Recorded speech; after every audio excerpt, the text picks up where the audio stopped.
Yo, what's up, friends, foes, and members of the Omni Council? That was really weird.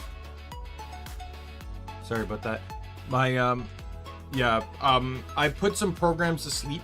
Let me get the intro. What's up, friends, foes, members of the Omni Council? My name is Daimien Kamiya and I'm the Omni King, and sorry about that. I put some programs to sleep to help my computer run better.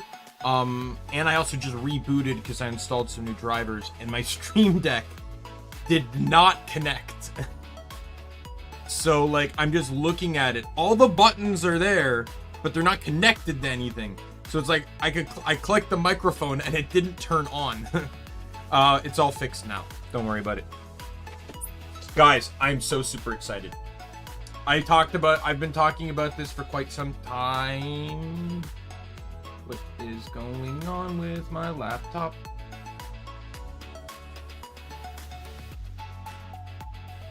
Tell me it's a laptop issue. It is not. Oh. Okay, all fixed. You're good. What is going on? Why am I lagging when my connection's not having any issues? It's not a laptop issue because my tablet's doing it too. Hope that doesn't become a reoccurring theme. Like my bitrate transfers perfectly fine. Didn't drop at all. So anyways, I am so super excited about this, guys. I've been hyping this up since I decided to go about this, but Guild Wars 2 is one of my favorite games of all time, easily top 5. I've talked about it before. Crosscode number 1, Kingdoms of Amalur, and Final Fantasy 12 follow it up. And I would probably say this is number 4 and number 5 is Borderlands 2. I would probably say, just based on games I've played a lot of and I've done a lot in. I will say a lot of prep went into this over the last few days. Not only like making sure I had the gear I needed and everything, but just additionally, I'm an alcoholic. Well, I was. I'm not an alcoholic anymore, and that's because of an update they did while I hadn't played this game in the last 2 years. So Guild Wars 2 added in an update that called loadouts, which allow you to basically set multiple trait lineups, as well as have different equipment setups based on your build needs, you know, if you wanted to change things up. This didn't used to exist, so I had to create a character for every new build I wanted. So I had 42 characters. 42. And to rebrand, because I'm using my personal account that used the previously different username and stuff, I had to rename all of my characters. And to put it bluntly, renaming a character is basically $10 a character. It's kind of ridiculously expensive. But I'm not renaming 40 characters. So I went through and I basically said, okay, I'm keeping 2 of each class. There are 9 classes in the game. I keep 18, delete the rest, and I rename the remaining. Still cost me cost me about $200, but it was necessary. This playthrough will primarily focus on one new character we're going to create for the stream. I have 18 other characters. You will see them periodically, whether because I want to do something with a friend, whether because I want to work on something specifically, because there are things I would like to do that will require playing other characters, specifically other classes. And there are also, if I'm playing when reset takes place, I will likely switch characters because the reset will most likely require me to go to maps that I do not have access to yet. Like, pretty much, there's no real blockage in this game. I should state that. There's no map in this game that you can't really not get to. It's mostly just a level thing. If you're not level 80, you shouldn't go to a level 80 map. but there's no like maps are zoned off type situation. You can go wherever you want.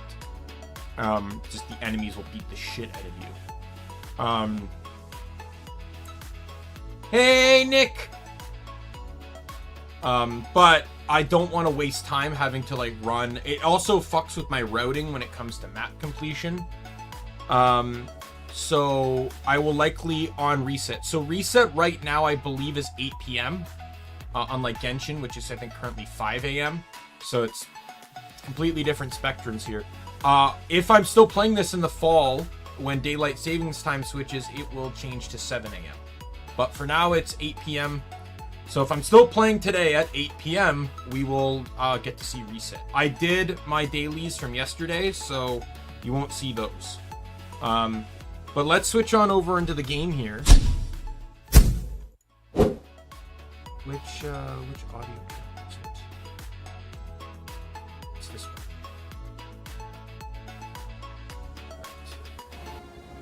Here it is. So these are some of my characters that currently exist. This is my main, Death Omni King. He is a Reaper. And then I got other characters. So Reaper right now is the only class I have 2 of. Because Reaper I just really like. I also don't really like Scourge. Harbinger's not bad. I made a Harbinger build for this guy here. It's the newer Necro class that I tried. I just last night switched this guy from Renegade to the new spec. I forget what it's called. Oh, Vindicator. It's right there. This is my second main, and in all honesty, if it's still up next April, I will hop back into this game for Super Adventure Box. This is my Super Adventure Box character. This is also the character that has over half the deaths of my account. I have about 10,000 deaths on this account, and this guy has 5,000 of them. Just because of Tribulation mode. Fun times. Just imagine a little bit of an 8-bitty Super Mario 3D World game, and then they just said, fuck it, why not throw in Super Meat Boy 2, and just everything fucking kills you. So that's pretty much what... Because deaths in this game are just triggered on death. It doesn't matter what causes the death. I knew a lot of people that did a lot of like PvP and World v World, so they also had a lot of deaths on specific characters just because the nature of those games require you to die a lot. This is my Chronomancer. He's the guy with the least amount of map completion right now. 13 of my 18 characters have full map completion. I had more than that. I had over 15, I know that for sure, because I've made legendary weapons, and I still have 30 in my bank, and you get 2 per character completed. But like I said, I deleted a bunch, so... the difference between this guy's straight DPS, this guy's a Minion Mancer, so he uses a lot of minion summons. You know, this is my Soul Beast, this is my Daredevil, my... Nick, why so many characters? Because I'm an altaholic. Nick, see all these empty character slots? These are characters I deleted. I had 42 characters in this game. Because I'm a build maker. I like making new builds. They introduced, I was just saying, they introduced a new update that allows a single character to hold multiple builds. But the last time I played this game, that didn't exist. So it was one build per character. So I had to make new characters anytime I wanted to do a new build. But anyways, we've got enough goofing around here. You can see various things. So we're gonna click create. I'm gonna create our new character. So so for those that have seen my Skyrim, you'll know that I believe I made a female character, and I also did the same in Kingdoms of Amalur. When I play games like that, I don't know why, I just like picking female characters. But when it comes to MMOs, unless I am gender locked, I prefer to always pick male characters. I think it's just to personify the fact that I am a male. I've counted out my races. I actually, after the genocidal purge of my account, I have 5 Sylvari, which is this plant race over here. 3 Char, 7 Asura, 2 Norn, and 1 human. The sad thing is love Nolan North to death, but I really don't like the voice acting on male human. Love him to death, and talented guy. It just sounds very generic to me.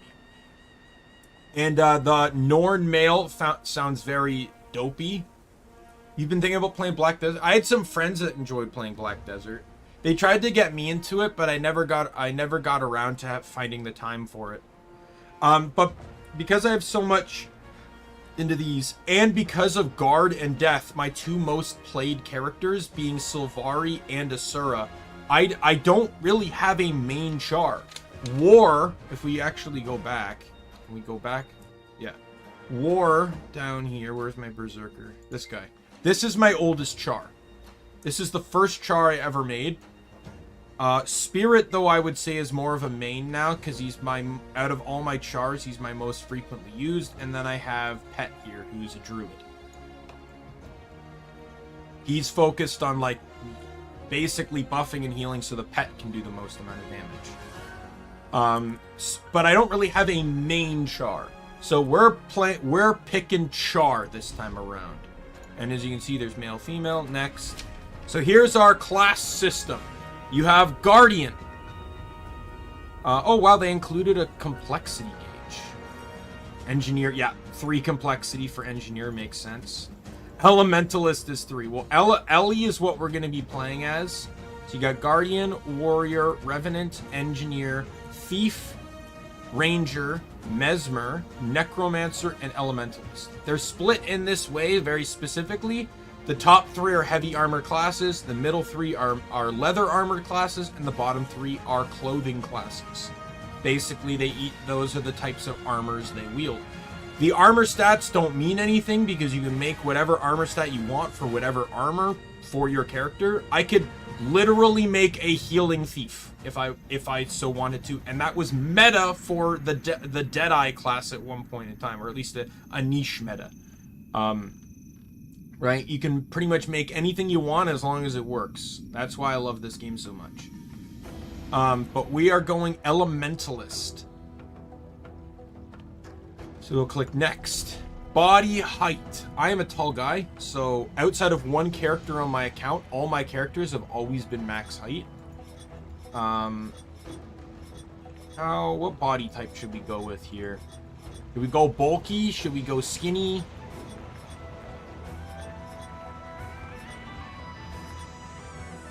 We got muscle versus fat.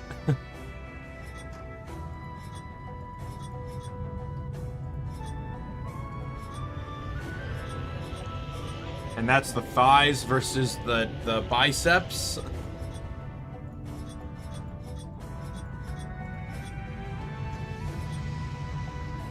I'm kind of liking that one there.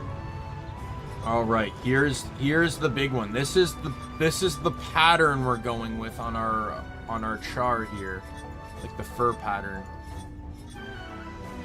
I'm gonna do this. I'm gonna get rid of his armor so I can see his fur better. You also toggle lighting too. I don't want stripes because that's what war is. You can't really see it on him, but that's what war is. War is all stripes. And this one's what spirit is. Druid, you can't really tell because he's pretty much all dark colors. And is pretty much like 90% of his body is covered, but...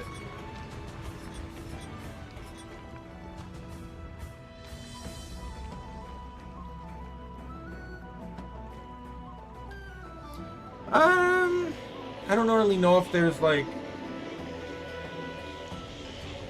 elementalists can use electricity, but I don't think in that particular way. I don't really think there's a character though that does like something akin to choking or grabbing people. Though I would say Ellie Lightning is heavy crowd control, so it is a lot of like knockbacks and stuff.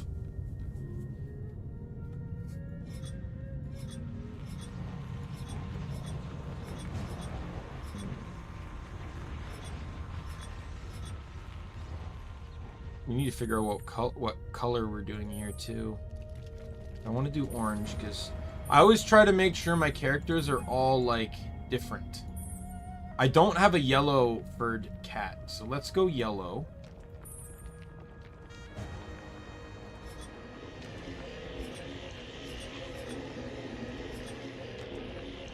You know what? I like that. Let's go that. So this is hair, so it's basically the style of mane.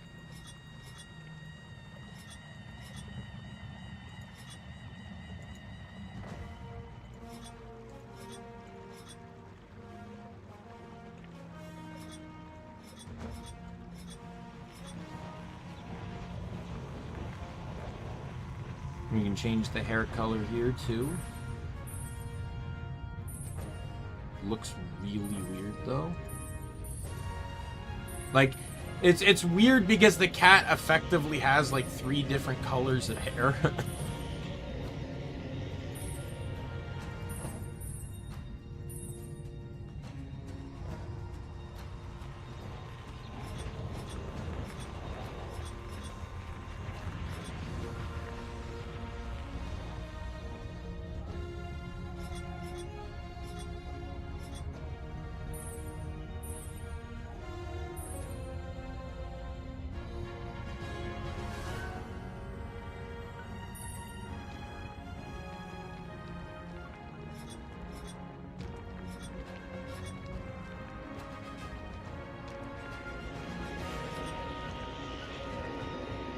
Oh, that one kind of looks cool. To be honest, the hair colors might not matter depending on the type of helmet I wear anyways. It's probably just going to end up being hidden. We'll go with this one. I like that with the coloring. Base.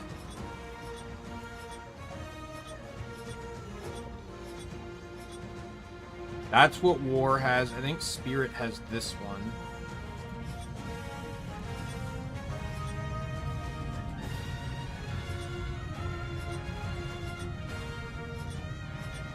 Forget what Druid or what Pet has.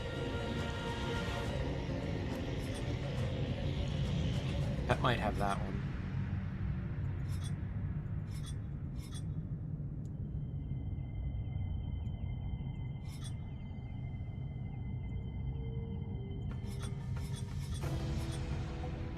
There's so many options, yet it's also limited all at the same time. I don't like the thing is, I don't like making my characters look old. And the reason behind that is because to me, it's like I'm starting a new adventure. Why would, like, to me, I can't just fathom in my head that a new adventure starts when you're like already as an elder, right? Like, it makes more sense to start it when you're young, right? Especially since the story tends to play you off as being young too, so.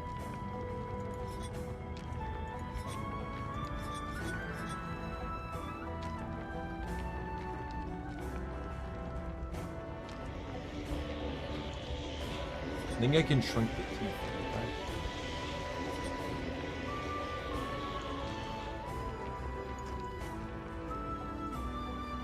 Yeah, I can. Teeth size.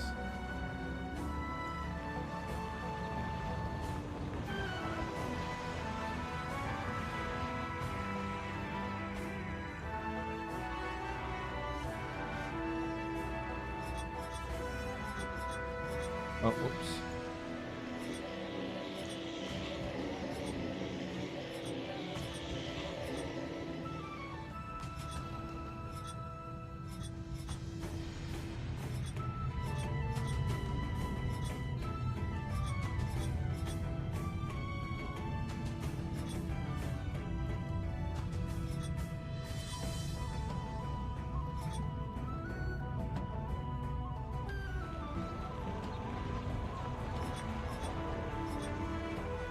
I don't know. This one just looks weird because it makes the eyes look too human.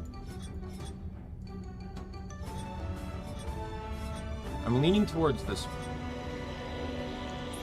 We can change his horns around. There's some new horns here too, I'm noticing. Like, this one's new, I think. I didn't realize they were adding more stuff to character creation. These are new for sure.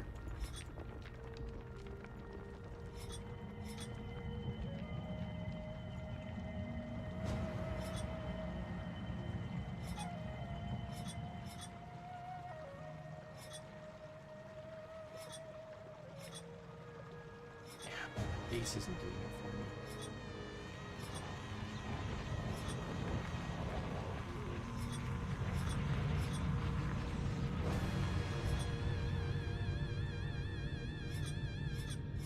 I'm also trying to base it off of the voice the male char has too.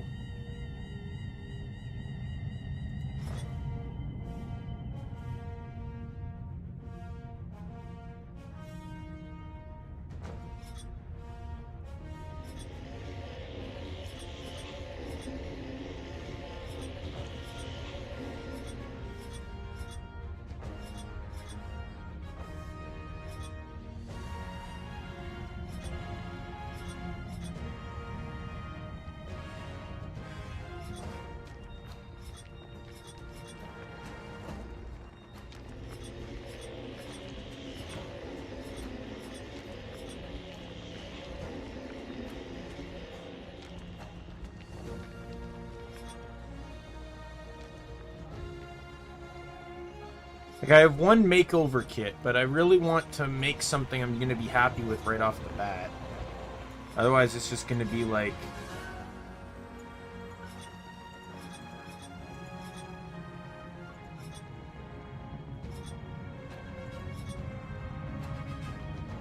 Those horns look like they're glued on. We're not going to go with those.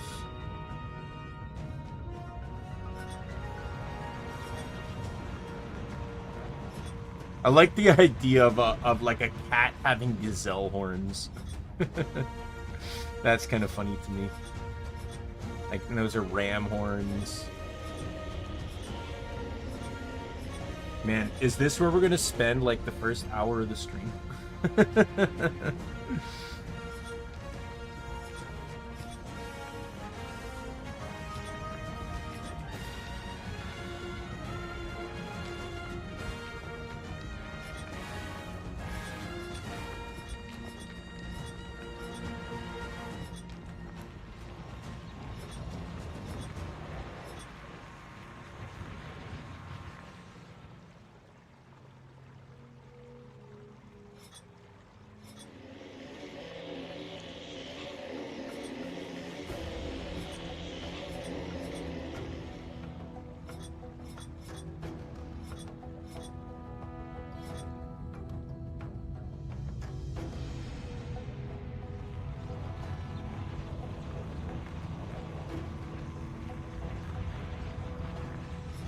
I'm gonna go back to this one just quickly. I'm gonna see if...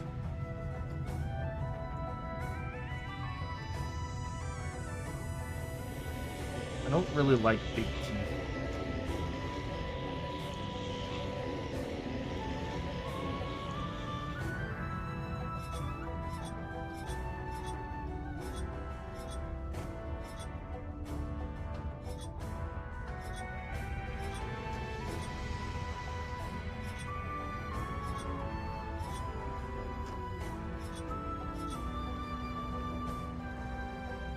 I'm also trying to think of, like, the Char's voice and the fact that he's an elementalist.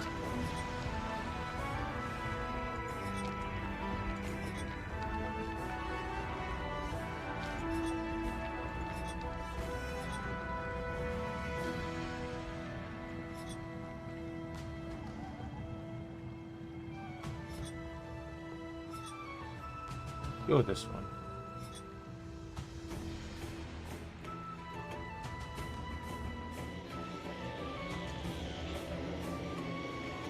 Yes, the Char does have a very deep voice. The male Char.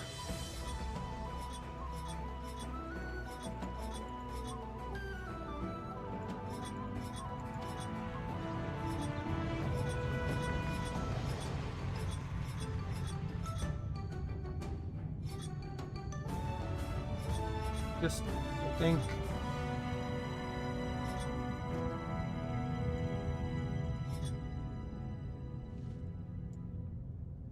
I don't like the unevenness of these horns.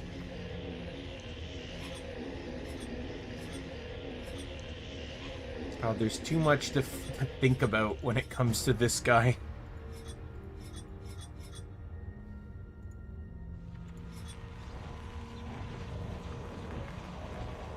This looks like the equivalent of like when you like have a cat's face and you just like brush it all the way back and its like face is like completely smooth and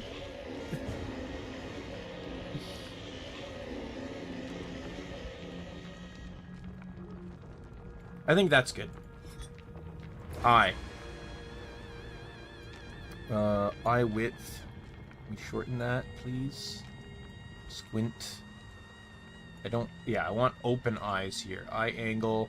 I always sometimes like characters looking mad. I think it adds personality to their face. Iris size, big eyes. Eye size, we can go big eyes as well. Brow, up. Right in the middle there.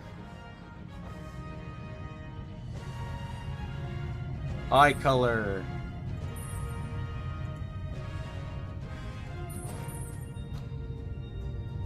Oh, I can go purple?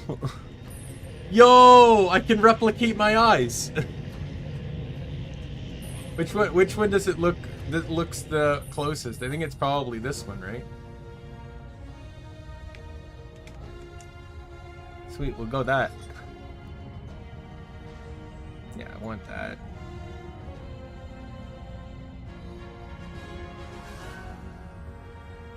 Maybe there.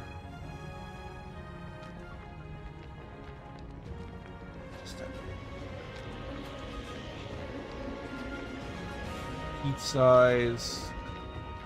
Don't go small. Jaw. This part I always prefer to just kind of have it so it lines up.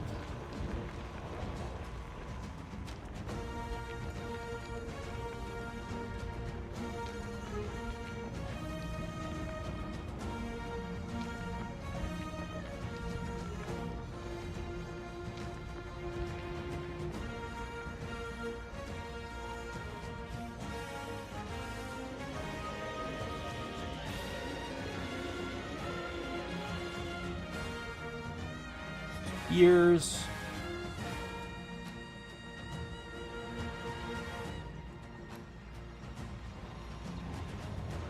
Oh, average head size.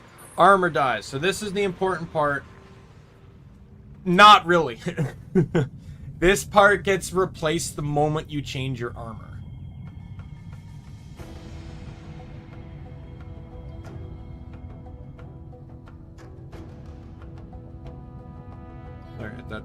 I think it's probably just one of the cats. I am very specific on how I do this. You've probably seen it in other games, but this is how I do it. It became a running joke between me and my friends in this game that I am purple, green, and orange.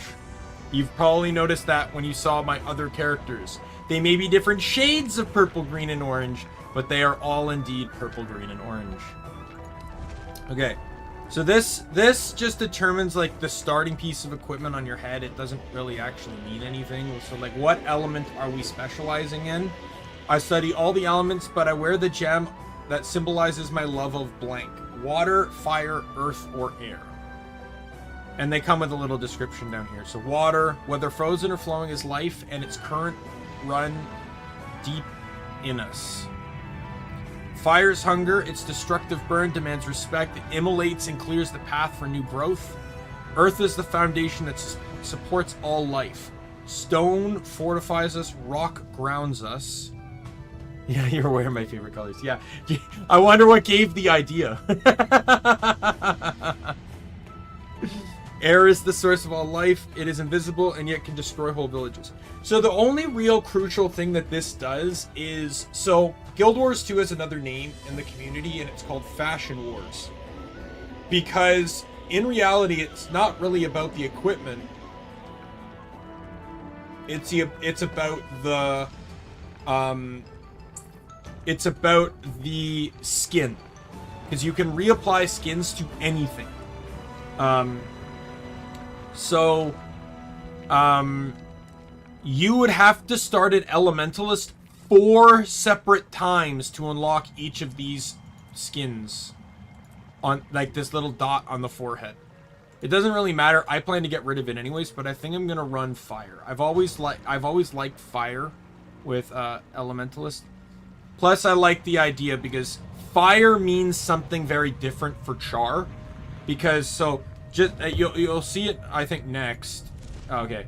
Trouble may follow me, but I use charm, dignity, or ferocity to overcome it. I'm gonna say ferocity. I am proud to be. So this is it. So Char follow this legion aspect. There are 3 legions, technically 4, but the 4th one serves as an enemy for the Char. The first is the Blood Legion. I'm Blood Legion. I charge straight into battle. The Blood Legion pushes into the front line in any combat. We're powerful and bold, and none can match our prowess on the field. Ash Legion. I use cunning to overcome my enemies. The Ash Legion teaches stealth and subterfuge. We end battles before they begin with infiltration, information gathering, and precision strikes. Iron Legion. I march to the boom of war machines. The Iron Legion has ignited our industrial revolution. We perfect metalwork, cannons, and most importantly, guns.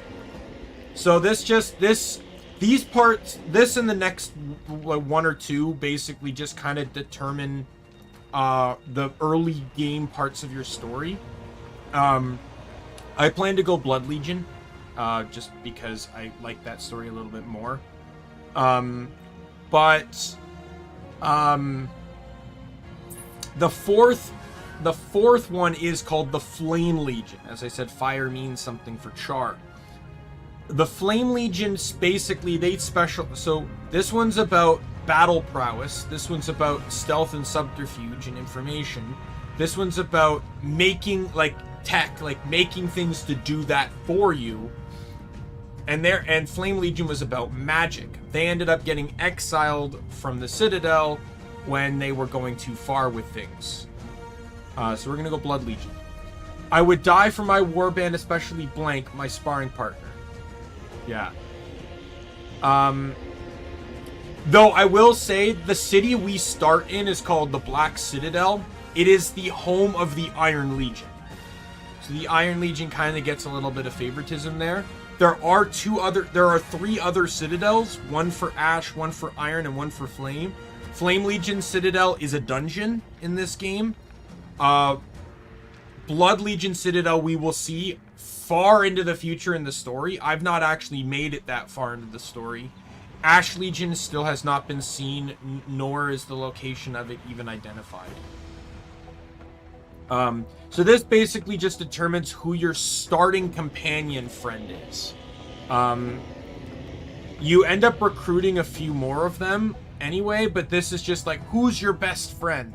So Maverick. Maverick is the best single fighter I've met. Unfortunately, he has a wild streak and an ego the size of the Black Citadel. He may be a loose cannon, but he knows how to make things epic. Yuri. Our Elementalist is the most loyal soldier in the warband. She's also stubborn, bad-tempered, and protective. But at least she's honest. She stands by me, and I trust her with my life. Clawspur. Lets his blades do the talking. He's extremely calm and quiet, even for a thief. While others are making threats, Clawspur is silently positioning himself to make a quick kill. Good thing he's on my side. Dinky! Dinky is the smallest cub in our Farah, so he had to be twice as tough just to break even. He gets picked on because he's a guardian and not so smart, but I stand by him. He's always been a good friend. Riva fights hard and plays hard. Nothing gets her down. She always jokes that her best weapons are engineering tools and a sharp sense of humor. To Riva, life isn't worth much if it isn't fun. Yeah, I'm thinking either Uriel or Maverick. The thing is, this really only matters, again, for like the early parts of your story. Then this character disappears for forever.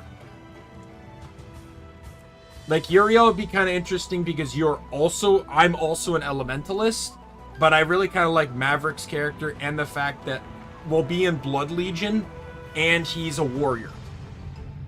I kind of want to have the warrior partner, so I'm gonna pick that against your wishes, Nick. Oh, you know what? Coin flip. Why not? Let's do a coin flip. I think I can open up this. It should get picked up in OBS, right? Yeah, there it is. So we'll let's do this. So we'll randomize it to 10. If it's odd will be number 1, even will be number 2. Because I don't just want to do a flip on 1 or 2. All right, 1, 2, 3. Even. It's number 2. You win, Nick. They tell me the soldier that sired me is a loyal soldier. I've heard my sire's name spoken with reverence ever since I was a cub in the Faurer. I plan to live up to his reputation or exceed it. Sorceress shaman. Flame Legion shamans once enslaved us. Because of this, my father, who is a shaman, is treated with suspicion and mistrust. I must overcome his reputation.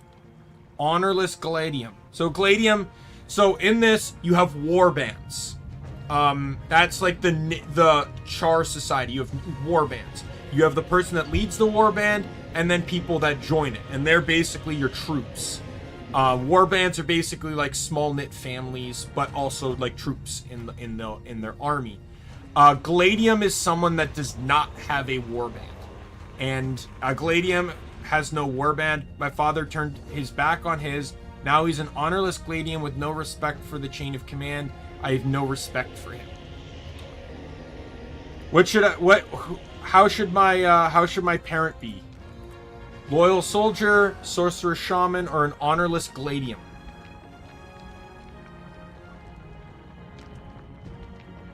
I'll let you pick this one, Nick.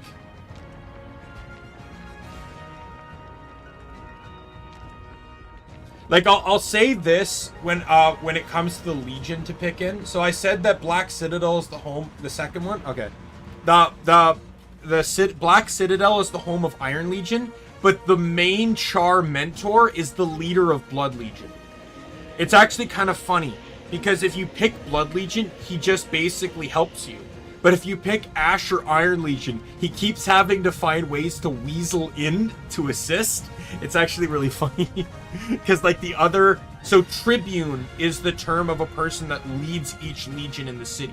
And then you have the High Imperator, who is the one that's in charge of the whole city. So he's basically the head of Iron Legion for the Char race. But then there's a Tribune who basically runs the Iron Legion of the city. And then the Blood Legion Tribune and the Ash Legion Tribune. So when you're in the Ash Legion or Iron Legion, the Blood Legion Tribune keeps trying to like get in, like weasel in on this subject. He's a very important character though, and he's great, and he's voiced by Steve Blum, and he's fantastic. Though trouble may overflow me, I overcome it with my ferocity. I am a soldier in the Blood Legion, and my warband is my family. I would die for them, especially Uriel, my sparring partner. They tell me my sire is a sorceress shaman. I must overcome his reputation, whatever it takes. I am an elementalist. I study all the elements. I wear a gem that symbolizes my love of fire. This is my story. What are we naming ourselves? So it ends in Omni King. That is no exception. That is how I name my characters in MMOs. It's a prefix and then Omni King. So we can go up to I think 19 characters. And I've already used 8 of them, so we can go up to 11. This guy's going to be a catalyst, so I could do like Catalyst Omni King. I just generally end up referring to them by prefix. But I generally like the theme to be based off of what they do, so I can differentiate them by build. I'm not too heavy on the lore aspect of names. To me, it's more about optimization and categorization. Like, catalyst would be what it looks like.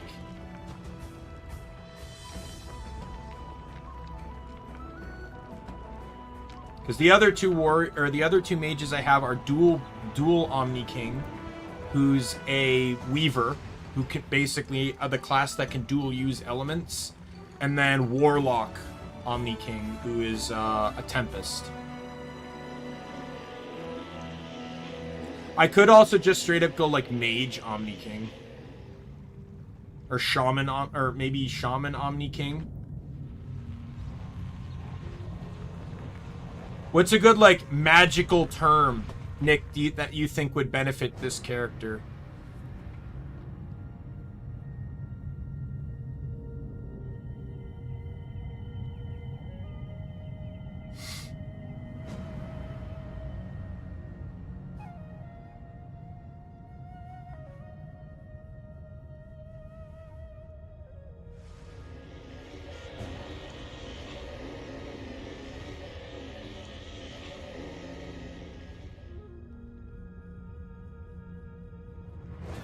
Something from Yu-Gi-Oh!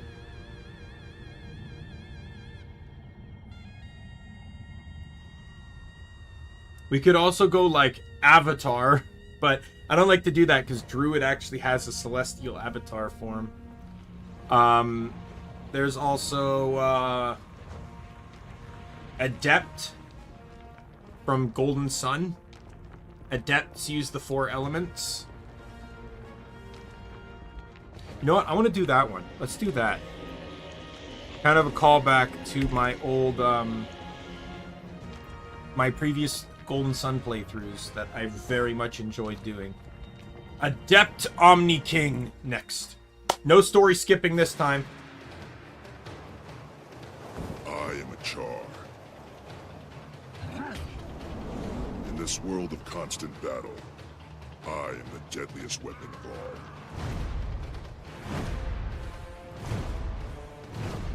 I respect no authority but the clenched fist of my legion. With engines of destruction, we have killed our gods. We reclaimed our homeland of Ascalon, and we planted victory banners on the graves of our enemies. Yet, if we waver, it could slip through our claws. Victory at any cost. The Blood Legion is my mother. The Blood Legion is my father. We Char are born into battle. We live on the fields of war. And I will die fighting. I'm a soldier, a ground pounder, frontline infantry. I face the enemy head on. I've earned the respect. So the guy on the right is the Tribune of Blood Legion. He's the mentor character for the Char.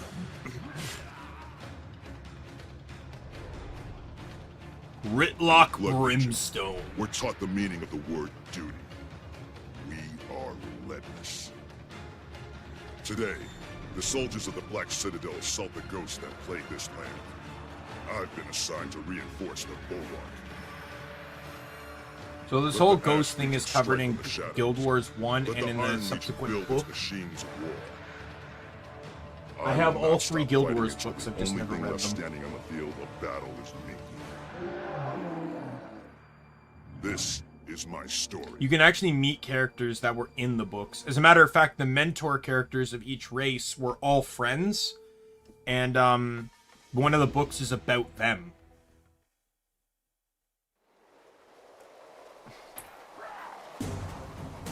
So here we go, we're in the game. Now, first things first I'm going to do... Oh, I can't do that yet? Okay. Well, I got a ton of these things. So this is... So, I should say, like I said, I've spent a lot of time in this game. A lot of money in this game. What is this? Oh, that. Oh, yay. I can access the bank from anywhere for a short amount of time. Do that. I have permanent bank access. The Capcom game announcement? No, I don't really follow Capcom, so... 1, 2, 3, 4, 5. I know I can buy more than that, but I don't see the reason to. It's kind of interesting. It's nice, though, that they give you bags now. They didn't used to do that. When you bought the slot, that was it. Alright, so I got some additional bags here that I got ahead of time. So I can have a really large inventory size. It's big. These top slots are called shared inventory slots. They are specifically designed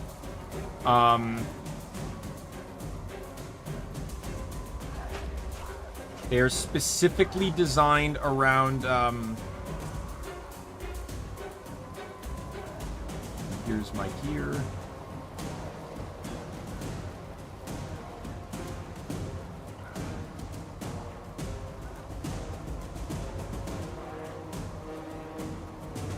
Am I missing something?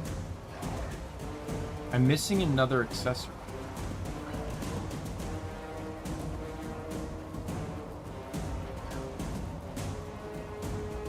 How am I missing an accessory?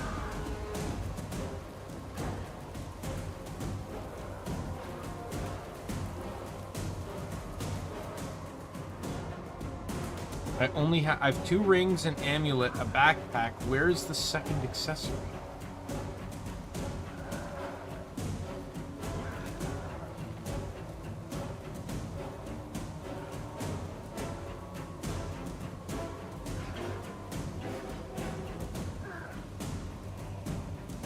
Well, I'm gonna have to look into that. If not, at least maybe. I really don't want to do that though, because I'm running Celestial, so I'm pretty sure I shouldn't have to buy one though. I'm almost positive that I prepped this accordingly.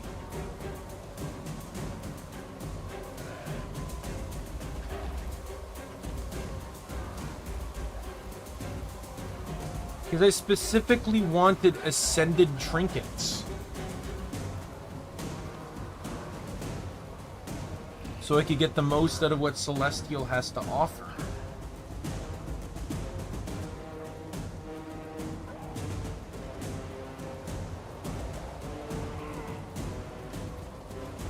Anyways, just to give myself a little bit of a boost. Whoops. I got so many of these. Oh, stop. I'm never going to use them, so this will instantly get me to 60.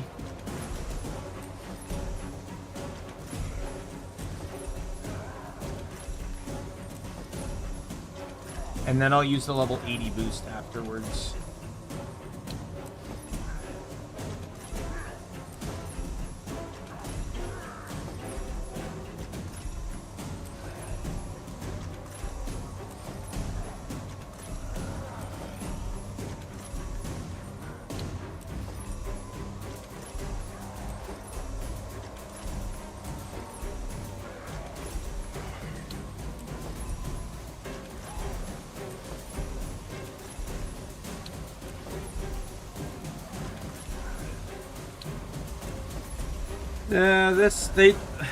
This part's really annoying, which is kind of dumb because like you'd think with the amount of like ways that you can insta your way up that this shouldn't be have to be done for like every single level.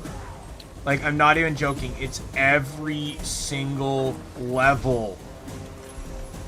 Every level I'm getting a reward that I don't even need.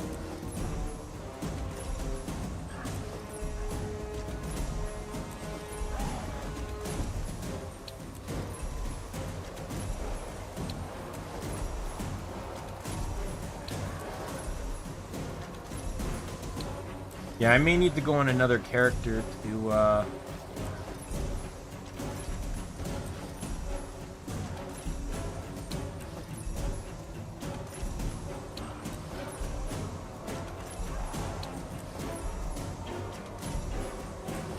get my hands on an ascended trinket. Sad thing is I only have access to one type of trinket. And it could very well be the hardest one to get. Usually it is. I hated how they distributed the trinkets in LS4. I hated it. Only 2 maps had... So, trinkets, as you can see, they're called... Where it says unique. Unique basically means that you can't equip 2 of the same trinket. And they only, in like 6 maps, they only made 2 of them give trinkets. I think there are three rings and then 3 amulets, but you can only equip 1 amulet. This is so dumb. 2 or 1 amulets would have been fine. Oh my god, I'm almost there. This is so painful. Finally. Alright, salvage everything I don't care about.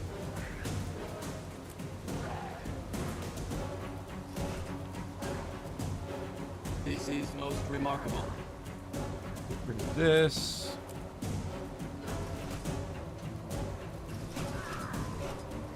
No, whoops. That. This. This. Get rid of this. Get rid of this.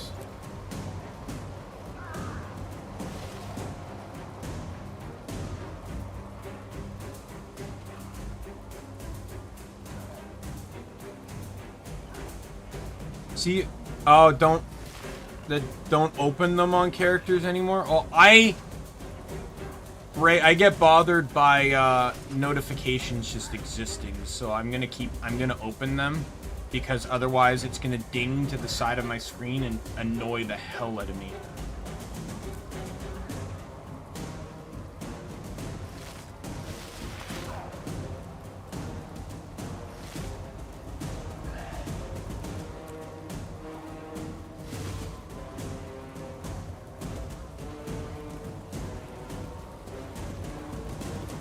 Alright.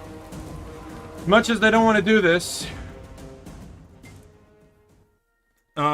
I'm gonna do this before I get into it because I need to go see if I can buy that trinket. Oh, why does it have to be the berries?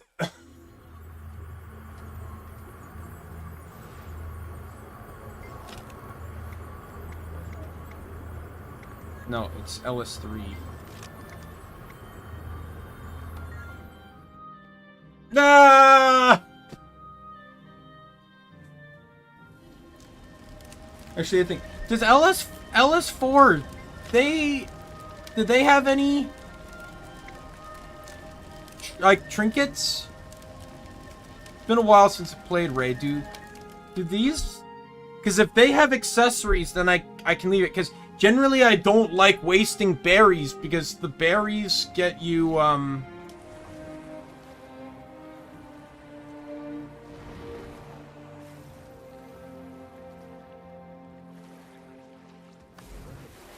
You have nothing for me.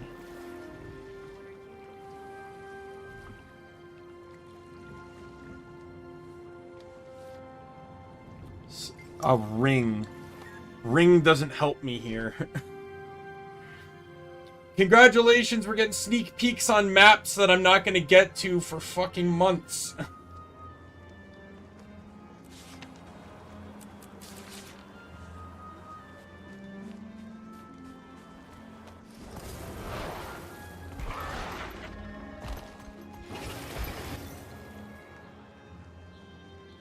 Earrings! Earrings!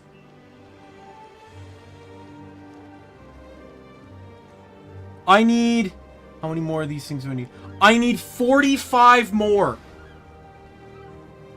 That's doable, right? Like, I can run around and get them. Especially if I use the glyph.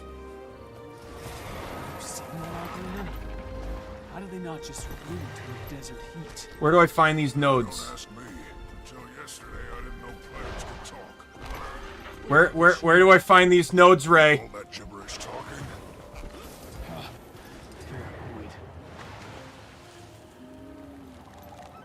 It's been too long, I don't know where to look. I know they're by characters, so I can literally keep switching between characters to find these.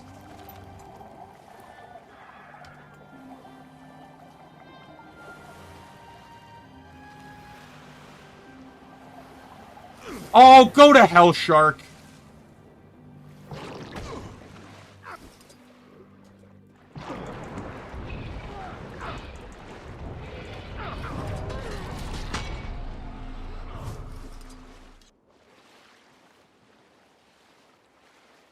They have a unique map icon, right?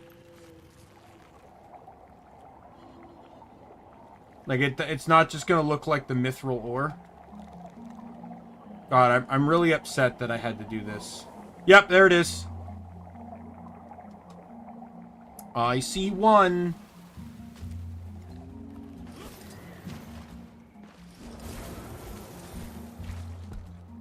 Springer.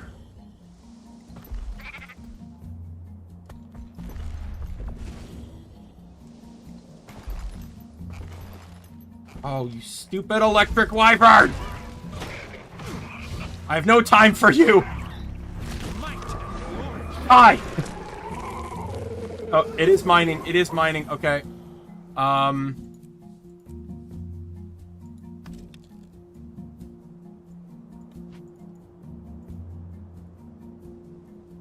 on, inventory, work with me here.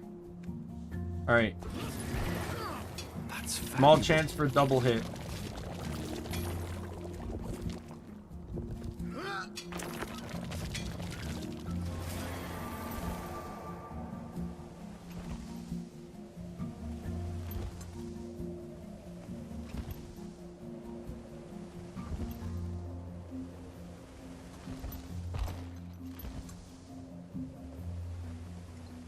I should really check the other maps first, though, shouldn't I? Let me just double check the other maps, because I could very well have the currency I need on the other maps for an accessory before I commit to this.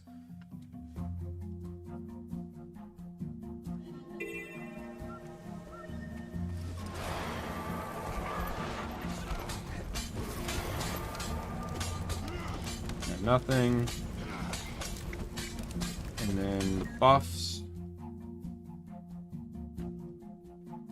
Or the bluffs, I mean. Person's nowhere near here, is it? Is it in the refuge? Where's the vendor?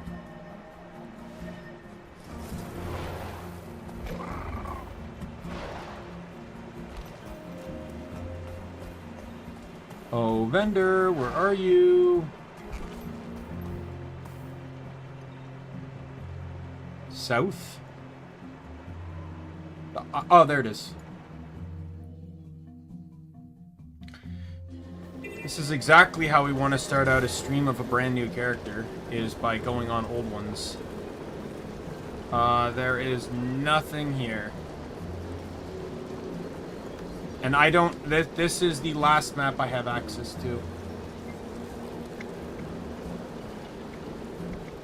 So, Sandswept Isles it is.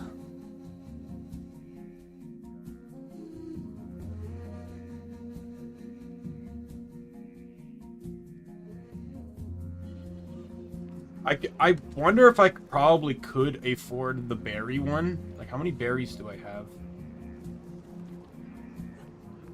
Oh no, they're stored in bank, aren't they? I have... Yeah, I wouldn't have enough berries even if you paid me.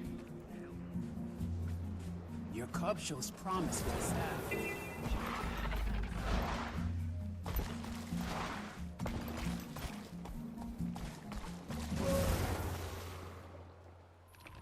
That's valuable.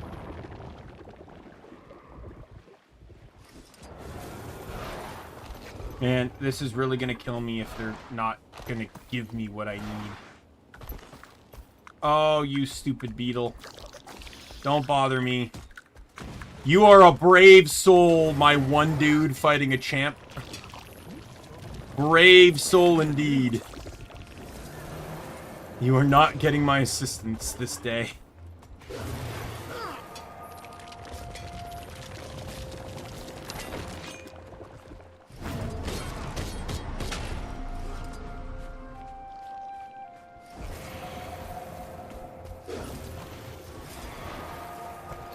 Oh, I think he's actually doing pretty well. That thing was at full health when I left him.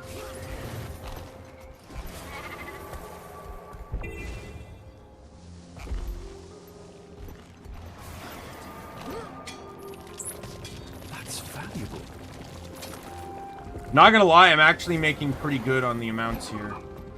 I already have 9. And I only need 45. Though, it would help if, you know, I actually get some. So, as you probably saw in the stream, for those watching, Ray is a good friend of mine, as well as a person I met in this game. She's... I don't know if she's going to stick around for the whole stream, like, in-game, but... because I need to unlock Catalyst, and that's going to require some 8 hero points in some of the later game areas. Basically, skipping ahead a little bit just to unlock Catalyst. Ray, I asked Ray if she'd be willing to help, if she could log in. And I'm assuming that since she's here and logged in, that she's willing to help.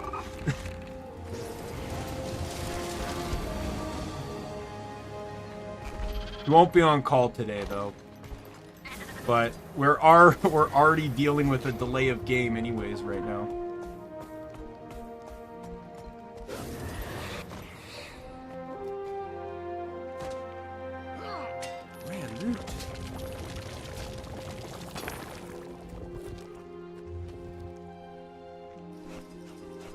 Okay, well, thanks for that daily that I guess I didn't really care if I got.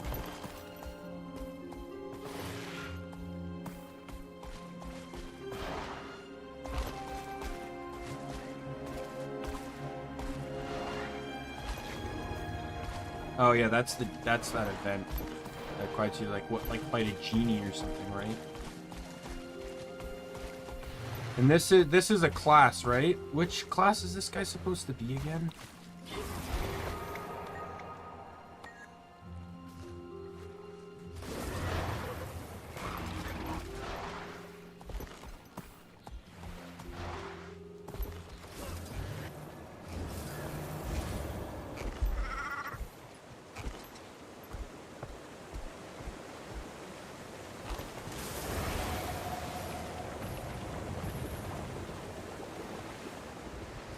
How many do I have? I have 11. Oh, I can hit it again. Rare loot. How does this extra strike mechanic work? Does it make it so it gives me an extra hit, or does it make it so that a hit doesn't count? I'm assuming it's probably the latter based on how this is working.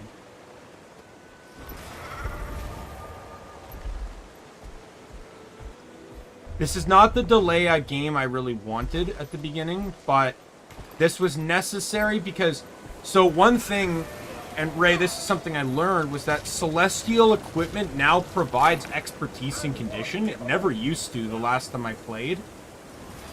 And that's huge, but the problem is, on the... not only does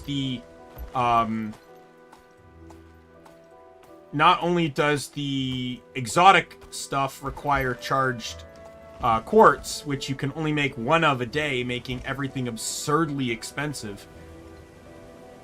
Only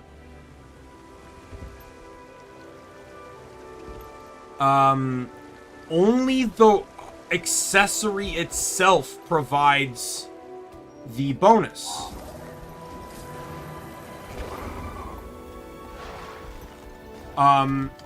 The equipped like mat that goes in the slot on the exotic accessories doesn't provide expertise or condition. So I felt like I would be losing out on expertise and condition if I didn't run Ascended.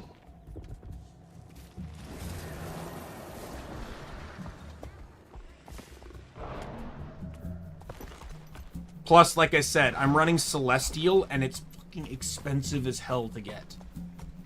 And not only that, but the the recipes are also hard to get, because you get them from the packed merchants at random. I only was able to craft 2 of the 6 pieces, or like I think 2 of the pieces of equipment I had. I had to buy everything else, and it's like fucking 10 gold a pop for each other thing that I bought. Far side of the island is going to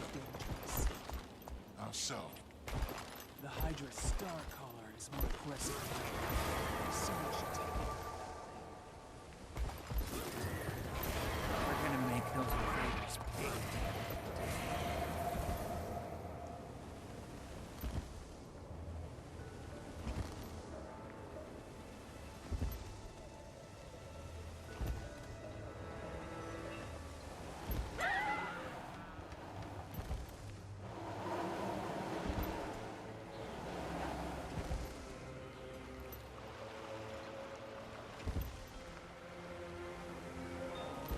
I have laurels. Why?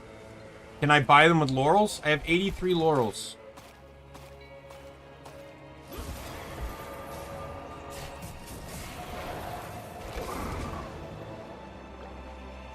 Oh my god, is it? Ray, don't play with my heart here. How many laurels first? Because obviously I only have 83.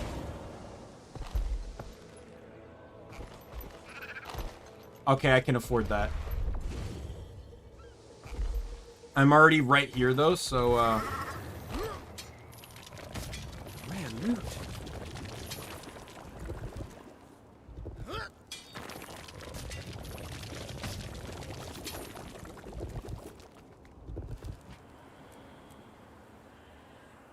Yeah, I also did something dumb, too, is that I, converted one of my accessories to Celestial, not realizing I had this in my inventory, which is automatically Celestial. But this one I run with the enrichment to get more karma, and I switched to different characters for it. All right. Warping to Divinity's Reach.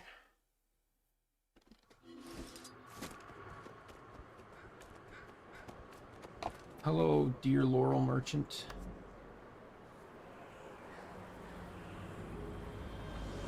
This is amulets, right? That's rings. Accessories. Is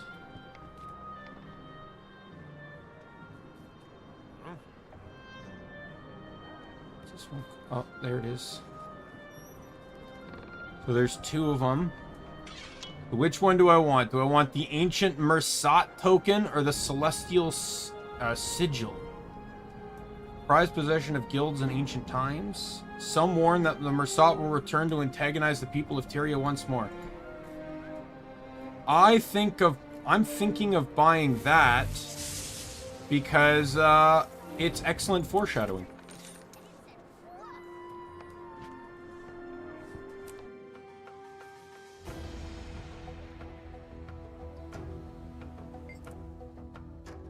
I can't equip any of this until level 80 anyways, but...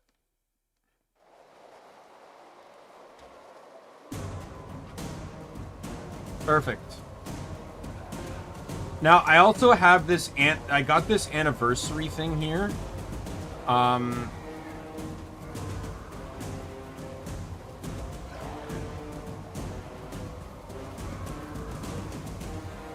gonna put that in there. I can use this to remove it, right? Yeah.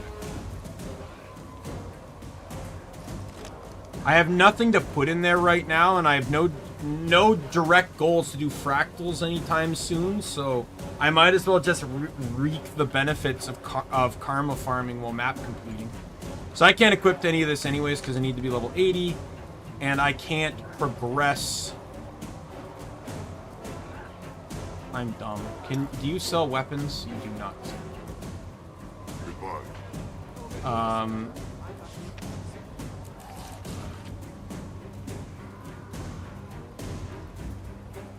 Oh, I guess I was too dumb to equip like stronger pieces of equipment. All right. What do I want first here? I need arcane maxed. I need air maxed.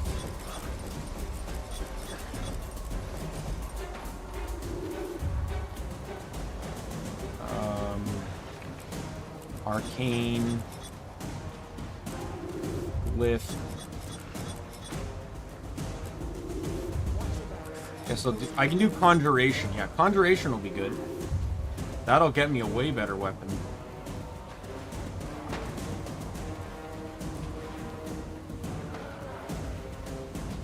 Run that.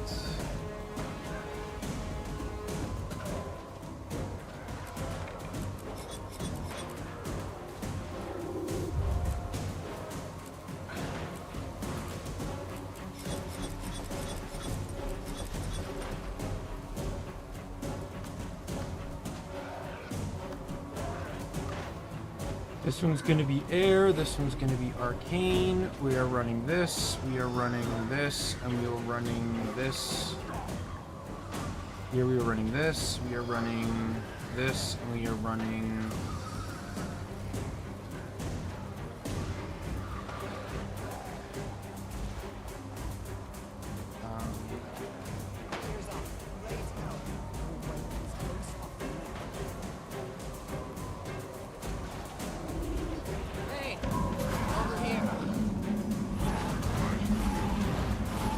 Here's all the other characters that we didn't pick. Like, there's Riva, who we didn't pick. Oh, I gotta talk to this guy, though. Yeah. The using the summoned weapons is going to be way more beneficial than using the level 1 dagger. What's up, Riva? Glad you joined us. Adept Omni King. The more the merrier. You hanging back here with the cream of the crop, or just passing through? Hey, it's Maverick.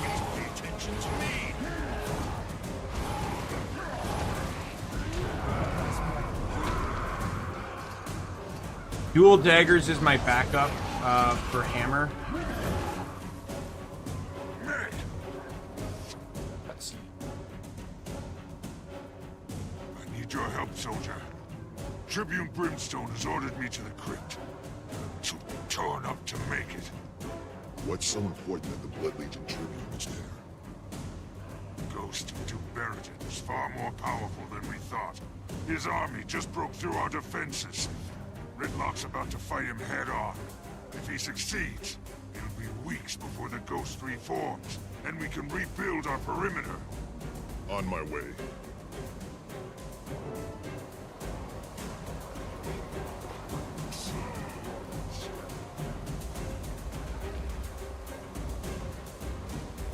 I'm in an instance, and in these older instances, you can't use means that came after it. So, like, I can't glide, I can't use,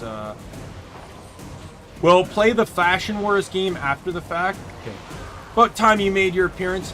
When you're done warming up here, you should find Howl. He ran ahead into the crypt.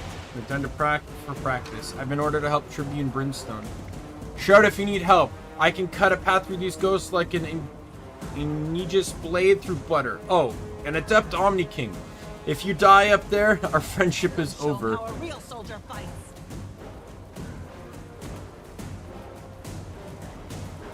Boom! Boom! Bring down the axe! Stand down. Forget your orders.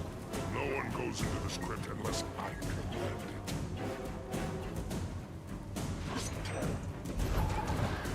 Oh, that's right. So, the way... Hey, Liana! So the way the beginning works is it works on a cycle. So if I can't enter, it means someone's already fighting the boss. And then once they beat it, they finish their stuff, the gate will open, and then the next group can go in. Because even though this is instance, you can see other players in here. Alright. We can go inside now. Boom! Good job, Howl. You cleaned that one up nicely.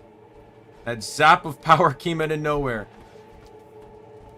So Liana is also a dear friend, and she's also the guild leader of the guild that I've been in since pretty much my entire time playing this game.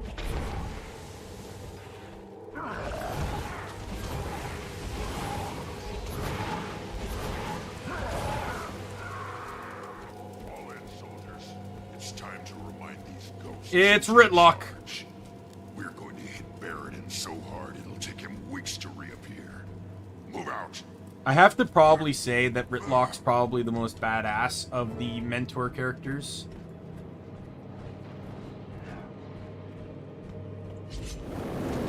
I always liked Zoja and Kate for a while, but I kind of ended up becoming underwhelmed with some aspects of the story, especially with Zoja basically not appearing for most of it.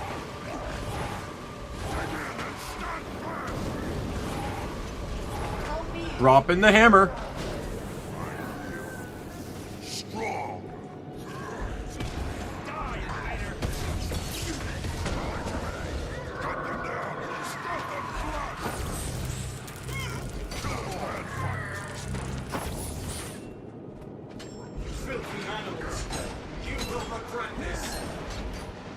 Oh, is this a duration now? It's not a charge?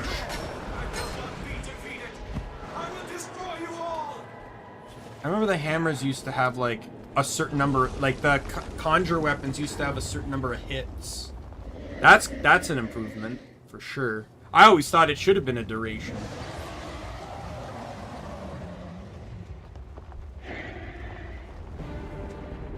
Alright, summoning the axe now. Boom. Boom. Get my elemental out. You mind? 4, 5, 2. Go elemental. Ouch.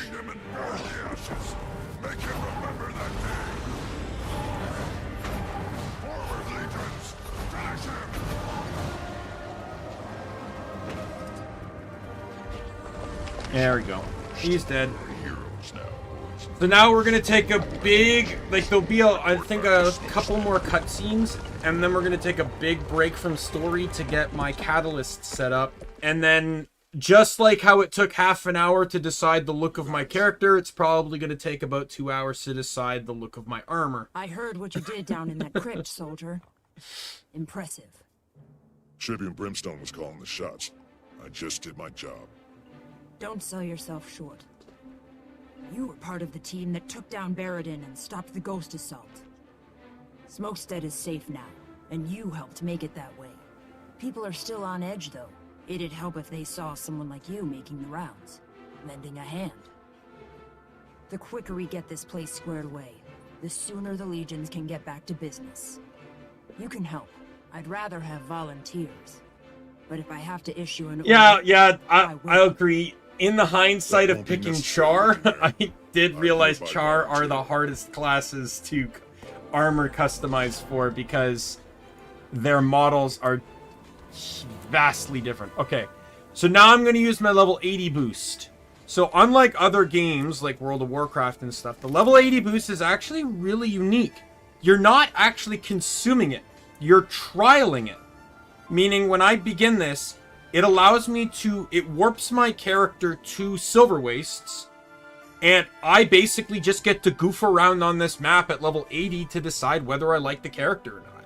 If I do, I can lock in the boost, and then it will give me a default set of armor and stuff too. Usually it's soldiers, I believe, which is your standard defensive set.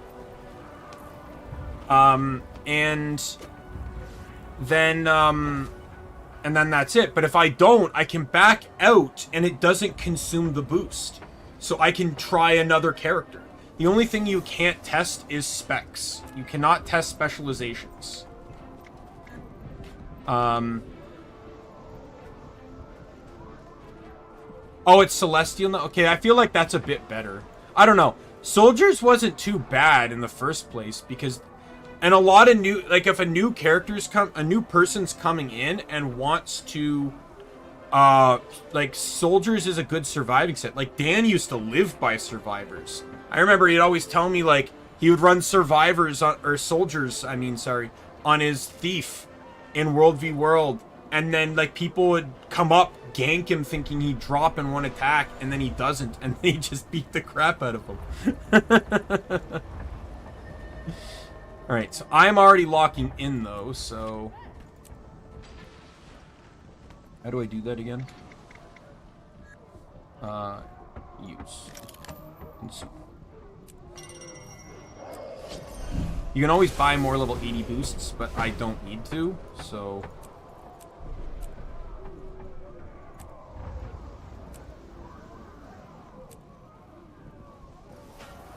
Yay, look at all these dyes I already have. Can you believe it? I have every dye available. I have every dye in these kits. I can't wait to salvage it all.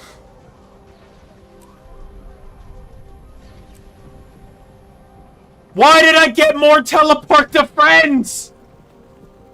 I don't need them. The game just wants me to suffer. We have completed the task at hand. 13 characters with map completion. I don't need to teleport to friends. I can already do it over 1,000 times.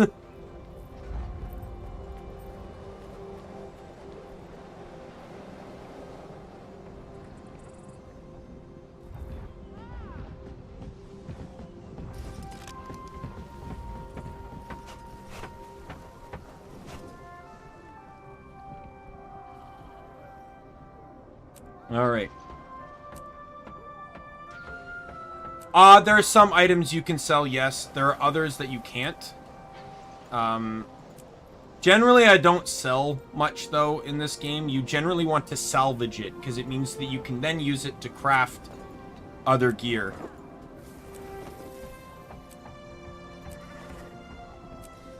Let me just equip all my stuff now.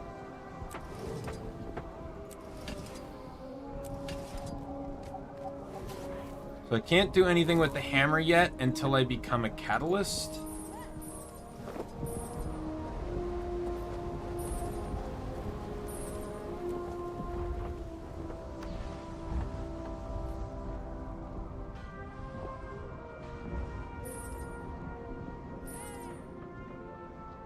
All right.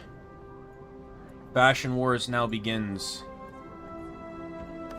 Wardrobe. Alright, so now we need to figure out what kind of aesthetic I want to go for. Usually I kind of pick like a lore and go with that. Let's go to the bank though, because bank will make it a lot easier to check wardrobe here. So we're just going with light armor here.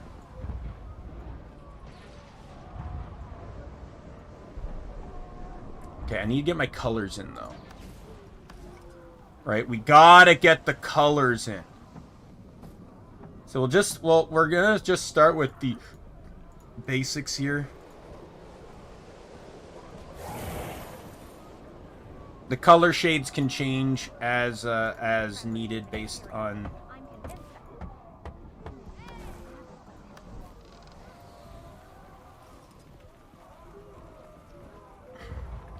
Yeah, Ray, can you believe it? When I explained to Nick about my color scheme, he completely understood why I have that, what my favorite colors are.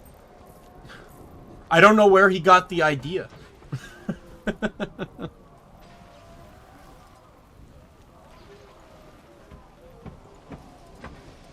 Can't fathom.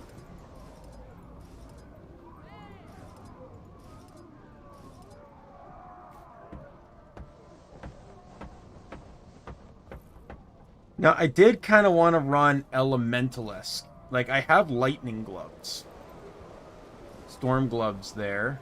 I have electricity on my hands.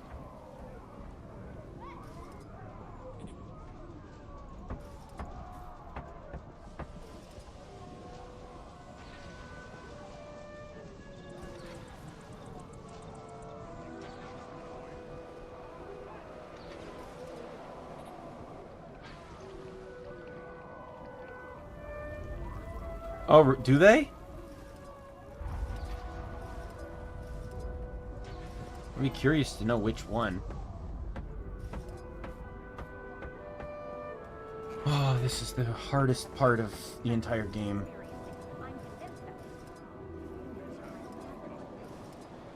I'm pretty sure there are some raids that are easier than figuring out what you want your character to wear.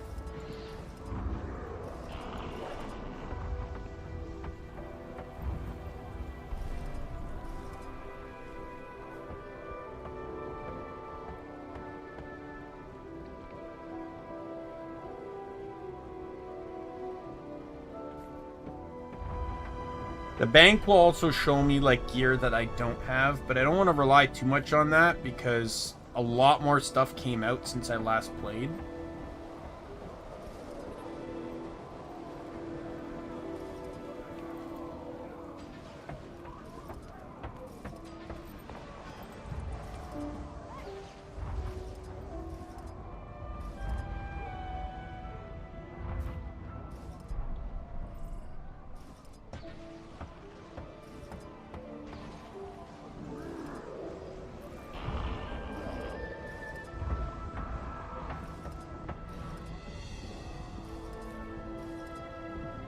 I do know, though, that I can check the dungeon armors.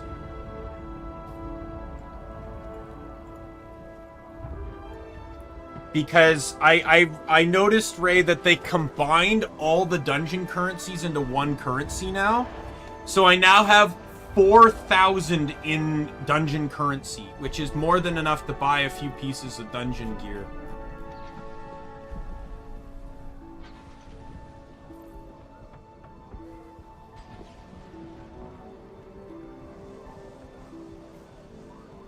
That's the, I believe that's the, Citadel Flames. It's great, but it's not great. So to me, Ray, it's great because now, you don't have to try and run some of the lesser run dungeons. But it's bad because now it's going to be harder to run all of the dungeon paths because people are just going to run the easy paths. Hello, Young.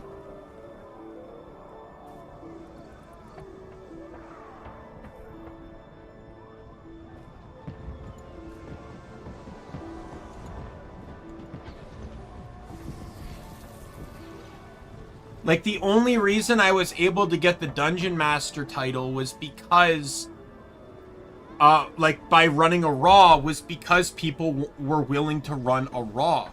But how, like, a Raw is the hardest and longest dungeon in the game. All 4 paths are tedious and long, especially path 4. Why are people gonna run that for the currency? They could just run like Citadel Flame or some of the other easy ones, and then, you know, and then get the armor that way. And I want to run all the dungeons. That is a goal of the stream here, is I want to run every dungeon path.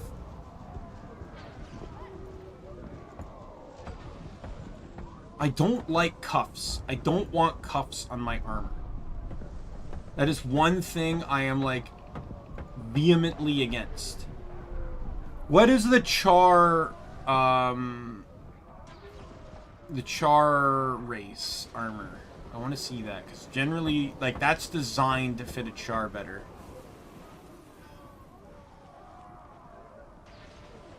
Okay, here it is. What's it called again? Magus. Okay, well, let's start with Magus and see how that one works.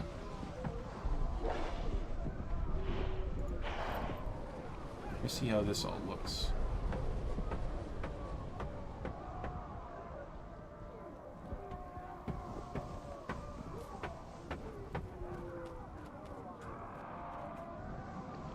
Oh, I already don't like the shoulders.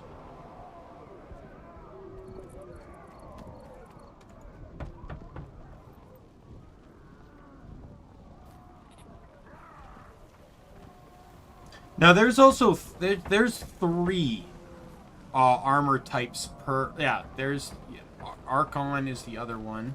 Archon. Is this the world where Genshin is that the armor where, like, a Genshin character comes out?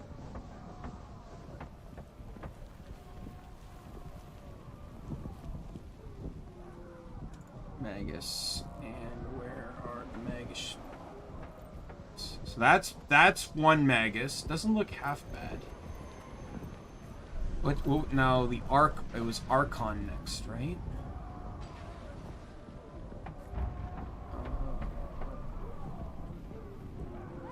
Archon.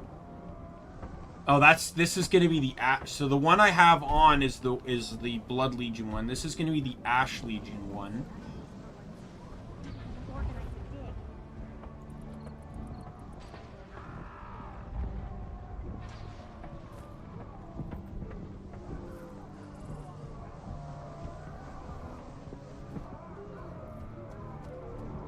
Oh god, I hate every aspect of this. Well, I guess it's not too bad. Like, I think maybe if I don't actually mind the top or bottom, per se. If I change the headpiece, that might be different. What's the other one? What's the other one here? I'm not gonna go headgear, because that's like twice the size.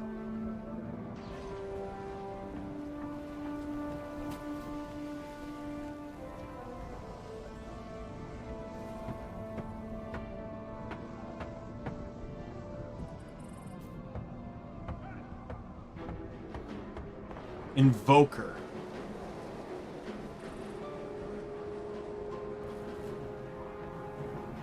Invoker.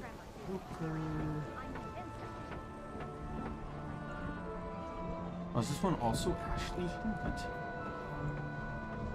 I don't like either of these. Either of these heads. I don't mind the shoulders though. The shoulders don't look half bad.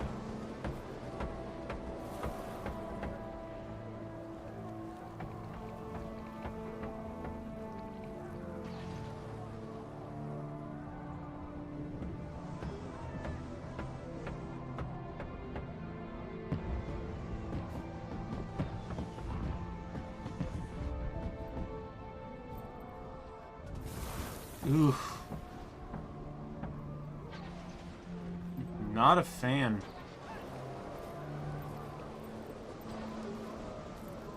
Just looks like a coat that's way too big.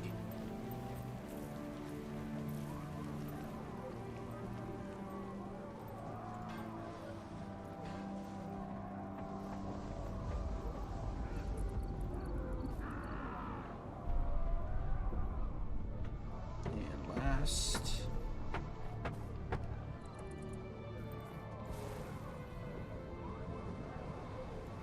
Yeah, I didn't mind. Let's clear all this. Clear preview. Clear preview entirely. Let's get back to, what was it? Archon, chest, and pants. I didn't necessarily hate these. That setup I think I can start with. Problem is the gloves. The Archon gloves take up a lot of the arm, so I don't know if anything I equipped is going to be... Yeah, it's not. Okay, so that one might not work.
Let me try this.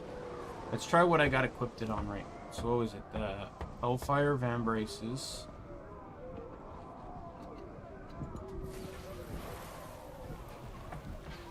The Hellfire Van Braces, the Jackal Boots. Jackal Rune Boots. Tempest Loop. Which is a shoulder item.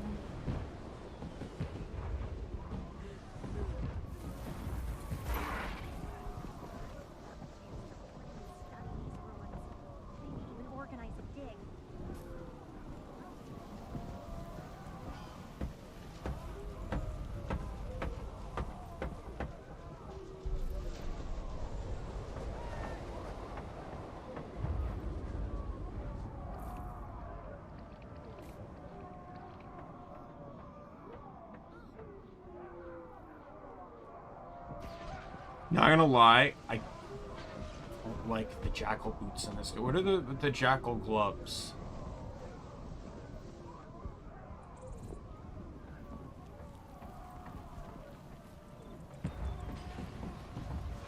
And then we got the Flame Legion shoes. Here's the Hellfire shoes. I don't really like the full plate feet char.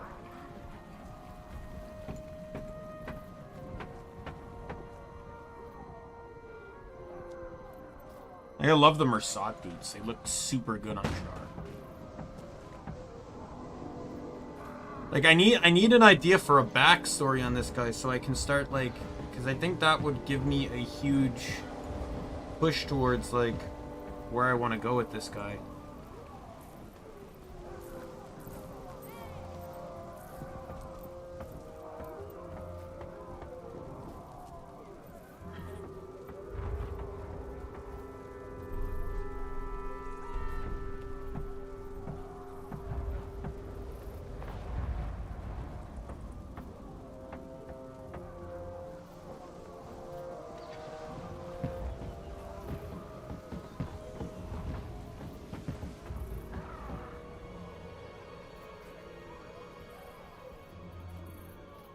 What backpack skins do I have here, too? I've not looked at these yet.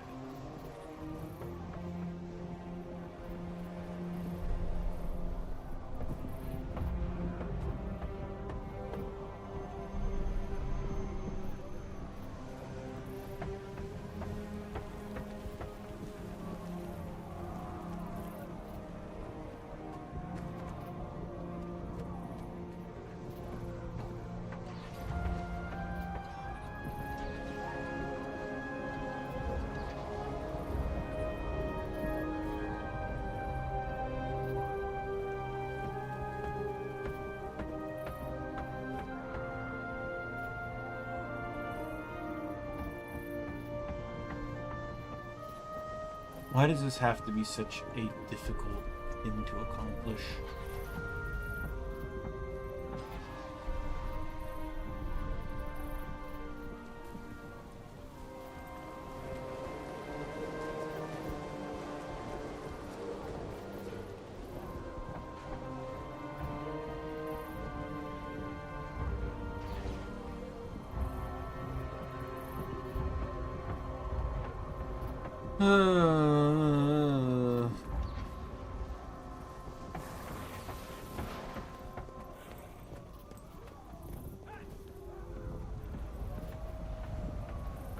Like, my idea behind him is he's a catalyst that's going to be effectively using all 4 elements. Like, I like all 4 elements on hammer. So, like, that was kind of, like, what I was going for here.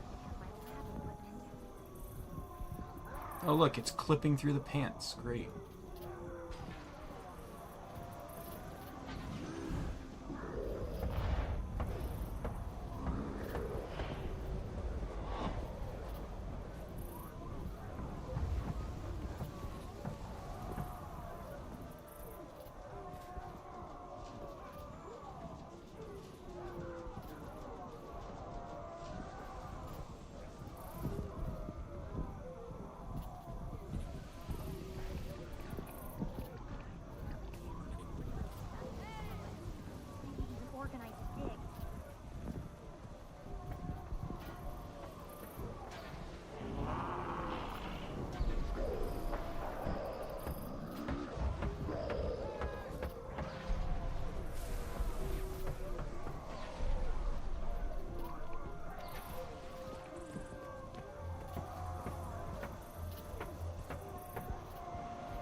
Ooh.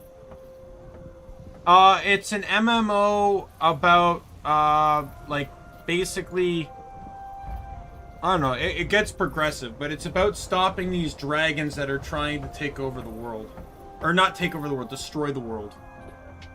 I'm pretty good, by the way. Carlos, how are you?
Oh, cat ear hood. Does it give me LP or Gil?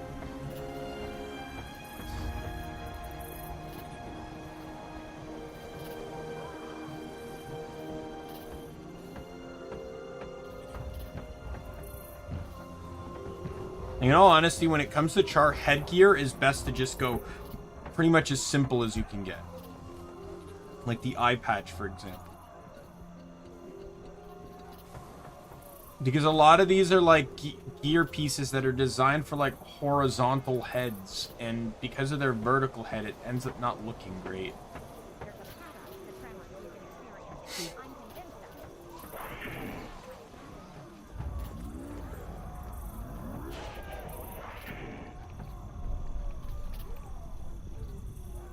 Glur hat.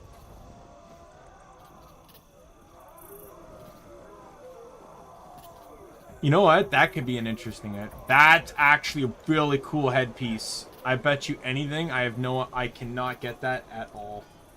Let's take it. That's probably Gem Store or something.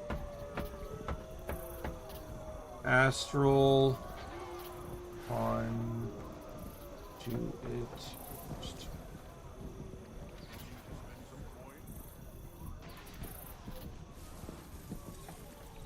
Completely train the Elementalist Catalyst Elite spec, and I unlock this. Hey, guess what I'm gonna equip? So, headgear does not have to worry, because once I max Catalyst, I unlock this skin.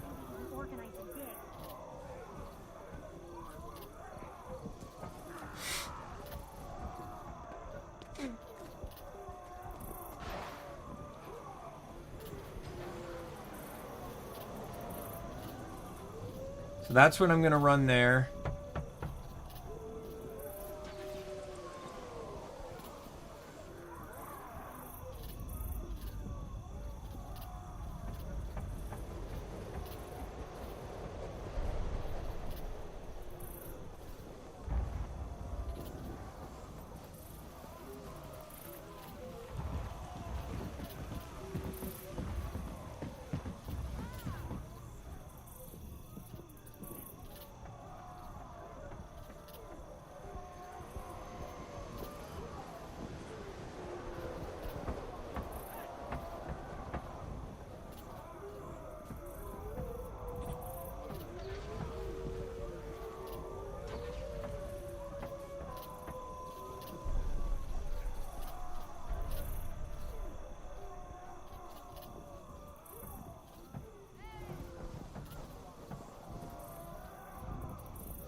I don't think there's anything else designed for Earth, really.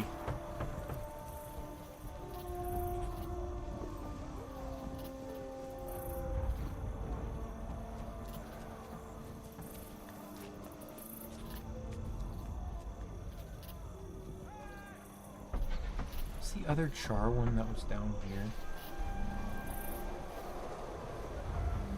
Like I'm looking at like sleeveless.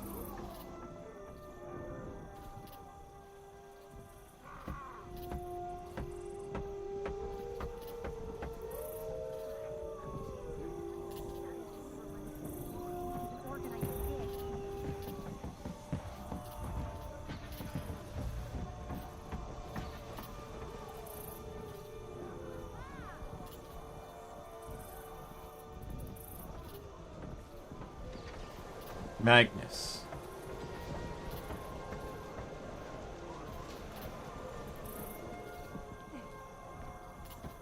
Yeah. Sounds about right.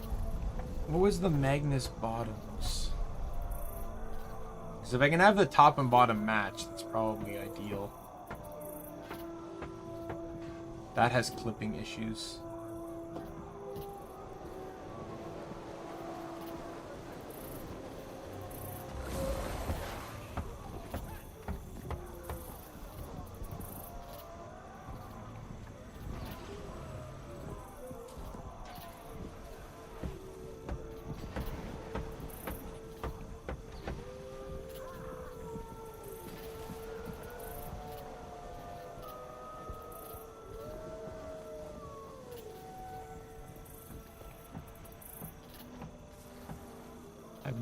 though. What if I do...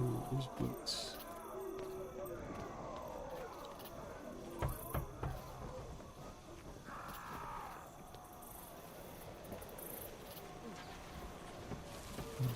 What are the other ones? Hellfire?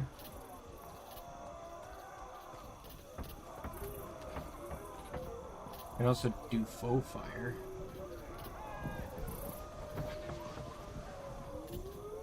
And just color them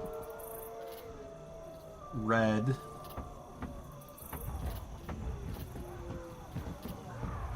Kind of really want to change the pants though. Back will change to something earth related. Maybe even organize the dig.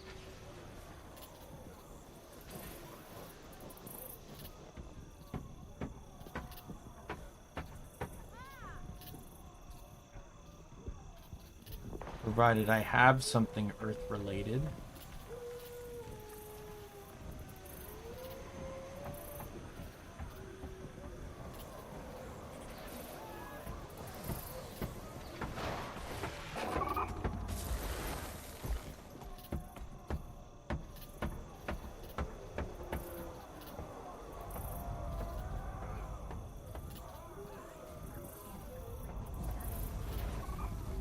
Organize the dig.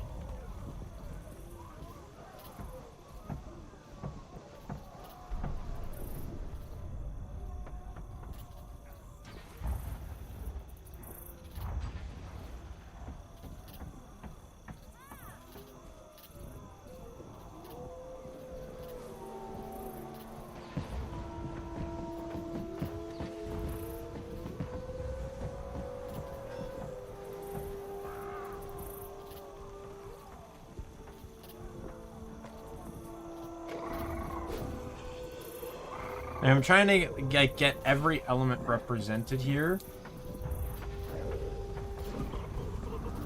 But I might just maybe try and focus more on the headpiece instead.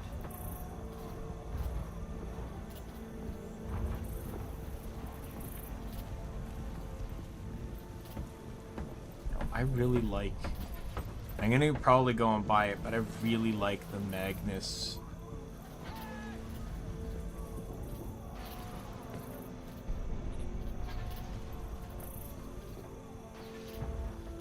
Pop. And I like the Mersat boots, so I think I'm gonna run Mersat boots.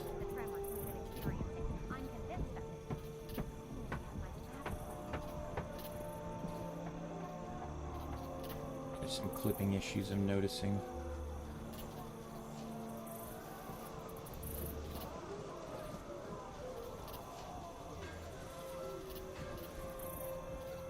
Man, way more work than it's worth.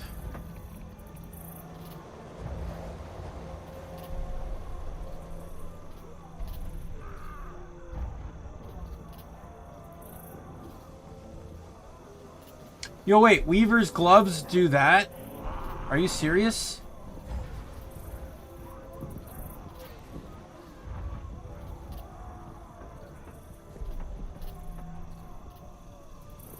And then Tempest's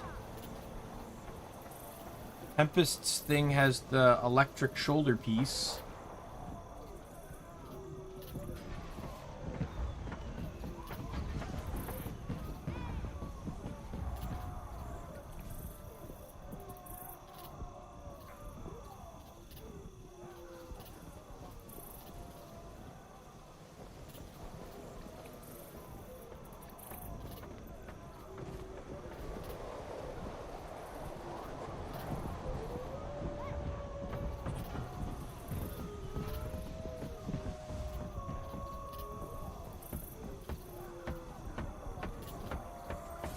Oh no. Even the headpiece is starting to, like, not agree with me. I need to settle in on a theme.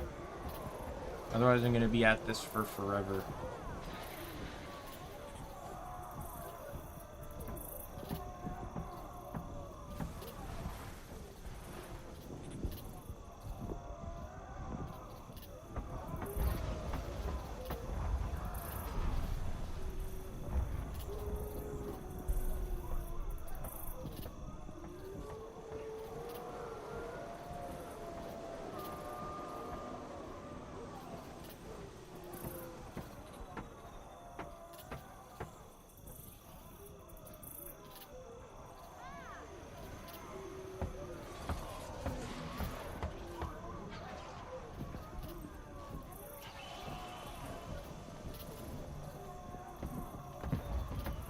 me just put this shoulder on just so I can see what things look like without shoulders.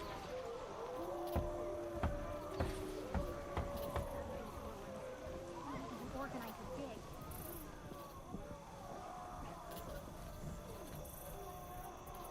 I think it'd be really funny if I just make the guy look like super casual. Like, I actually don't have a character like that. Like, you know, it's like a character that is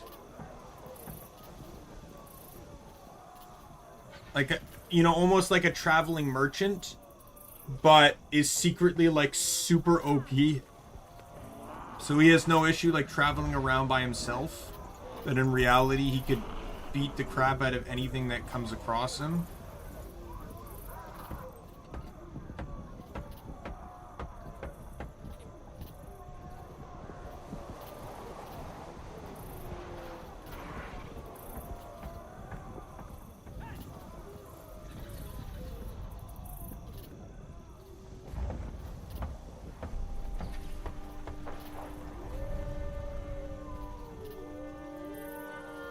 That's actually kind of cool.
I just wish I could get something that looks okay.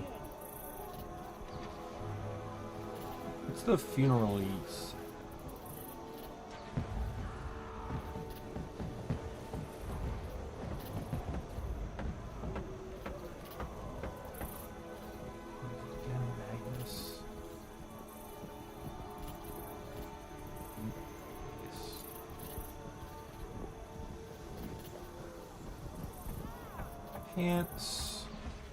See, I already knew this was gonna take like super long.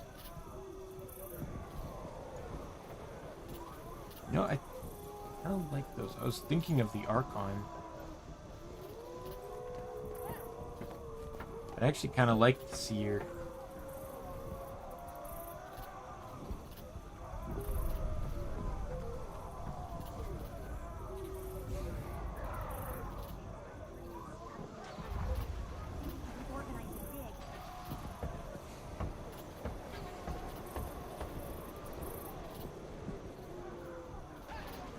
One does not simply decide on what their character is going to look like at a glance.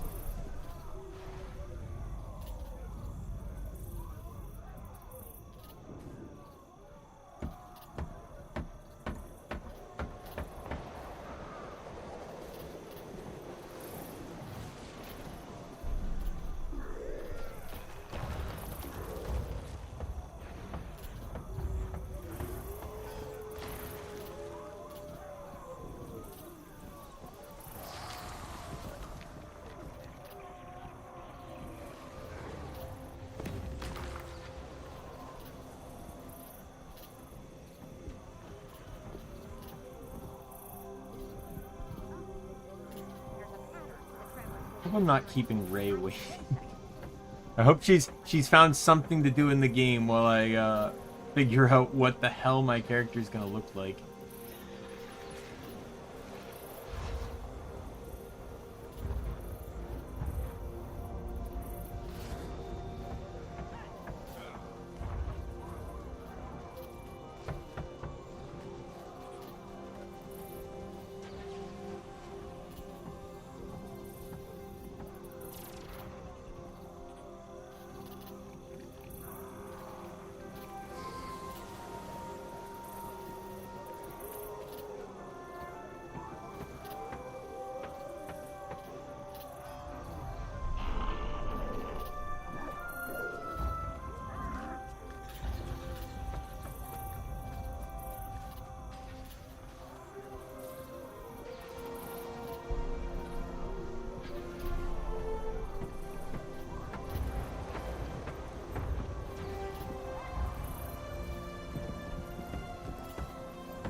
Igor, hello, how are you?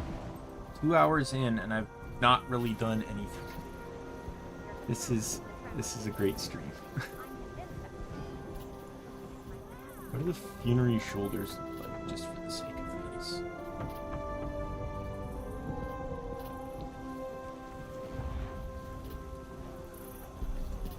Oh, yeah, well, I'm not running that.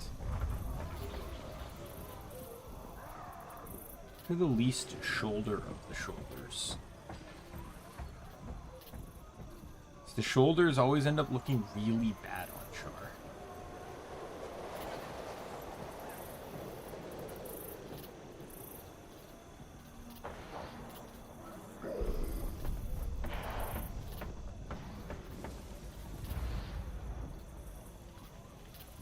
You know, I could take that.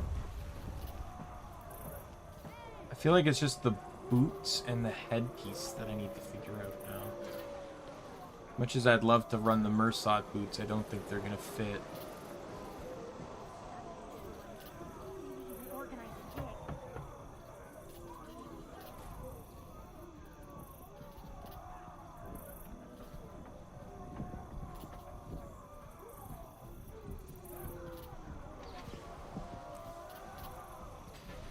Oh, I forgot to rep Hope on this new character.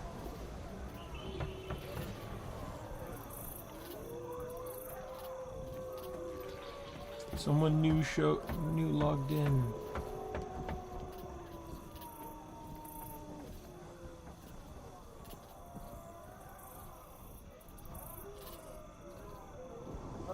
What am I doing?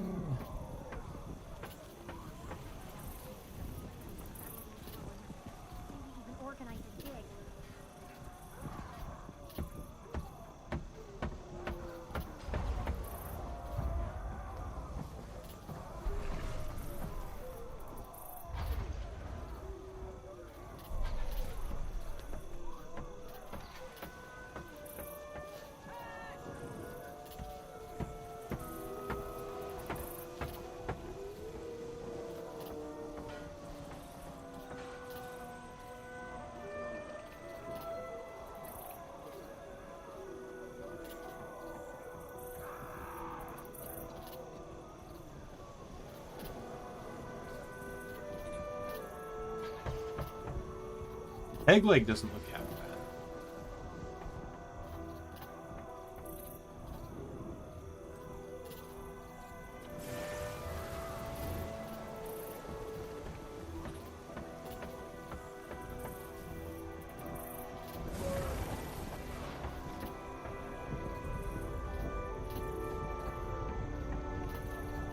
What's the... I'm running basically one armor set right now, so like, what is this one? Trickster?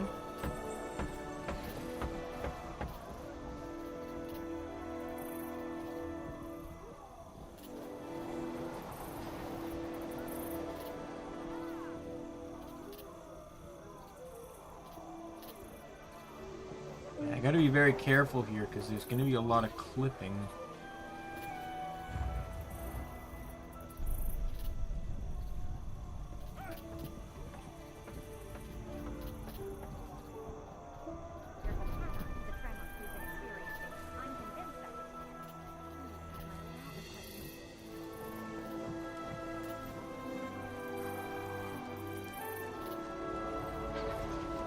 You know, Pathakoda boots don't look bad. Problem is with Char, all the boots almost look half the same.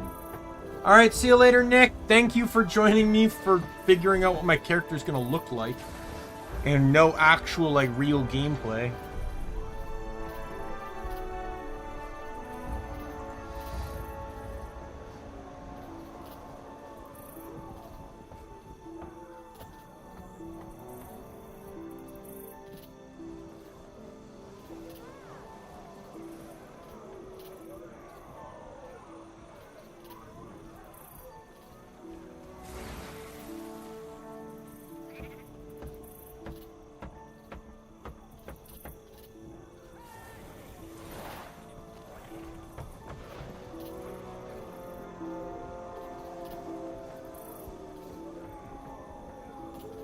What was the other char one again? I something, right?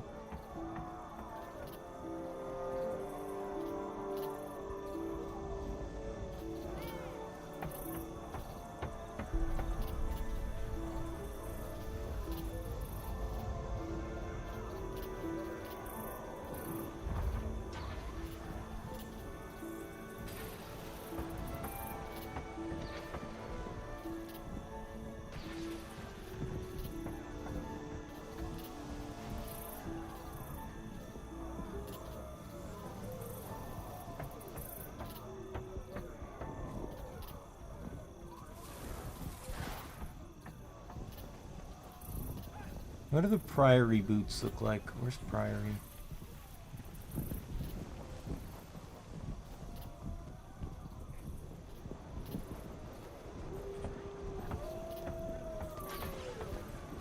Even organize a dig.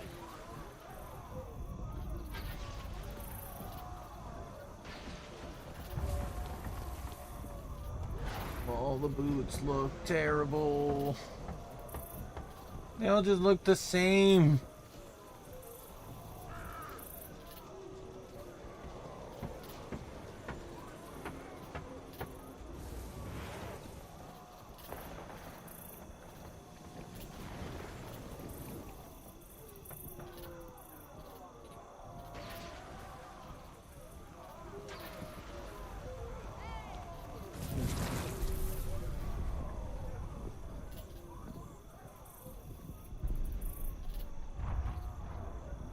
Tempted to just run these ones.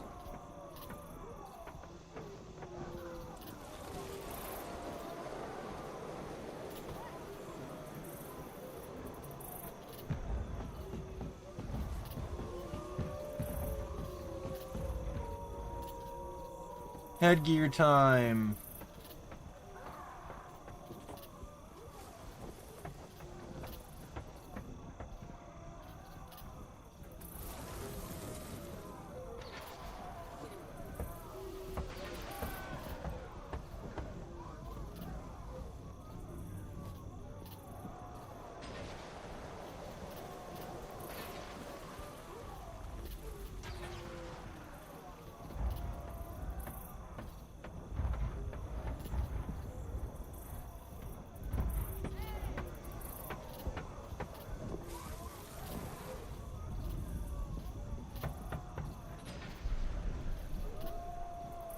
Like, that doesn't look very casual. That's the problem.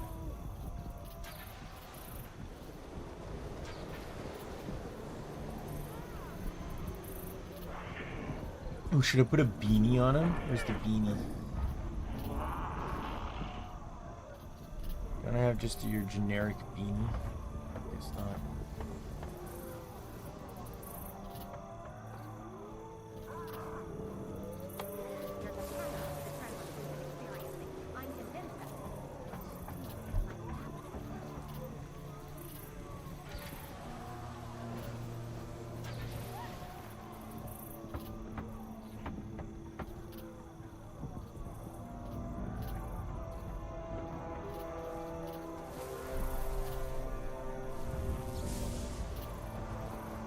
Mind a coda could probably work.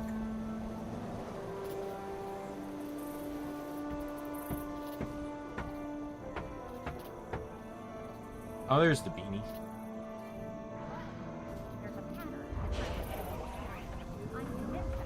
I don't know, to me a char and a beanie looks more conspicuous than not so.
Almost done.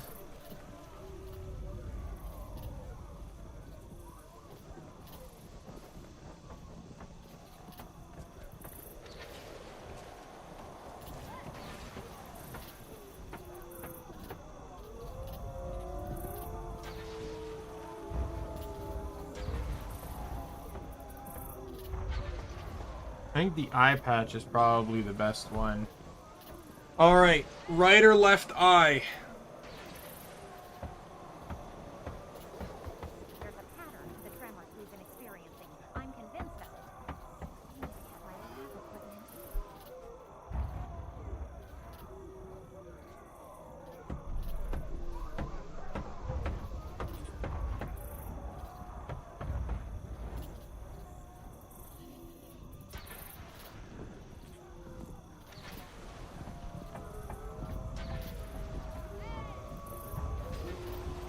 I think I'm probably gonna do this one.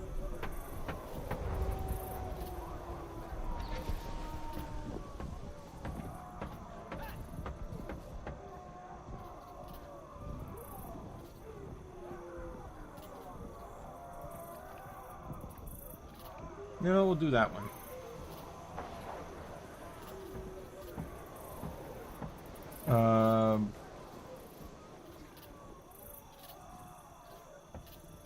Now we need backpack and weapon.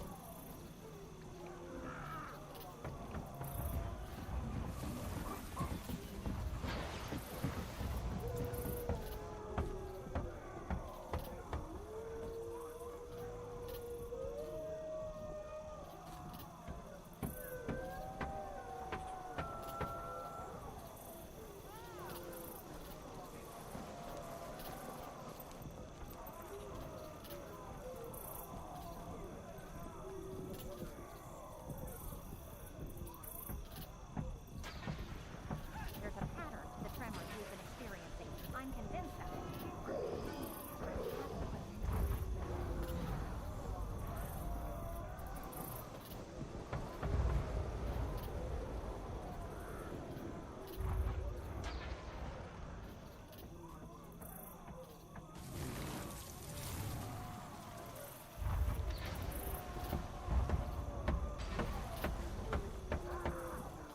Like, I don't want anything that looks too conspicuous outside of this guy, maybe just looking like an average soldier or traveler, or adventurer, maybe.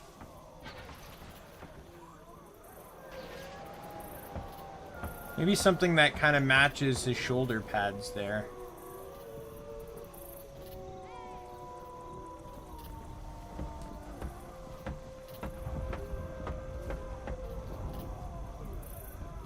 Like, to me, the guild backpack wasn't bad, but it doesn't really blend in with the colors.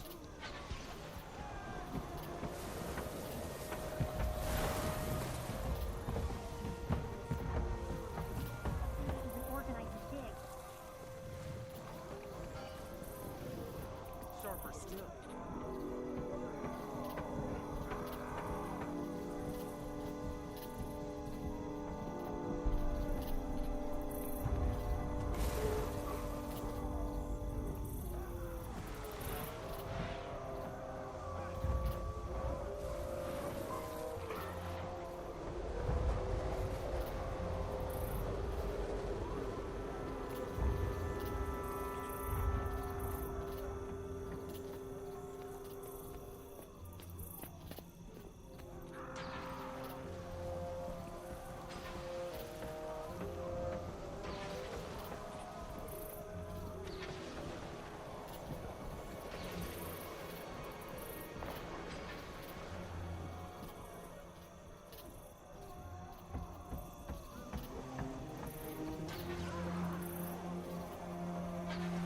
It's hard to find a backpack that actually kind of, like, fits the char well, too.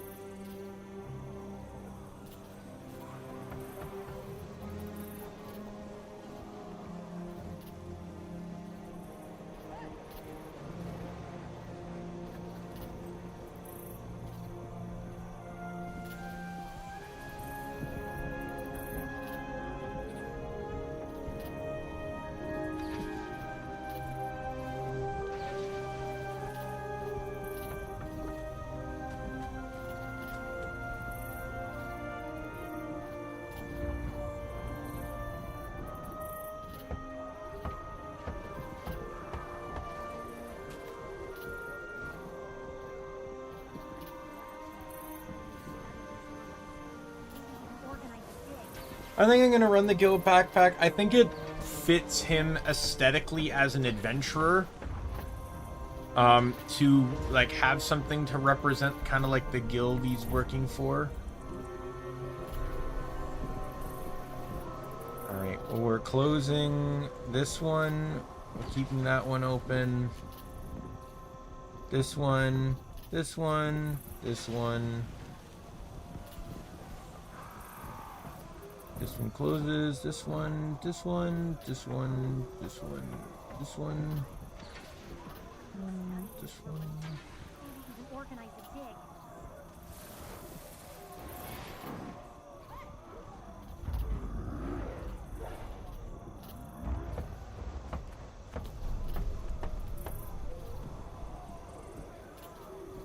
Right, hammer's the primary one.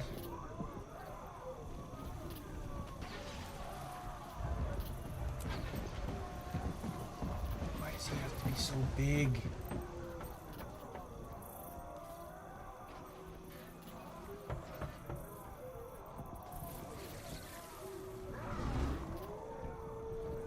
I'd run Dominator, but I already have like Dominator looks good, but I already have someone running Dominator.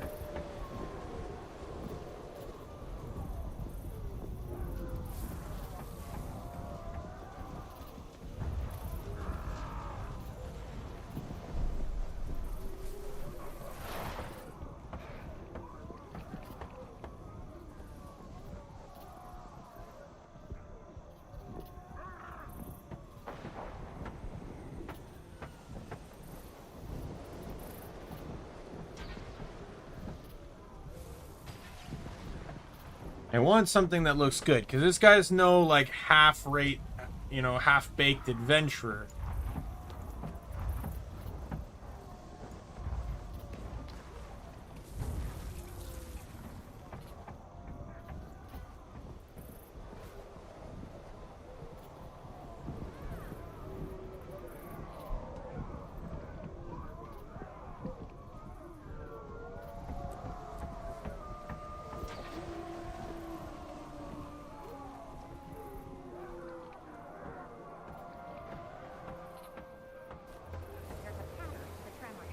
But I also don't want something like too mystical like the Auric Hammer. I want something that would seemingly be reasonable for him to acquire. But still look like the Dominator one I think would be reasonable for him to acquire, but...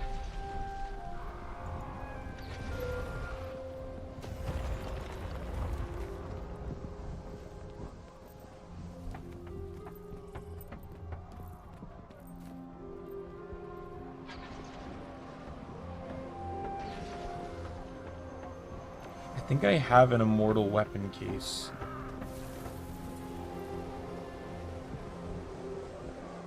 Because I wouldn't mind running immortal. Like, I have the hammer. If I have a case, I should be able to get the dagger.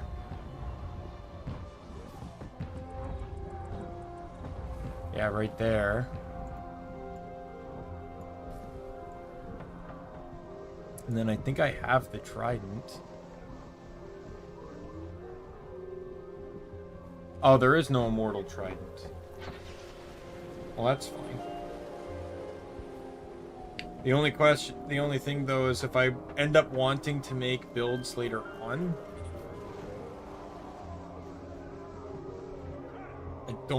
I wouldn't have those.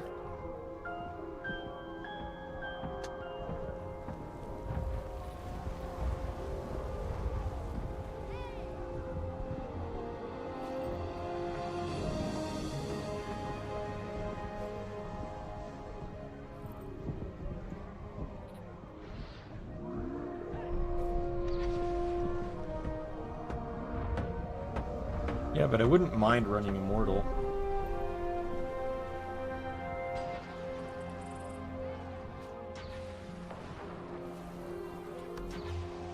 I'm pretty sure, like I said, I have an immortal weapon case that I never opened.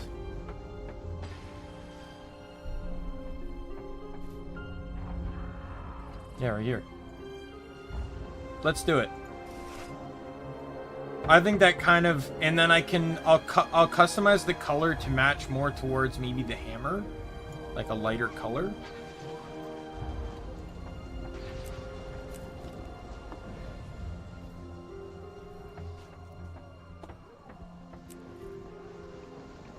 And now I just need to figure out a good trident skin.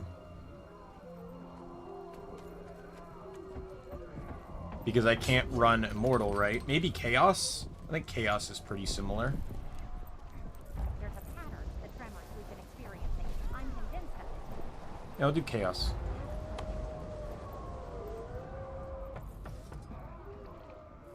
Alright, so let's see what I got here.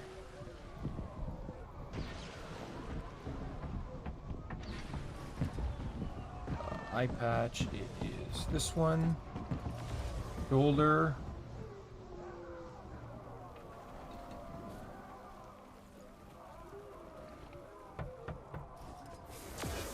And this one was Magnus. Or Magus. This one is Bunnery. This one is Bunnery as well. This one is Invoker.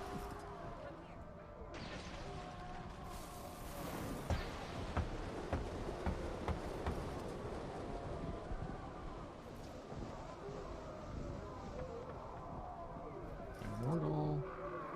This one's gonna Chaos.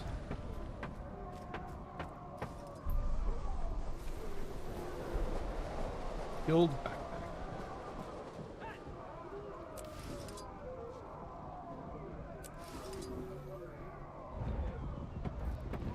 Alrighty, and then we just need to click dies.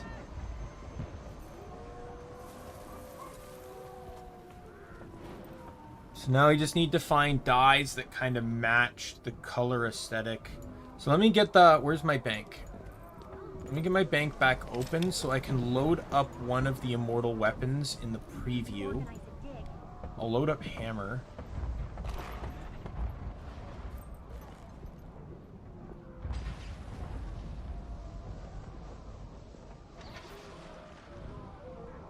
And then I'll do weapon only so I can get a good aesthetic of the color here. I should have a, like the pastel purple, I think.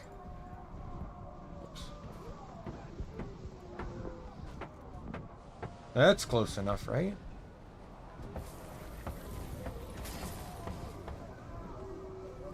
Or do I maybe go this color? I feel like I want to go a bit of a darker color here.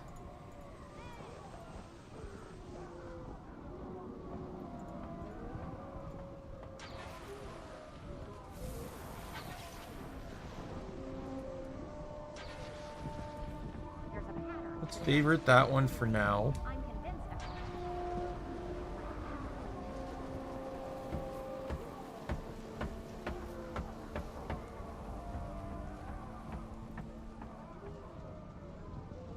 I need to go a bit darker than that.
I don't know. I feel like that orange stands out a bit too much.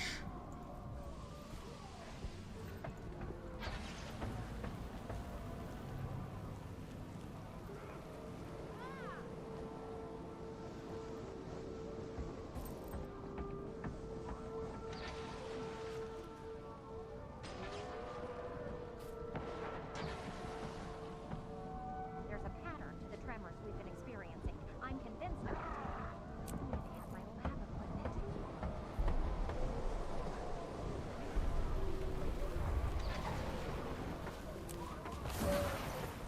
I feel like that one works.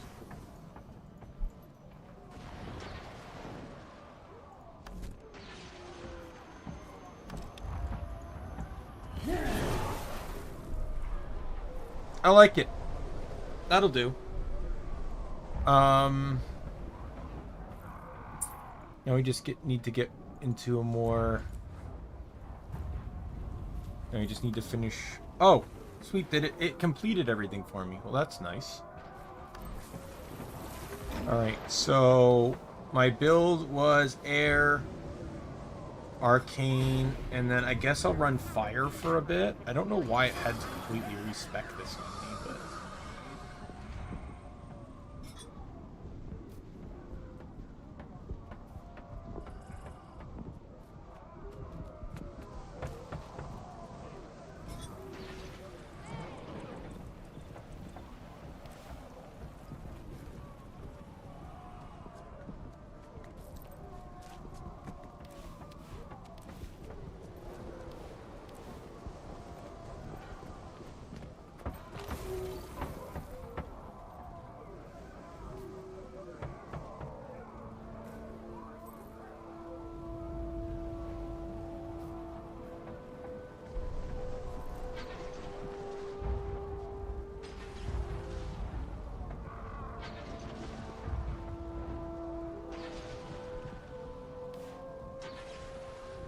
I'll run this one for now.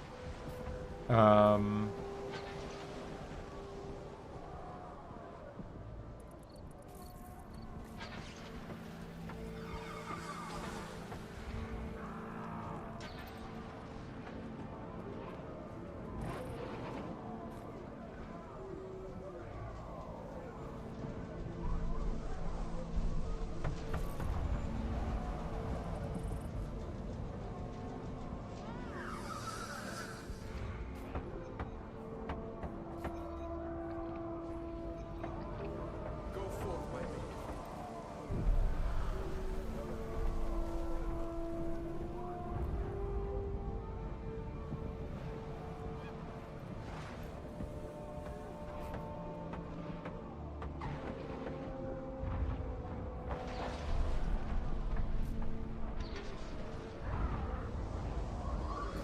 Alright, I think this is good enough for now. Oh, I gotta get...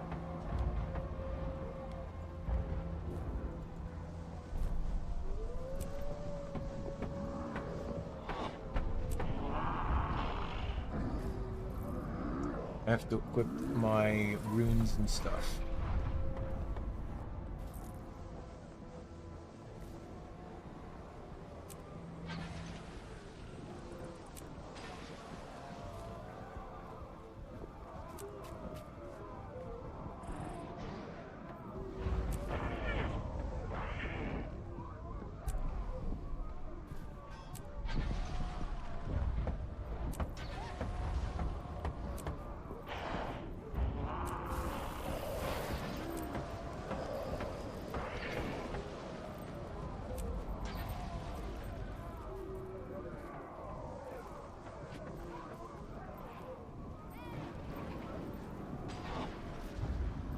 Right, I have to junk all this gear because it's utterly useless to me.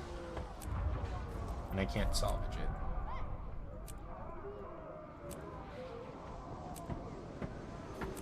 Alright, so that was a good 2.5 hours spent.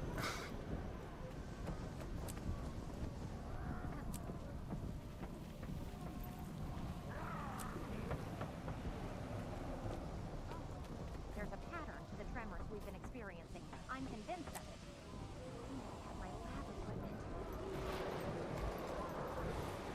Alright, Ray, I don't know if you're available now. But if you are, meet me in the guild hall, and we can start in Auric Basin.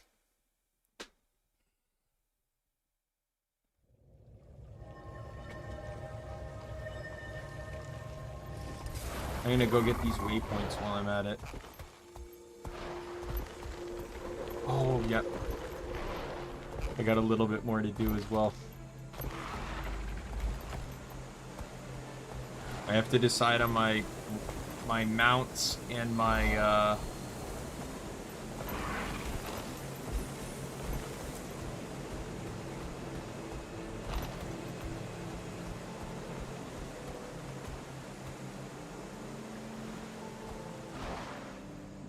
and my glider.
I love this vine thing. I really wish it was used more.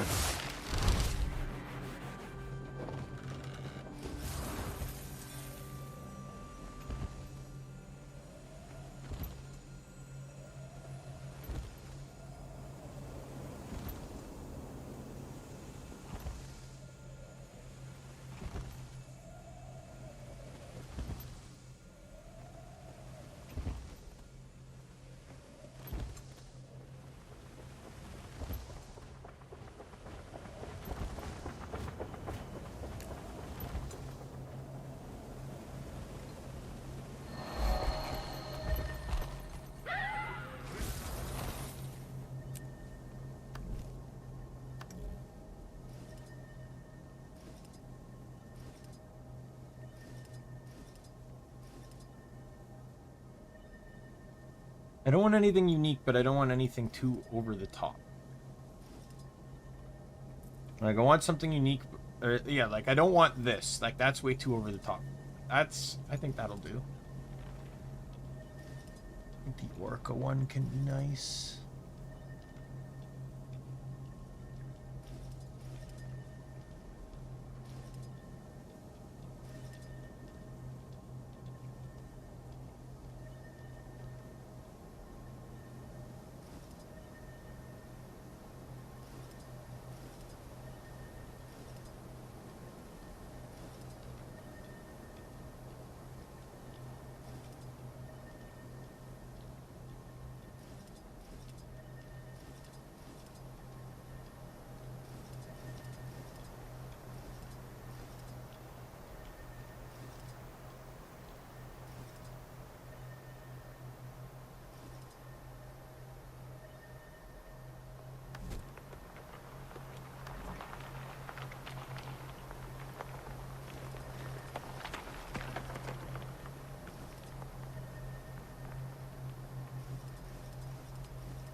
Eye color, the eye color and the chest plate color.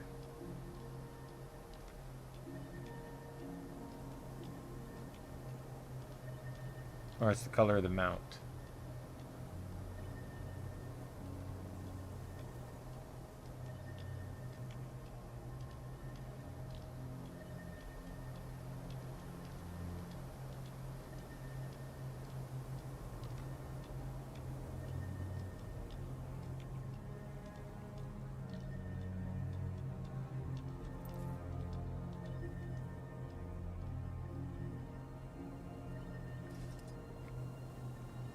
Oh, that's the color of the mount. Well, let's just go with a pretty standard brown then.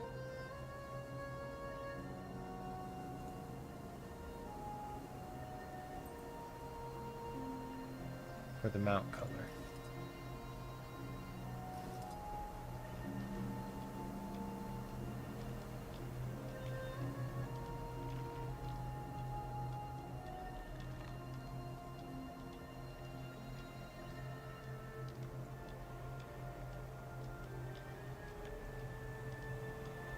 This one I don't need to change.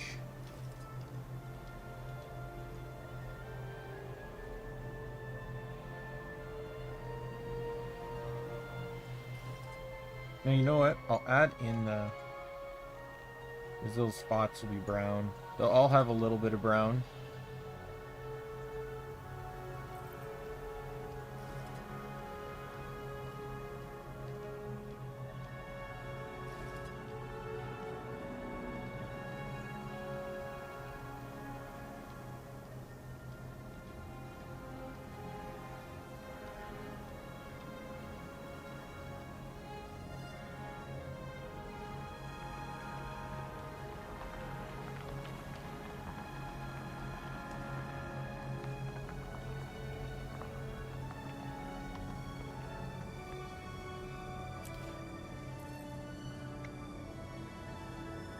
Need to decide what my glider is going to be.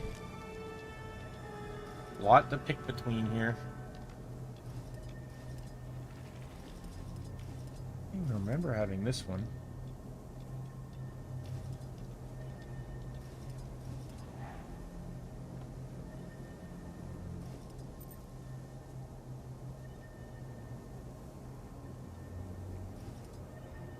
This one's probably the most like adventure-esque, but adventurer-esque. But I'm also an elementalist too, so that's the sap one. I love it.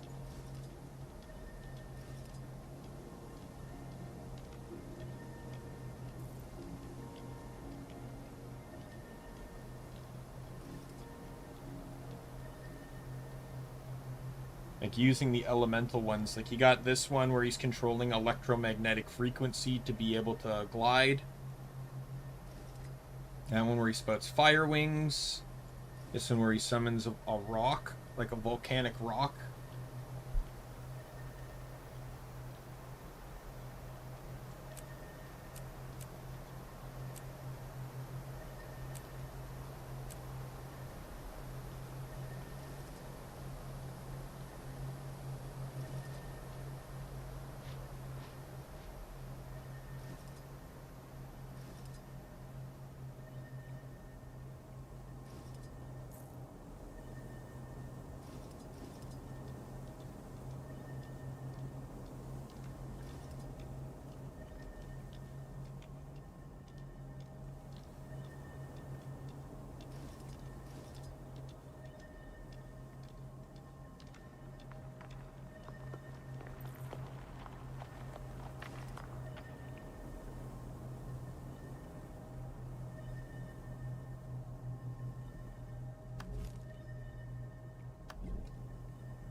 Alright, we'll go with this one.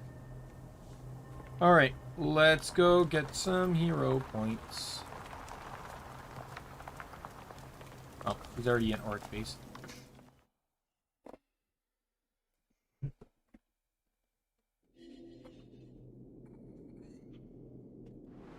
Oh, they're about to breach?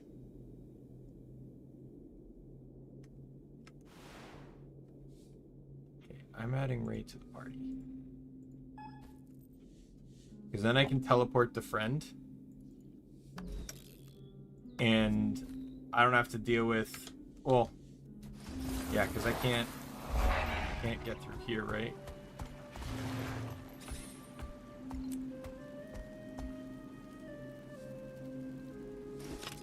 Can you go near the waypoint at the entrance to the map, Ray?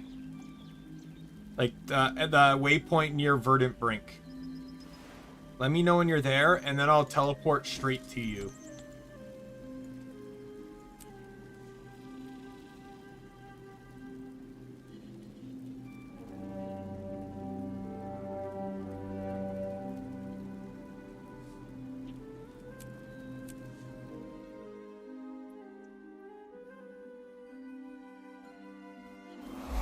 All right, excellent.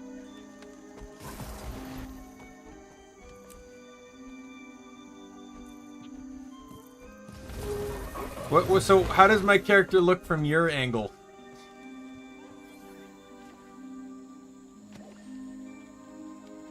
What's all the glow? Oh, I'm like, what's all the glowy stuff? That's the karma effect I have. I swear, I won't harm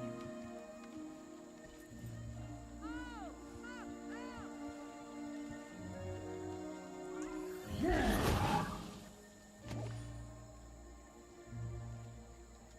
Excellent. Now let's, you think we could get the mushroom one?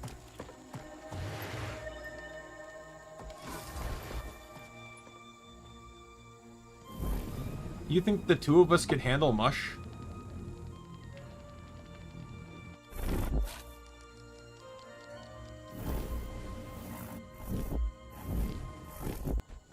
Alright, one sec. Let me double check my...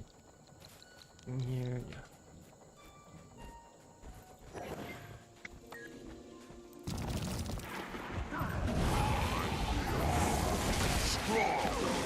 Time to fight!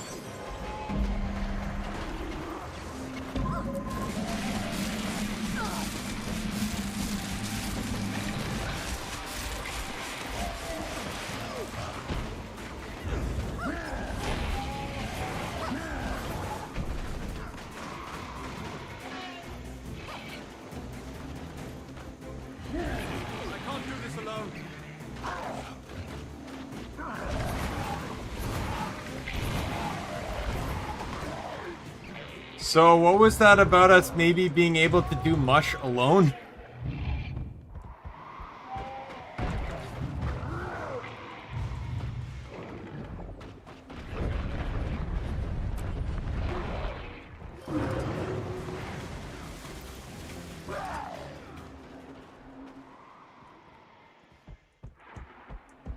Reinforcements requested.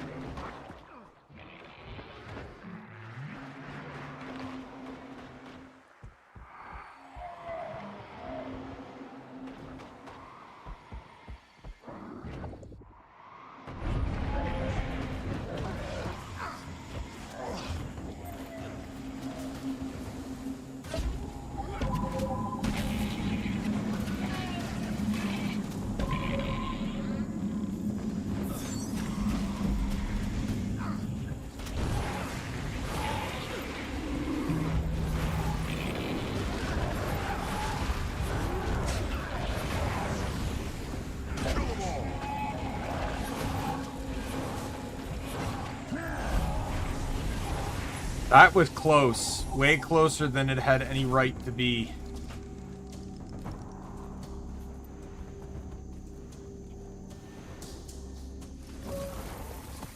We both got downed, Ray. That was not fine. Okay, so I can't fully see the map. So, are they actually running the meta on this event? I almost want to partake, but it... like, I don't want to do that yet. I want to wait until the story becomes relevant. Right now, I'm just here for hero points. Oh, someone's already fighting the arrowhead. Get him up. That's how it's done. I'm strong.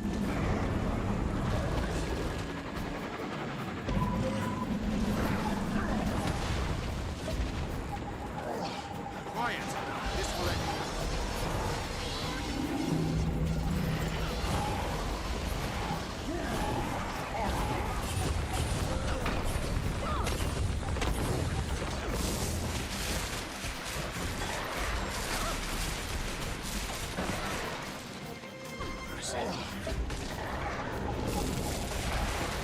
I hate arrowheads. They're so annoying.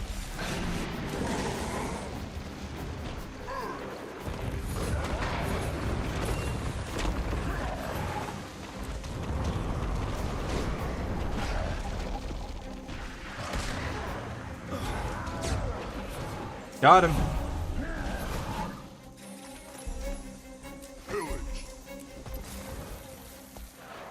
Alright, let's hit up the next one off to the side. I remember there's one over here, right?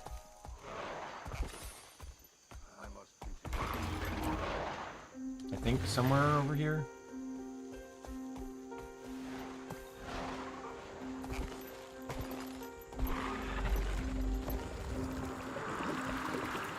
Like, we have the ley line glide, I remember.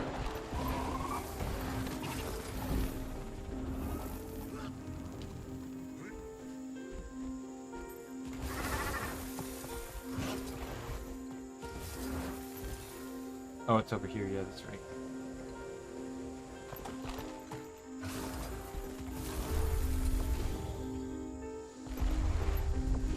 Oh, the mounts make this so broken. It's disgusting. Remember how you used to have to go all the way around and nearly die from several mushrooms?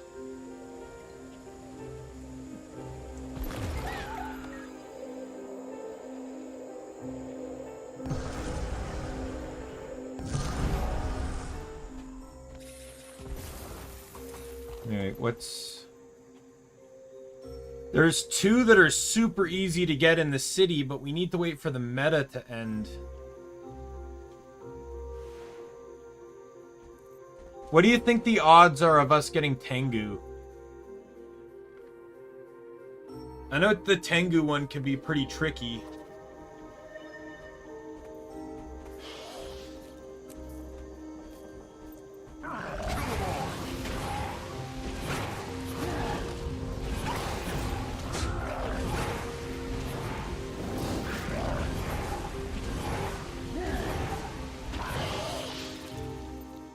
Yeah, I also would not be confident in Balthazar. What about Chalk? I think we could do Chalk.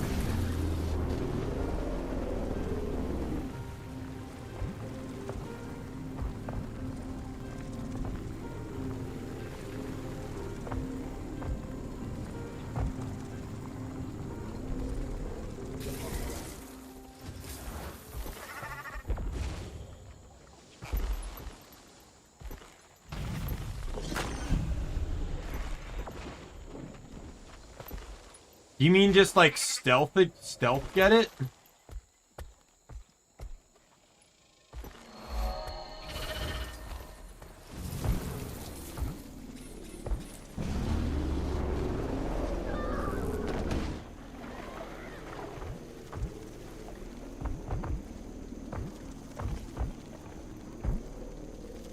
I'm currently just zipping around trying to get some waypoints here, so it makes this whole process easier.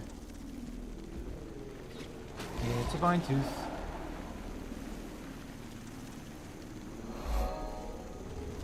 Drift.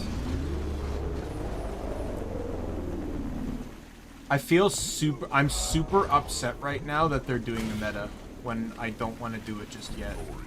And destruction.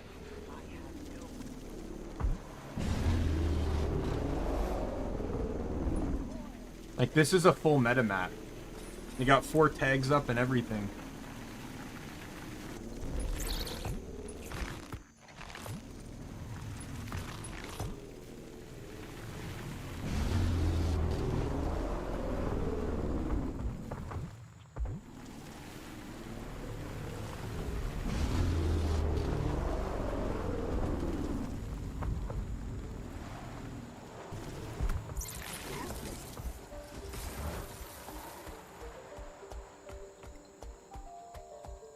Okay, well, we're at Balthazar. You said we can cheese it, right?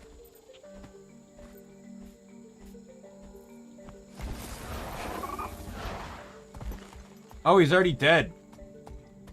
This works.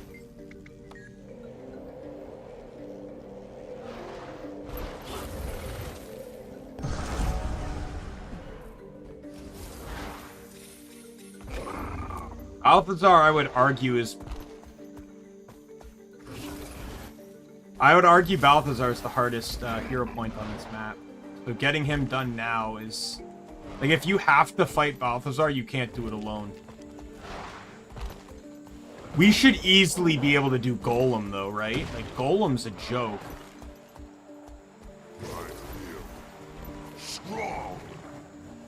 You can almost solo Golem.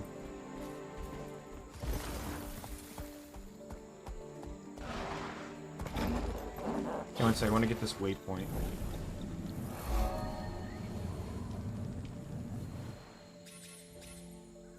We're at Southgate, right? Yeah, okay. I think it varies on your class, though. I've had experiences where Golem is not soloable, but it really depends on your build, your armor, your class.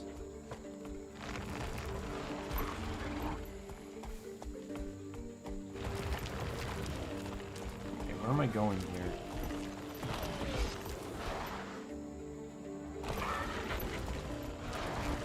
I'm getting so lost. Oh, here it is. I think. Yeah, this is it.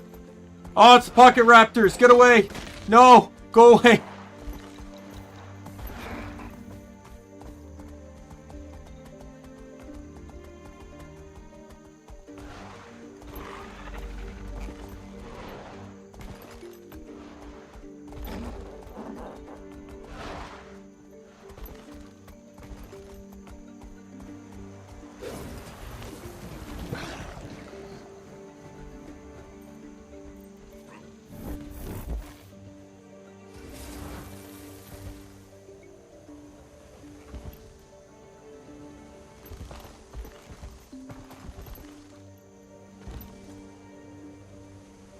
Don't touch the ground. Don't touch the ground.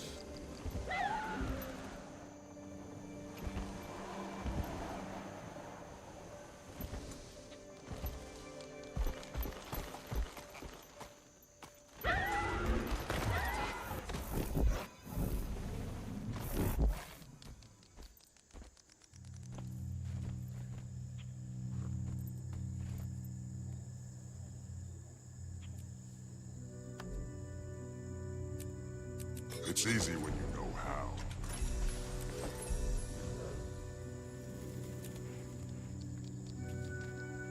Wow.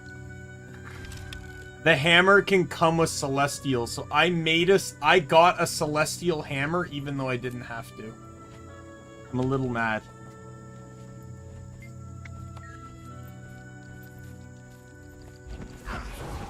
Oh, it's a bronze. Yeah, of course we can do this. Not a big fan of the slow.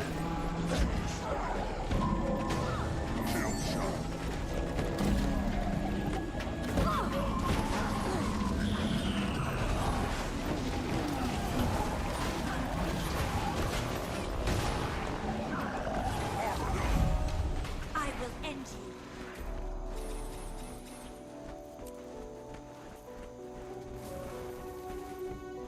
you. All right.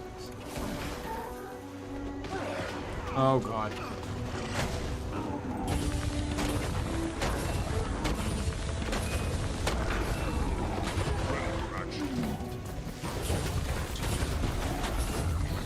Switch.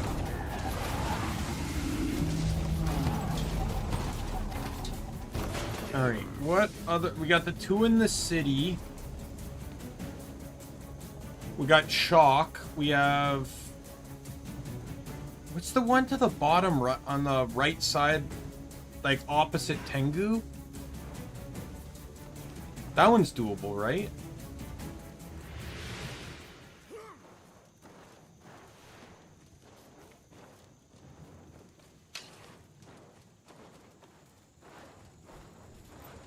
Well, we're gonna find out. Let's go check it out.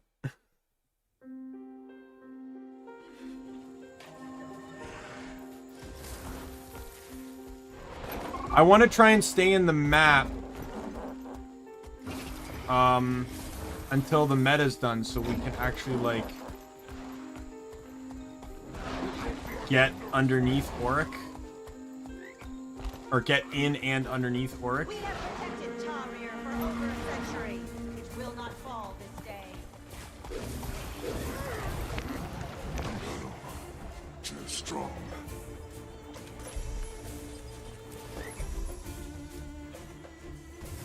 Oh, we're going the wrong way. We're going the wrong way.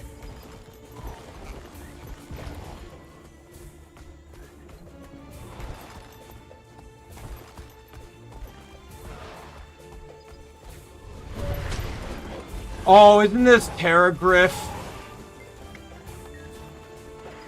Oh no, it's a Vine Tooth.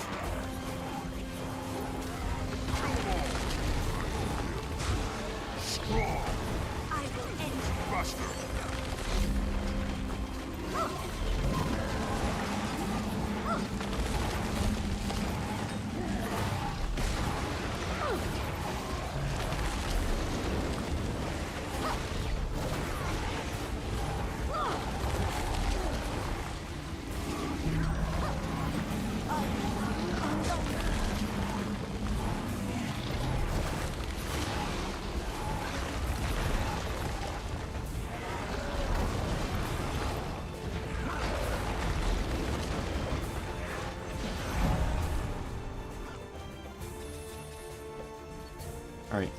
Now, do you think we could try Chalk? Like, what do you think our likelihood is of Chalk?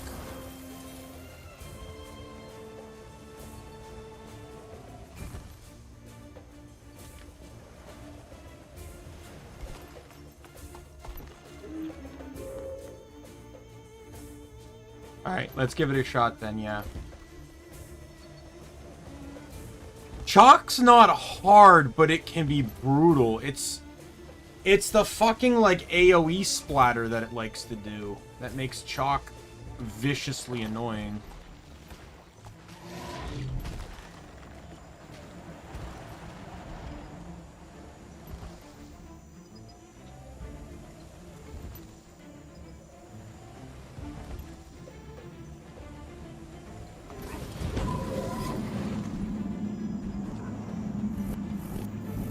That is not the skill I would have liked to have on cooldown right now. I'm going the wrong spot again. South has been defeated. That's actually kind of crazy that South was first, wasn't it? Well, no, not really. South's usually the one that has to set the pace, right? Because that's the one that requires knockback.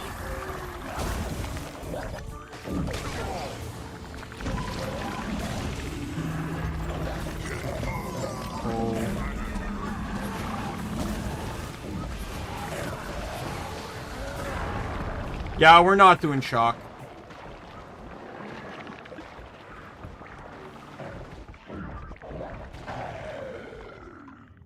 Let's give up on Shock. They've basically won the meta, so we'll be able to get back in town.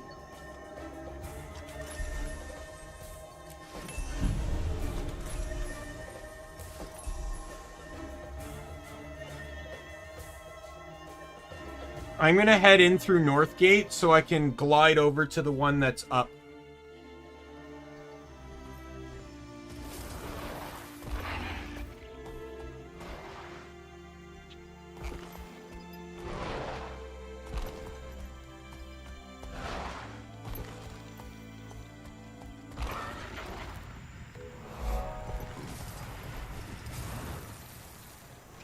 Ray, I used to be able to get a ton of these hero points at level 20.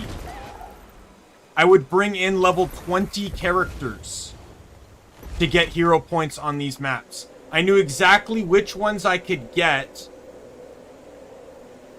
without getting one-shotted by enemies.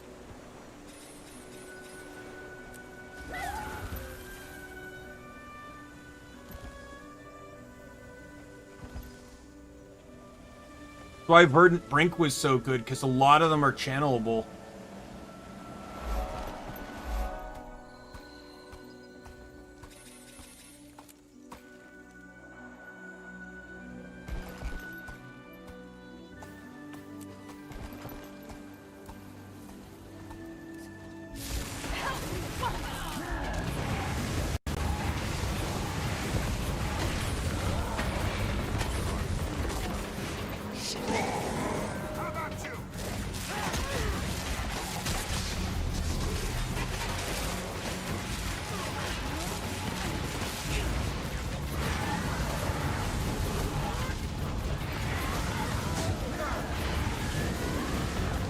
I make a pretty good team.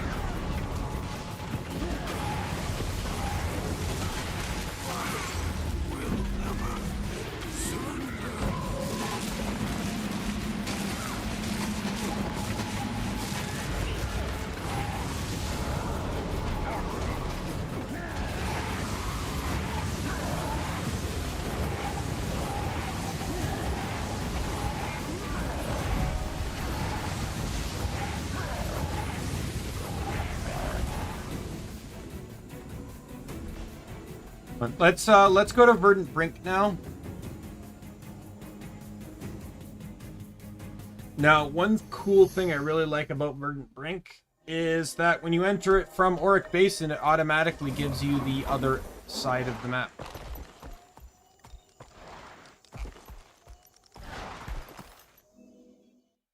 You keep what is bacon? You keep saying bacon. What is bacon? Oh, the bacon age. Oh, I know what you mean.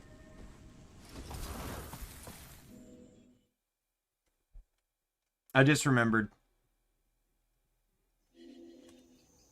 Let's go get it. I don't really remember where it is, though. I'm assuming it's in the part of the map I don't have uncovered right now.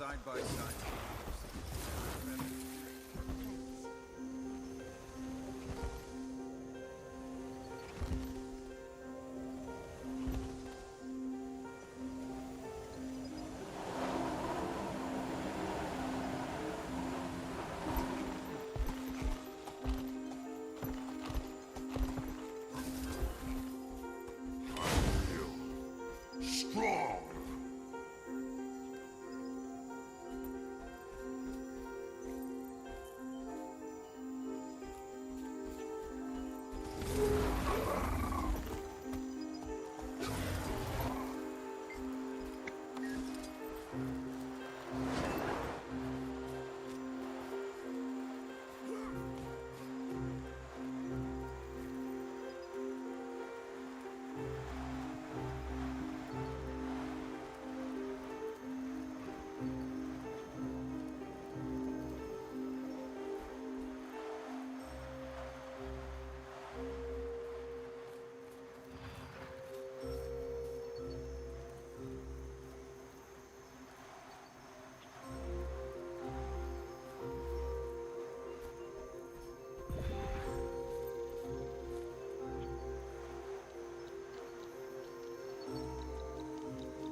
Be close on me. That adrenaline mushroom respawns, and I'm good. Got it. Alright. Heading to Shipwreck.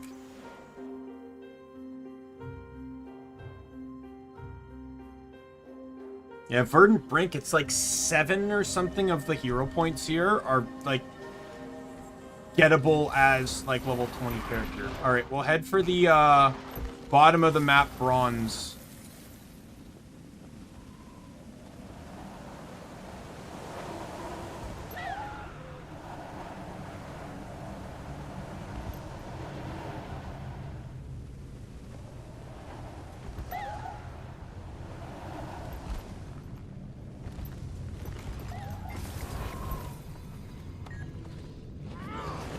When is it? Oh, it's a Husk. Oh, this is super easy. Husk is the easiest one to get here.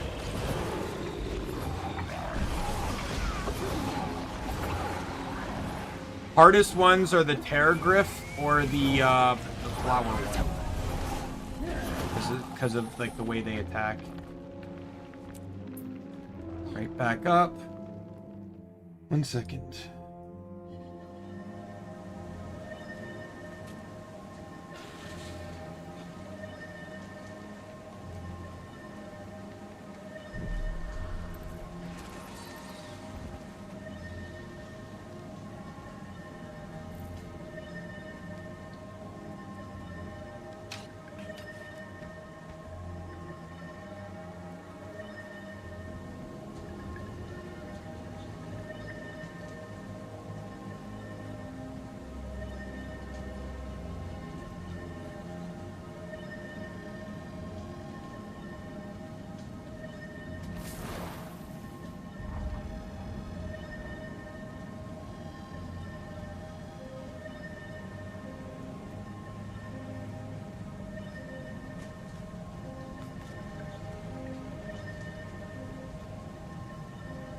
Okay, we'll head north. Wow. We'll take the that's north route. quality armor. Thank you so much. Take a look. So I had to pull up a map that showed like where all the hero points and stuff are.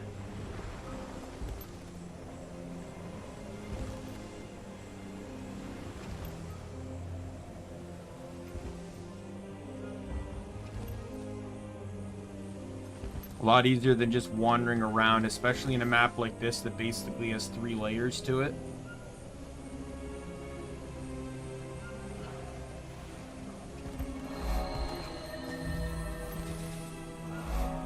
A true warrior needs a weapon for every day of the week.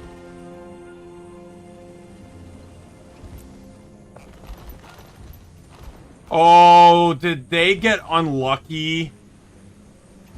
Oh my god, I think these poor souls got unlucky. Or maybe they're attempting. Here, you can give them a hand here.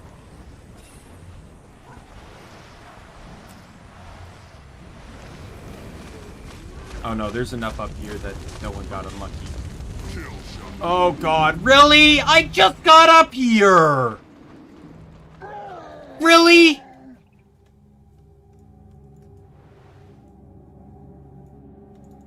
The fuck was that?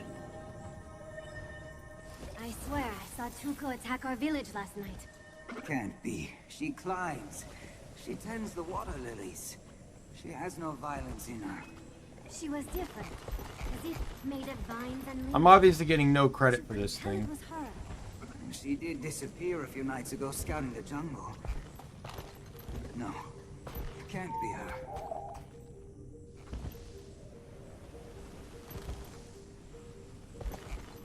I got up there as it was in the air, so I couldn't even tag it for credit. And then I get down and then instantly killed.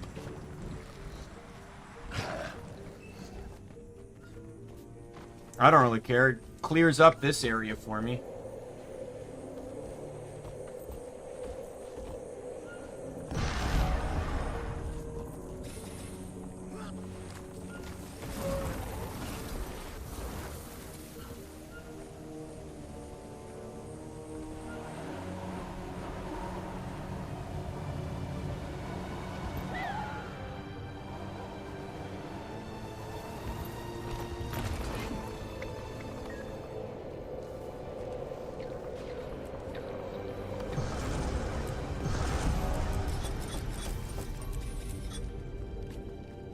I'm about halfway through Catalyst.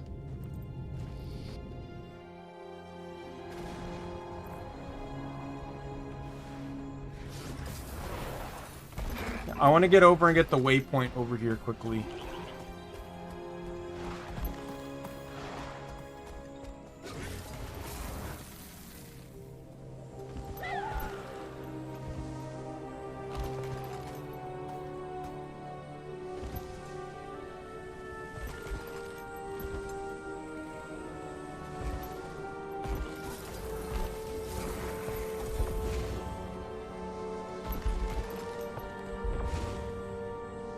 Why did the Springer turn around?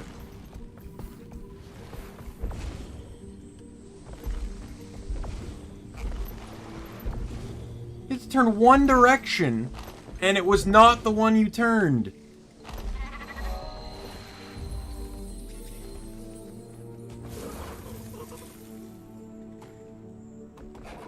Yeah, getting into the sky is... I remember you can do it outside of the meta, but it's not easy.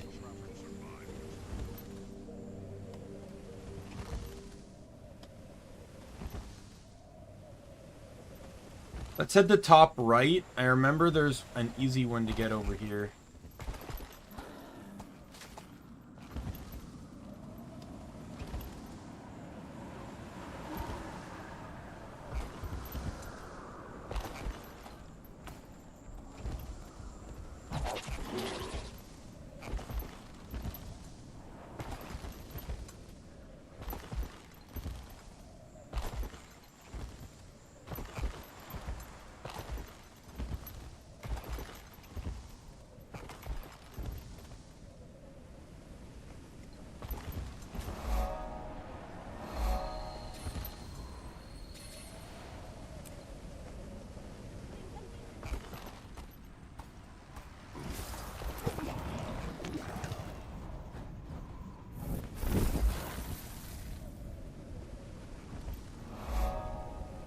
You'll be dead before you know it.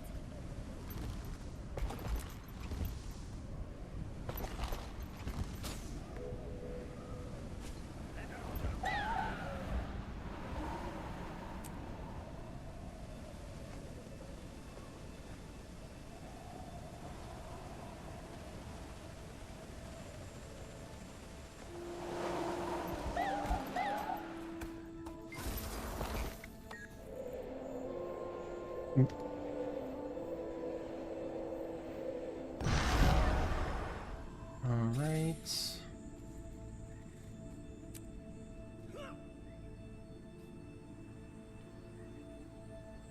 I know there's some on the south areas, like there's another couple channelable ones. I think we're too low for this.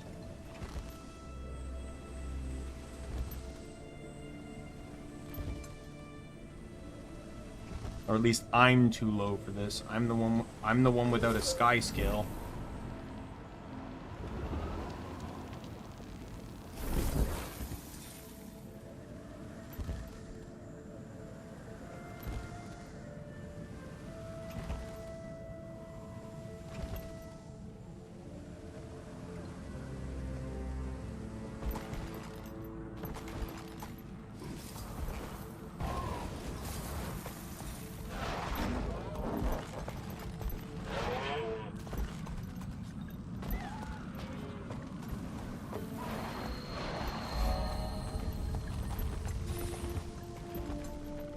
Remember, this is how you can get up to the top, but I want to head west first.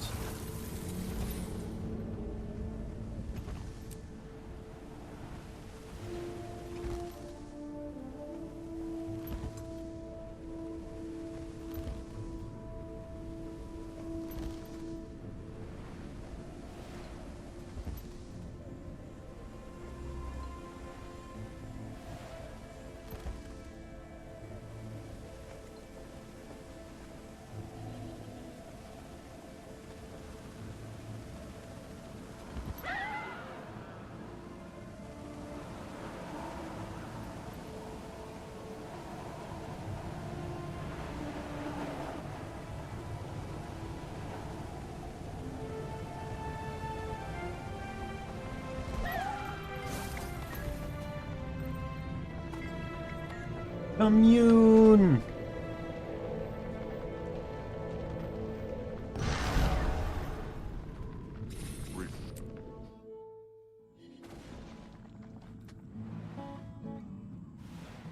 There's one.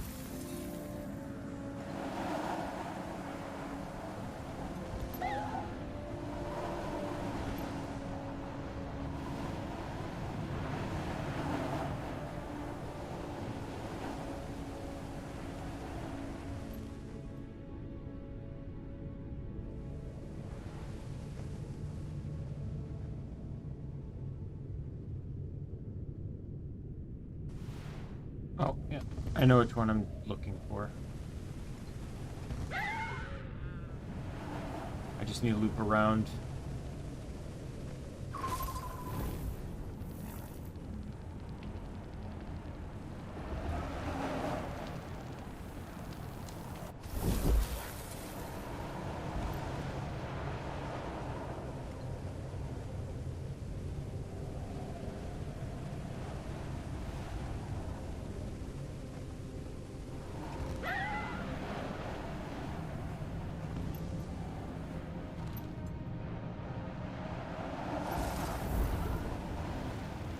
Found it.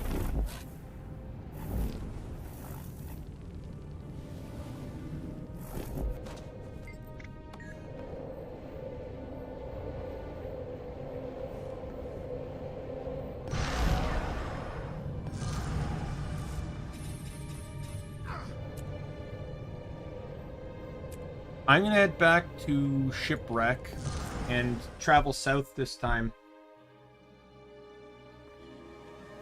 And then it's just the ones in the air.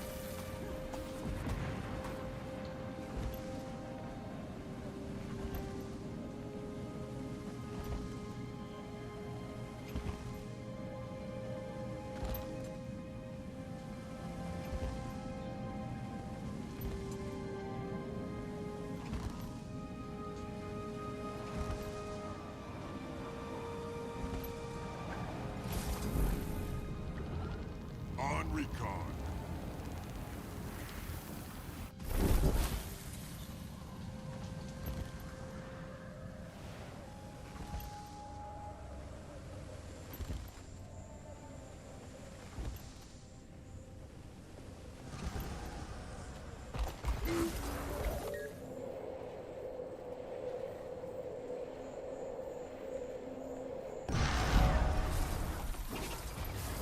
Griffin's proving to be really useful here. It really goes to show you how dedicated these maps were to gliding. When the flying mount that travels a lot of distance is super useful. Alright, so we're... go back to Farron's.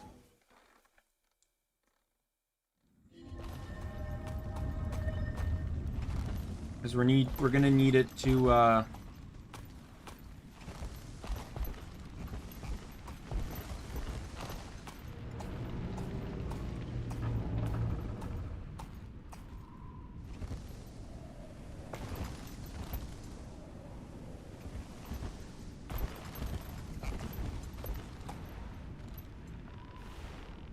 So we have, up top, we have Golem, Vampire, a Channel.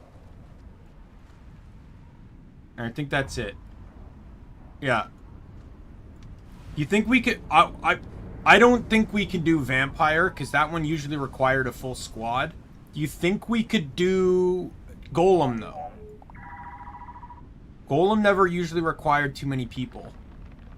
And the Channel one's just an easy one to get. Alright, let's get the Channel one first, because I think it's easier to get to. It's right over here.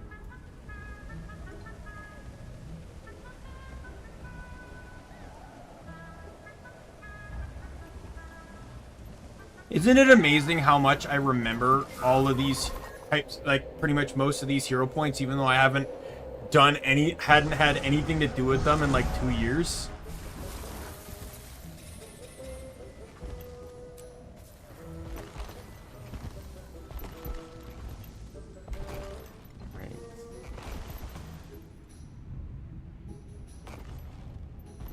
I think we might be too low. Are we? Oh no, we're good.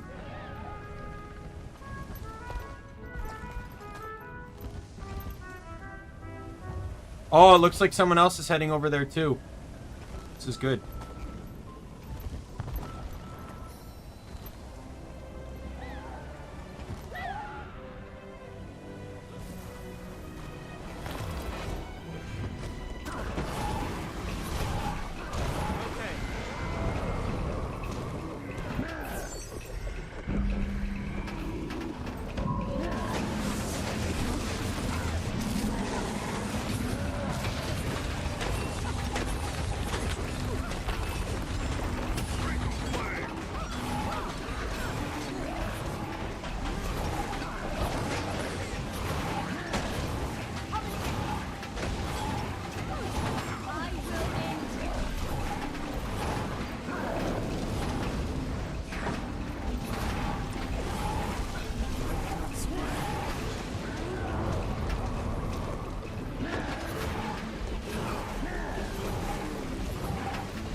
Right, yeah. The other two, I don't think we're going to have much of an opportunity against.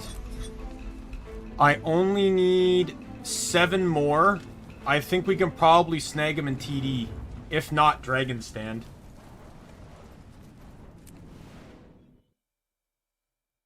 Dragon Stands are pretty much all channelable. The ones you can get to, so... But we should be able to get 7 in TD, I think. Or at least most of them.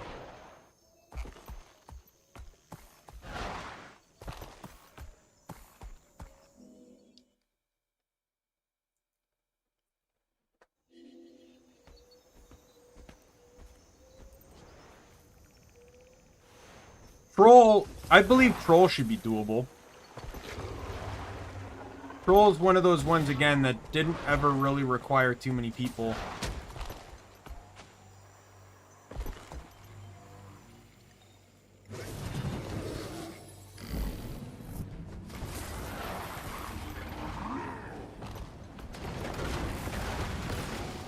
I'm losing track of where I am. I need to go further south. Okay, never mind. That guy's a mechanist. He doesn't need my help. Why would I ever think probably one of the most overpowered classes in the game needs my help? How dare I come to that conclusion?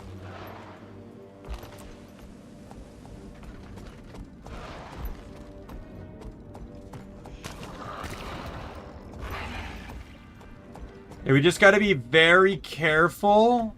I'm just peeking around a little bit because I remember there's an elite troll that likes to roam and makes it a bit annoying when he spawns during this fight.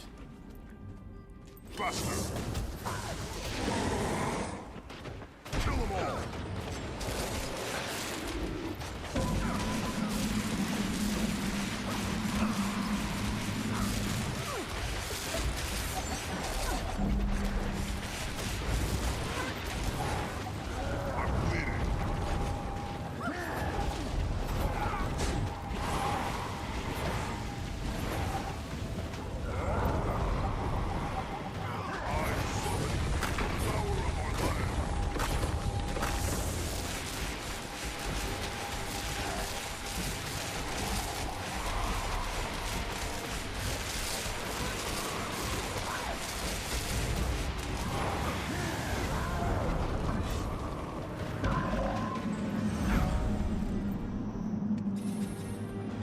Alright, let's get back up to the camp.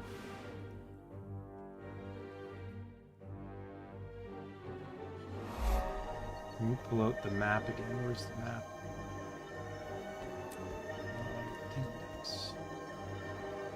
I really wish the map would turn into a map and not just stay like the overworld map with the icons on it.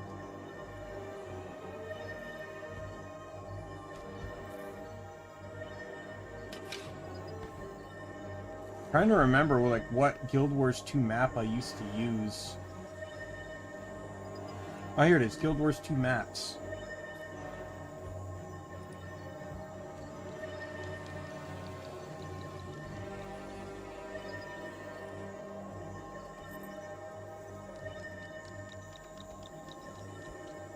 Well, that doesn't help me at all. Not if it's happened.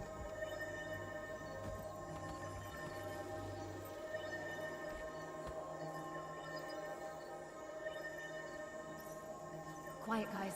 Here she comes. Hi. What were you talking about?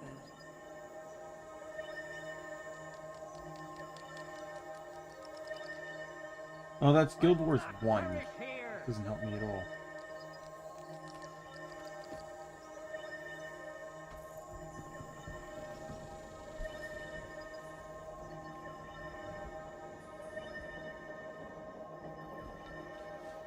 I used to use one all the time. It had an overlay and everything.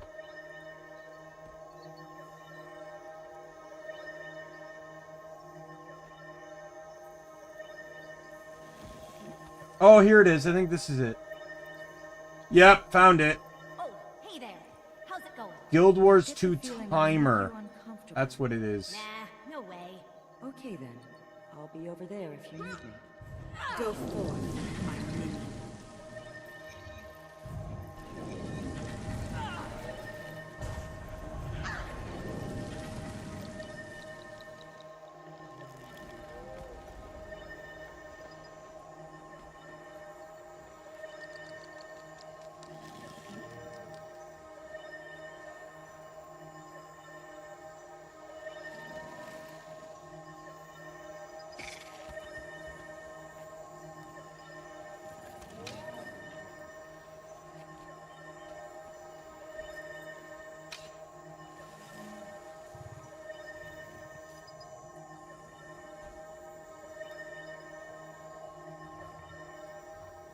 Not showing me the masteries though.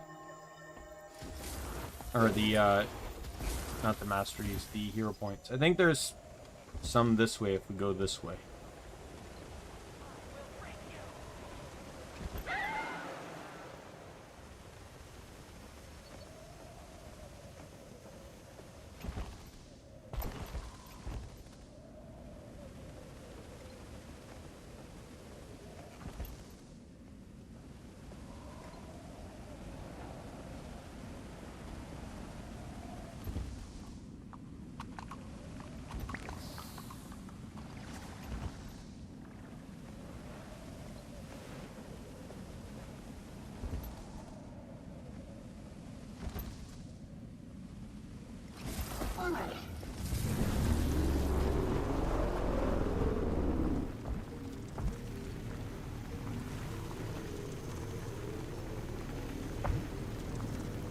Kind of amazing with how, like, tight these maps are, how much you can still use the roller beetle.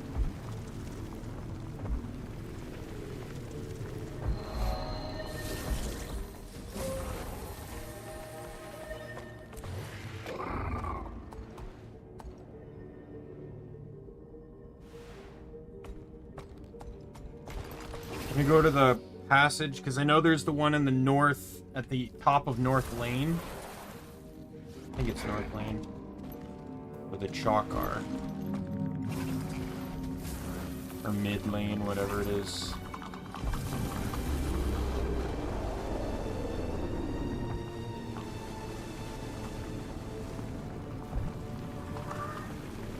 I'm 100% wrong.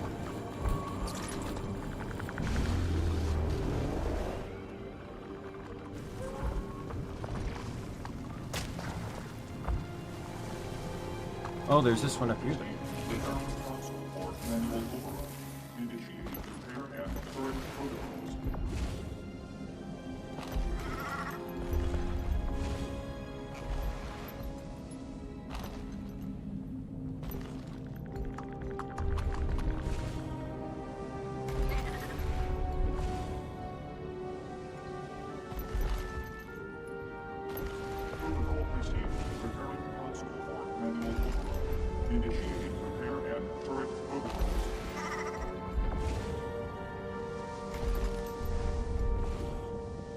Oh, come on! Protocol received. Preparing console for manual override. Initiating repair and turret protocols.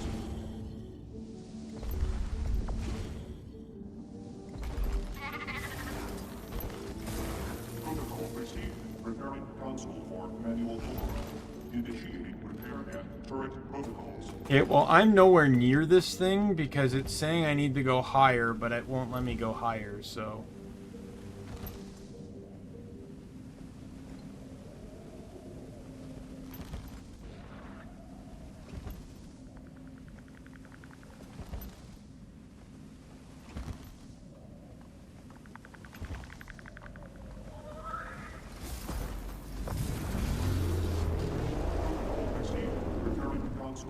Manual override. Initiating repair and turret protocols. I'm honestly contemplating just going to Dragon Stand.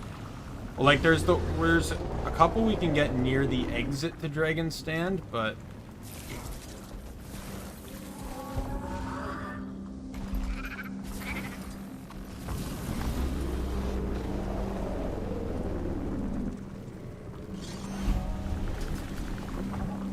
Someone's fighting the Blitzer.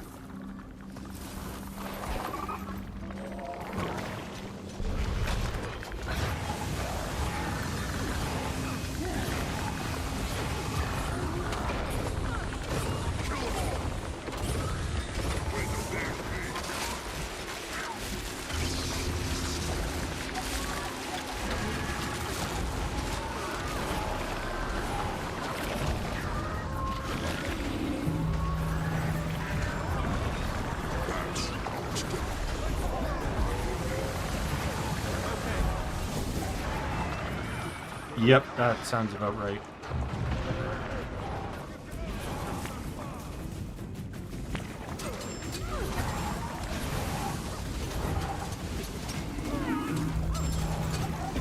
I need assistance. Well, that was lucky. I don't think we would have been able to handle the Blitzer ourselves.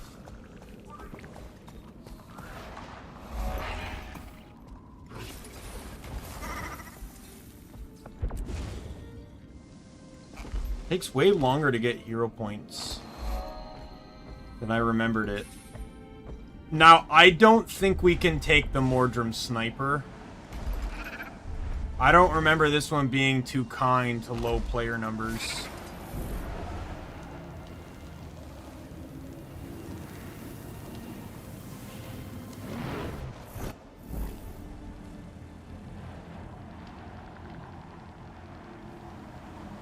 But there's the one north of here. If we land into the water, we can easily get.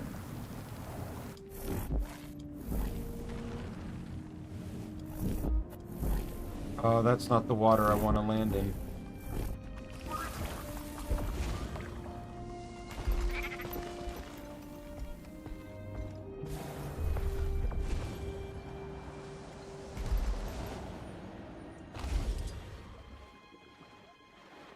There's also the Radanovus one, too.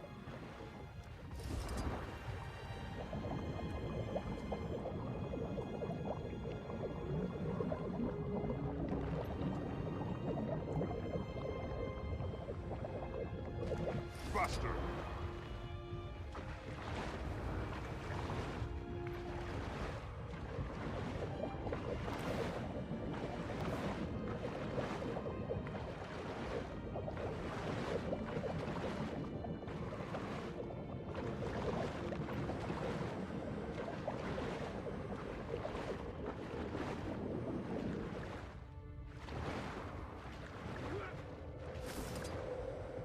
Buster. Come on! Who hit the shrimp? It's not even an aggressive enemy!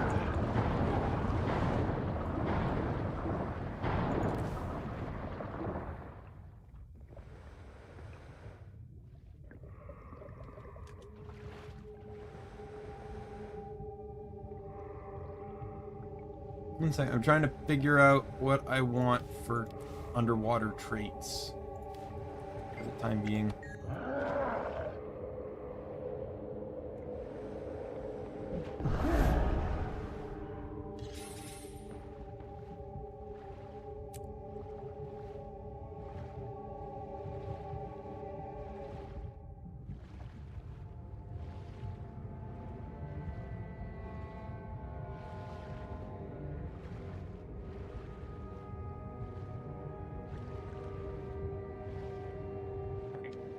There's a few more I know we can grab here. Heading back to New Hawk. I'm gonna head to that chalk one that I was referring to before that I now remember where it is.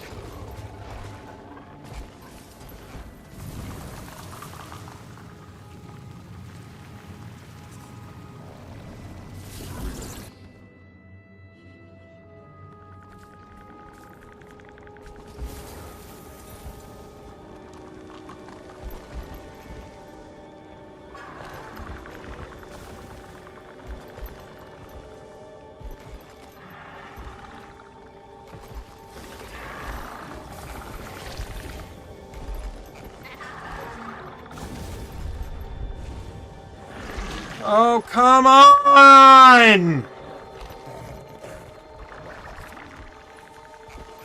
Just fucking work with me!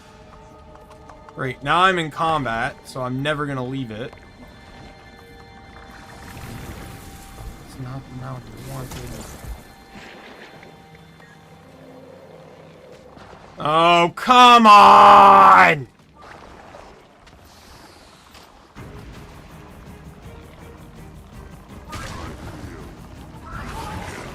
Right now for the entire armada to attack me.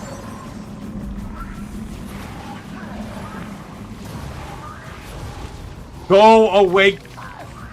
Ah! Stupid thing. Die. And I'm down.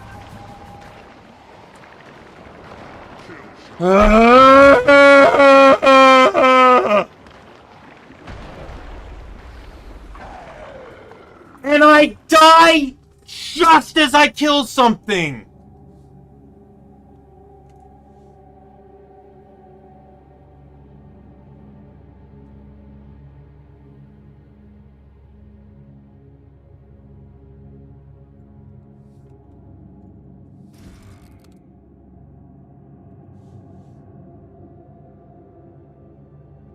The stupid, like, chalk sapper things that are fucking annoying as hell that only die to Defiance. It kept dodging all my Defiance attacks.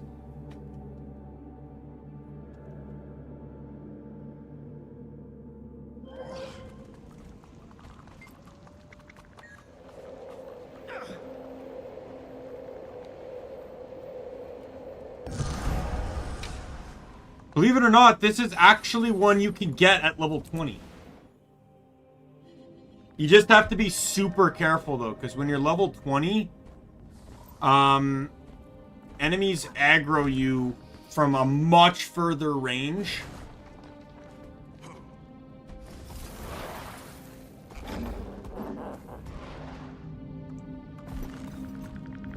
Yeah, we're gonna head into Radanovis.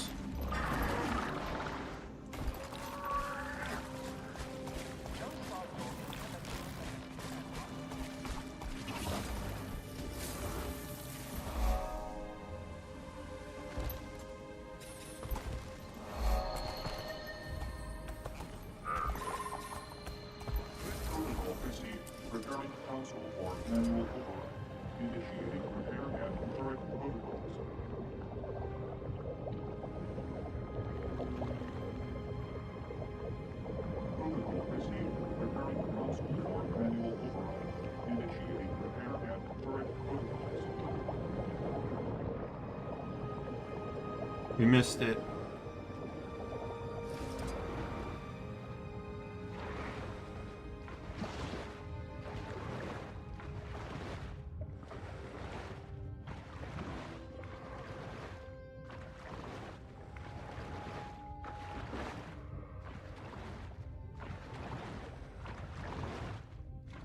No, this one's way more longer than the other one.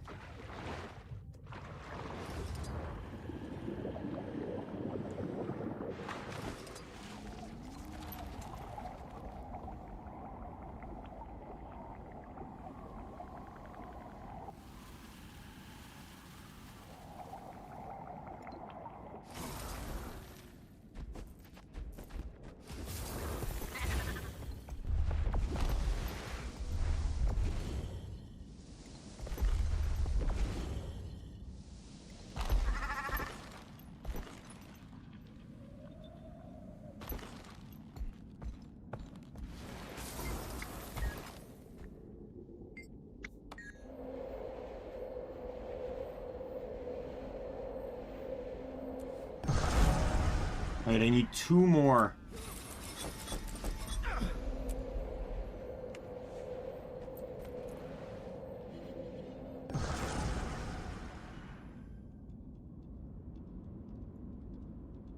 And I don't know what the chances are of getting them here. I say we had the Dragon Stand.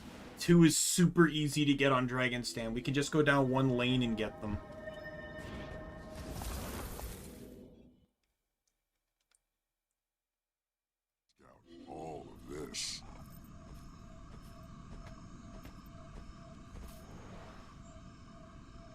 Oh wow, we walked into a meta map.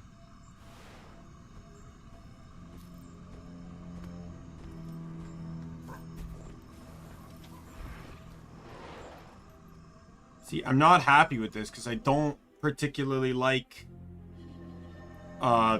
entering on meta maps when I'm not doing the meta, because, you know, like, it does upset people when you do that, because it's like, especially a meta like Dragon Stand and some other metas really require a lot of group effort, and to have a slot on the map taken up by someone that is not, that doesn't care to put in the effort. I kind of wish I could transfer to a lower map. Can you move any faster? That saurian meat isn't going to stay fresh for long. You know what? Let's just head to let's head to Crystal Oasis. I'm sure there's a couple here. There's 2 here that we can quickly grab. I'd really rather not interrupt the meta. I'd feel bad.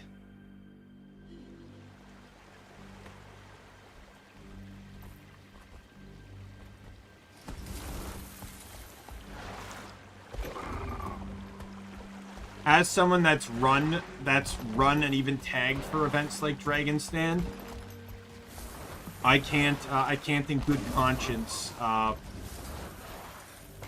HP farm during a meta event, during an active meta event.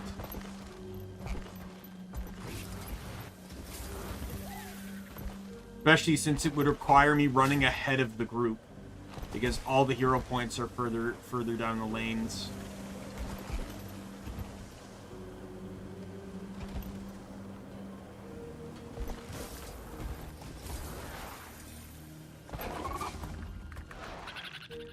Come, Outlander. Learn of King Joko, bringer of peace.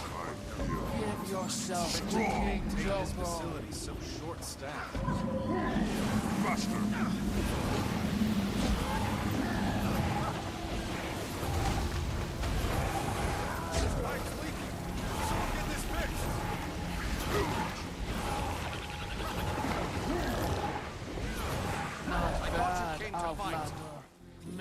Okay, 1 more, and we're good. I just can't see anything on this map.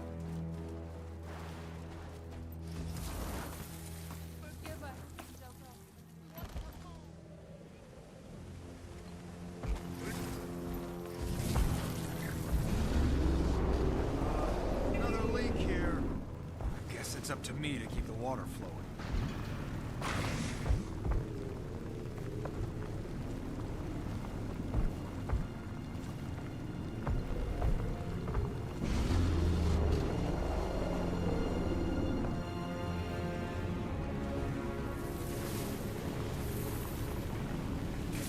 Oh, Genie.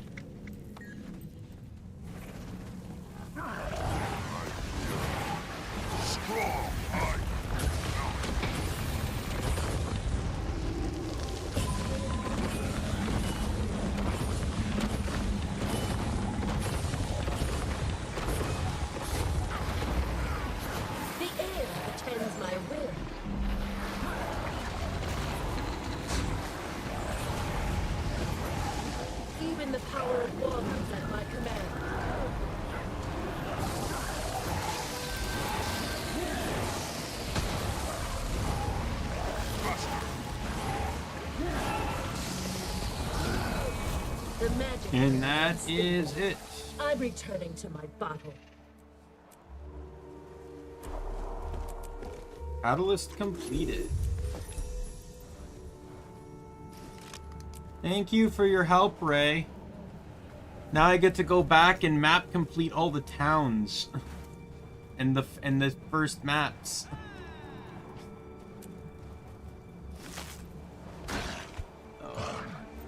Must you? I can't even equip my hammer yet. Alright, let me skin it. There. Target identified. 1 second, I gotta skin my hammer. Oh, fuck off.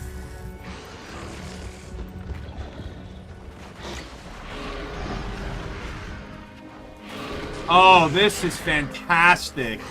So it let me equip the hammer out of spec, but because I'm not in the spec, I can't use my weapon, and Elementalists can't weapon swap in combat, so I literally can only use utility skills.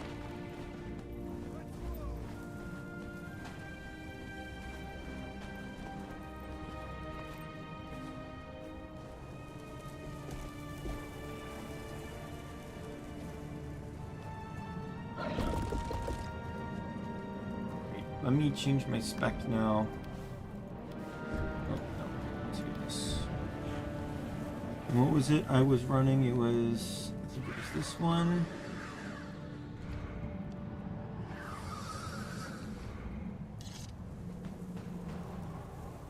I think it was this one.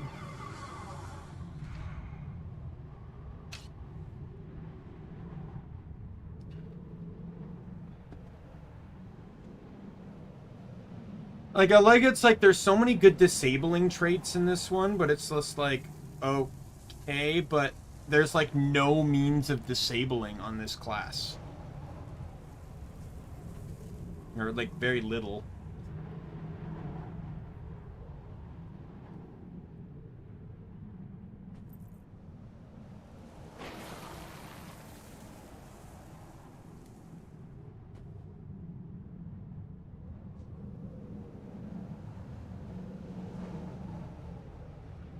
Like, I'm still trying to figure out, like, what I want to run.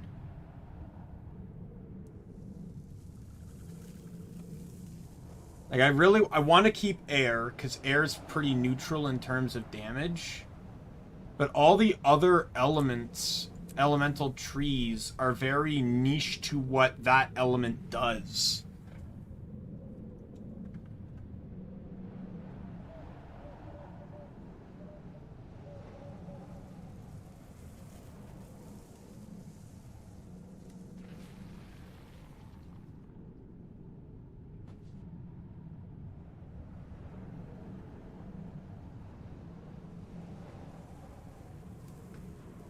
I don't need to focus too much on recharge traits, because on the next patch they're scrapping them anyway, so...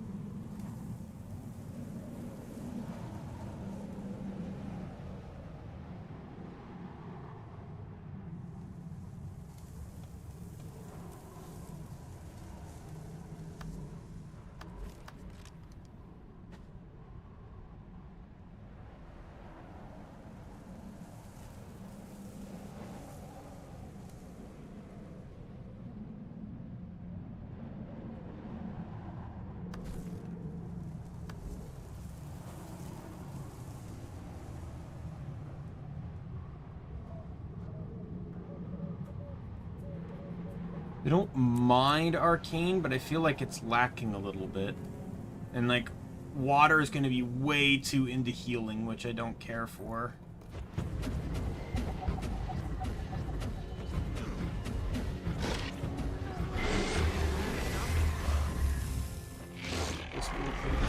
I got a hammer this time, you asshole.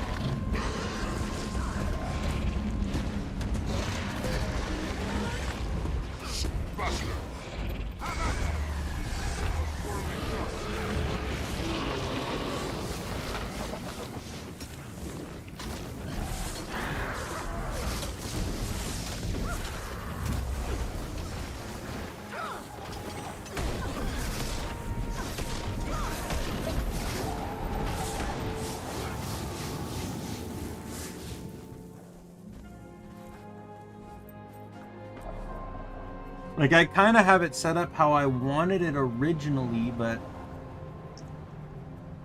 No, I think I'm going to get rid of Arcane. I don't think it's going to add enough to what I'm looking for. But that likely means switching to either Fire or Earth.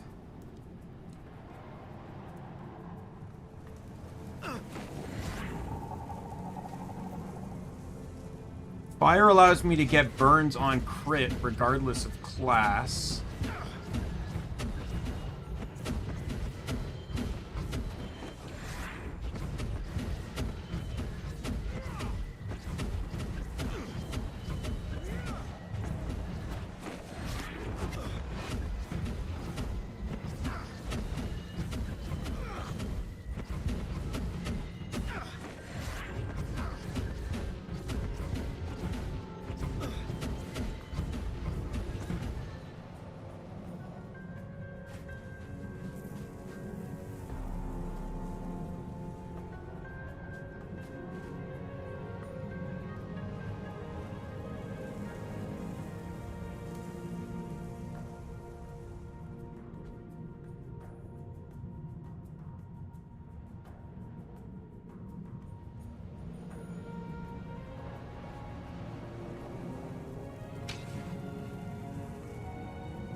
Let's just get to somewhere that's slightly safer.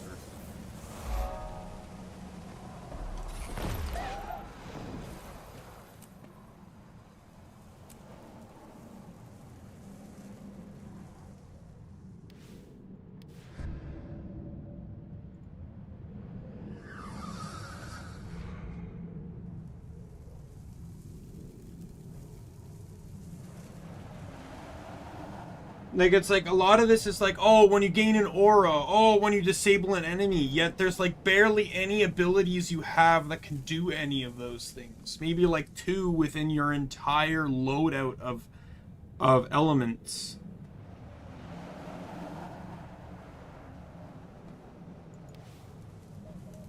Like, fire allows me to get burn on a crit on any attunement, which isn't bad.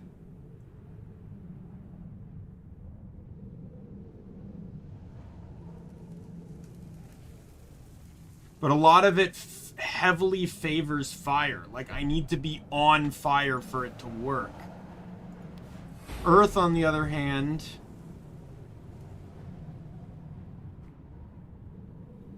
like, I can get where it's like gain condition damage based on your toughness and inflict bleed when you immobilize foes, which isn't bad. I can remove conditions when I'm above a health threshold. I can get my signets to maintain their passives.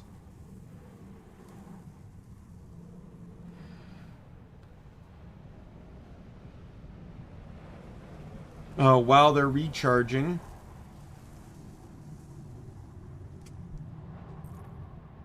So I can actively use sigils more often.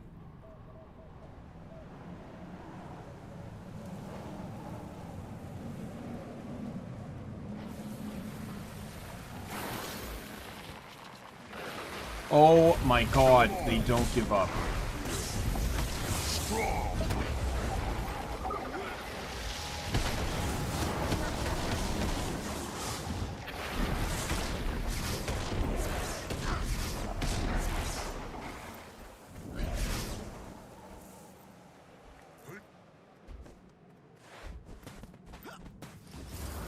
Is there at all like a safe location in this place? I don't care about your pups. I care about not getting attacked while I'm trying to figure shit out.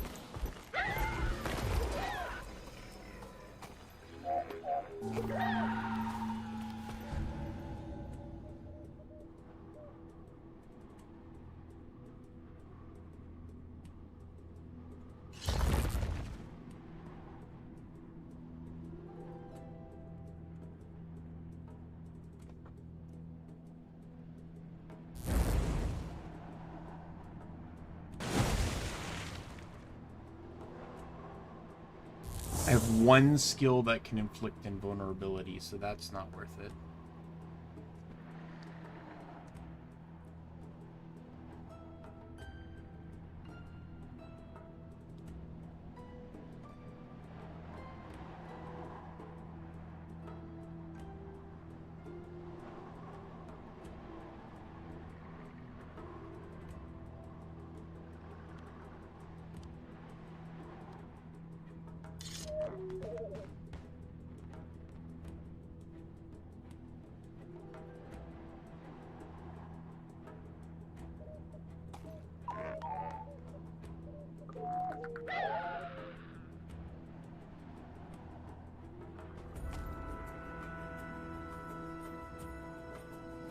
You know what? Let's run water for a bit and see how this goes. So I can get it so when I crit, I gain regen and frost aura.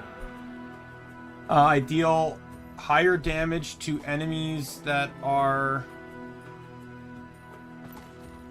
when I'm above health threshold, and blocking and evading heals me, which is not bad. And then any aura I grant to myself, I can grant to allies.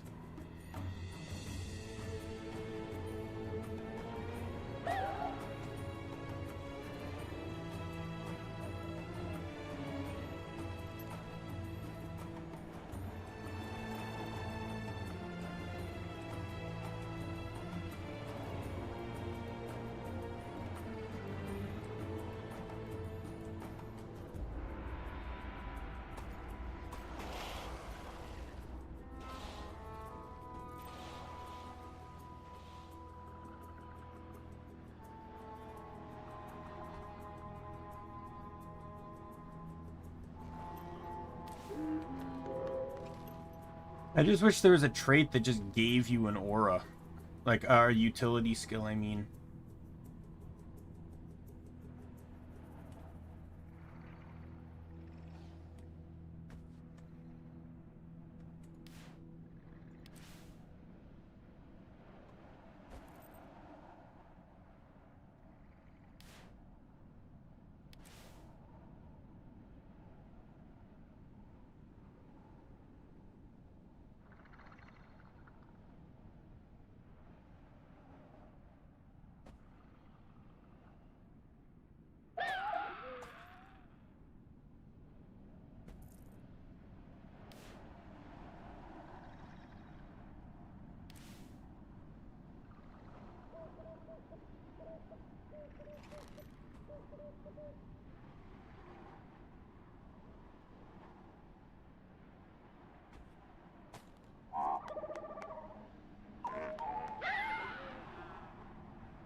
Oh, I didn't even get the skin on my weapon either.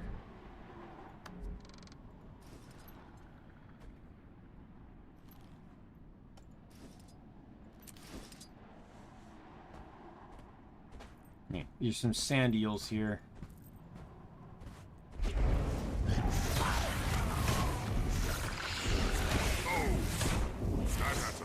Oh, I think I know what the, I misunderstood the Frost Aura one. An ancient mountain.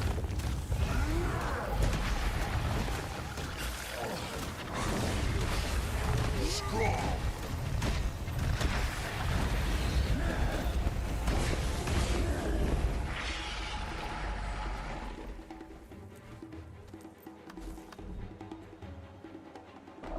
Yeah, when critically hit, not when I critically hit.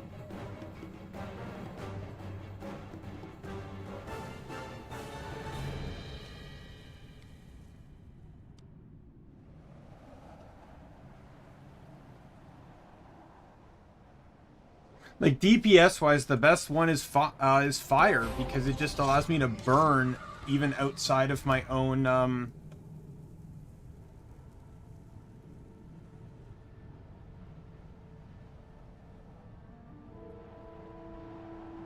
even outside of fire.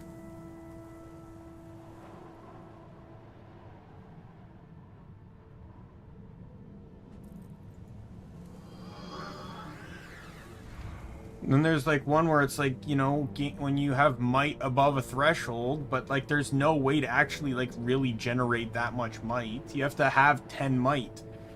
But there's like no way to generate that on this character without running like a sigil or something for it. A sigil of strength or something.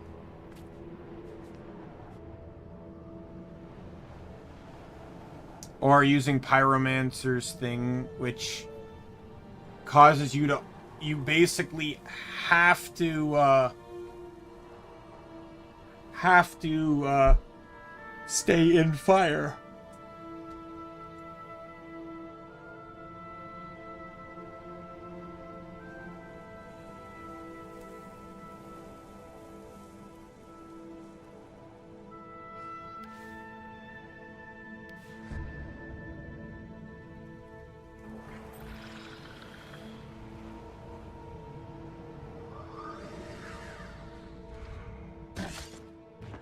Oh my god!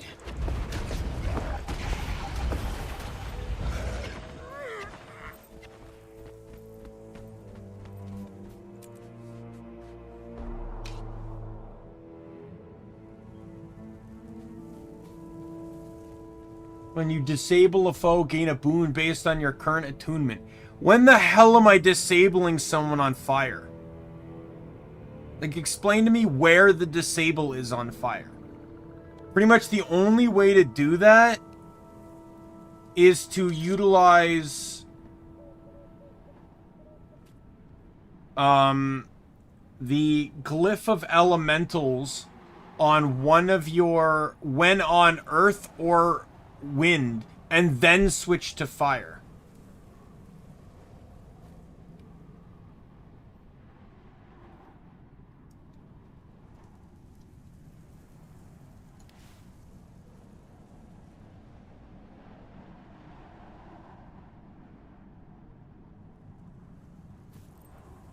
And then there's a trait that only applies to when you resurrect allies.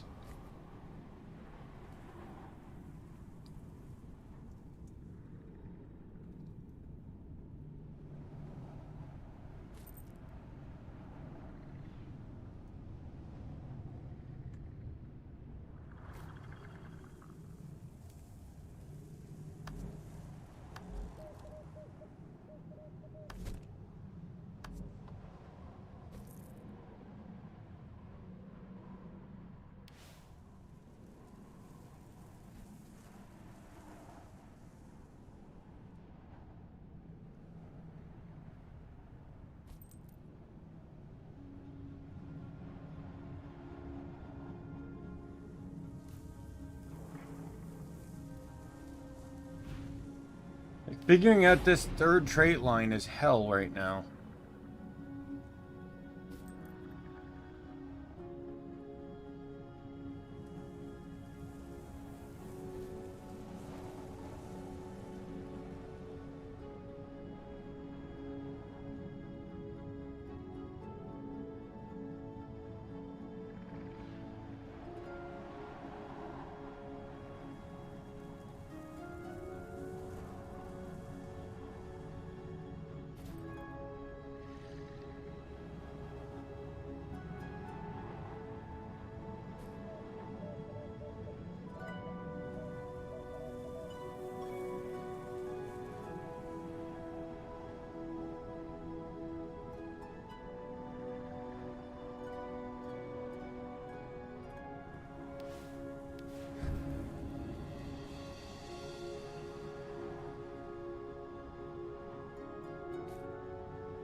Oh, wait a minute.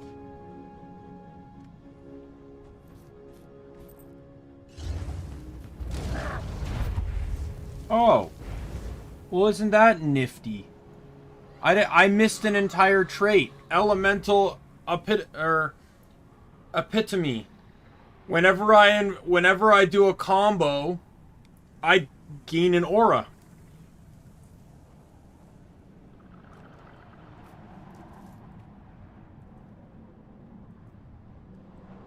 That kind of changes things a little bit.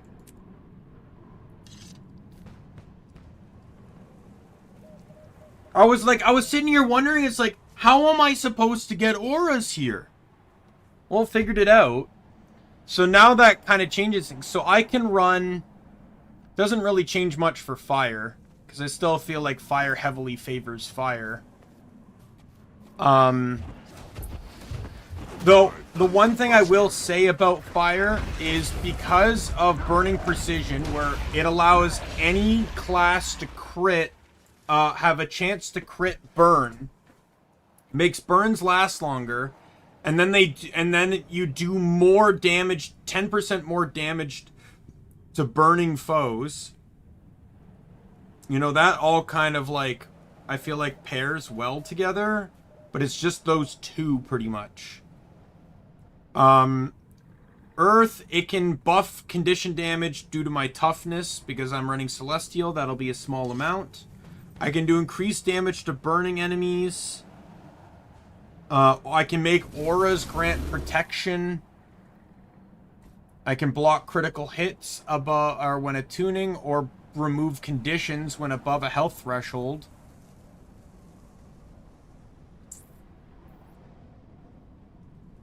And I reduced the amount of direct damage I take from enemies. From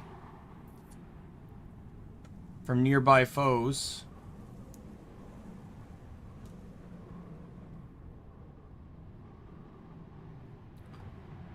Water would give me a tiny bit of healing, but water would allow me to pass auras to nearby targets. Which I don't really know how much that's going to help outside of just the aura effect, because I'm not running any traits that give anything to aura.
Their pups to safety. On to more important Calm their things. mothers down. I'll get our pups back, Baba.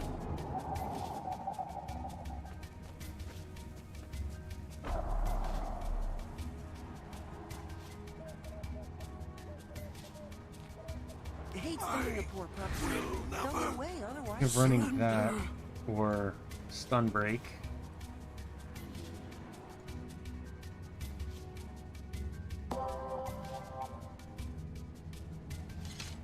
Like, I can use the arcane skills because they have combos on them, so that could be really useful to just help me stack combos. Don't let our pups escape.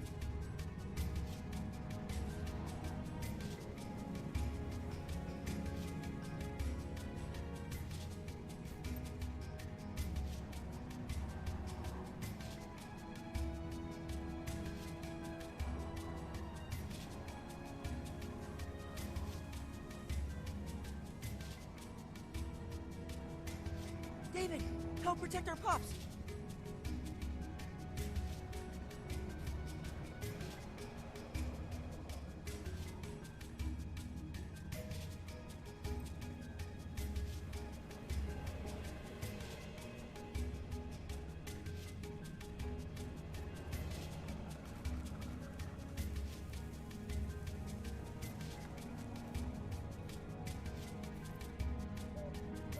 So, Ray, I don't know if you've been paying... What do you think?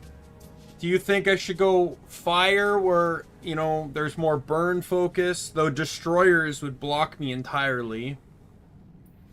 Earth would be a bit more defensive and Condi supportive, but I would like I can remove conditions.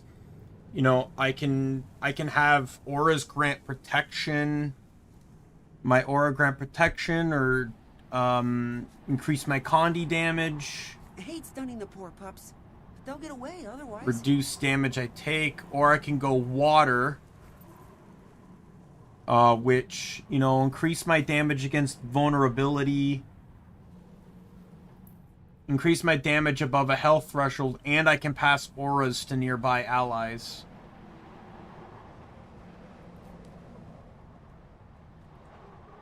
Don't let our pups escape. It's not gonna be... It gives me healing. Yeah, Earth one.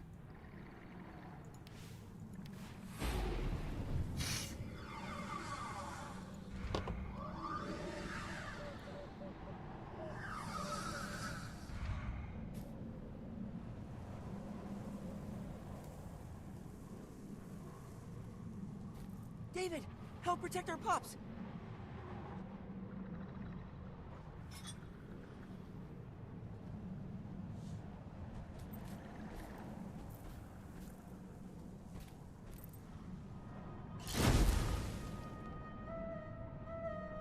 Yeah, so this heavily relies on the usage of the Jade Sphere. Because there's so many finishers on Hammer, but no fields. So it requires you to use this and then to just blitz the field. A brilliant ember.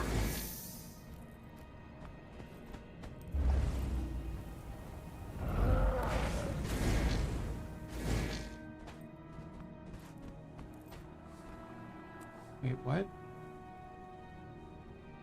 I hate stunning the poor pups. They'll get away otherwise. Oh, it's a 10-second cooldown, that's right.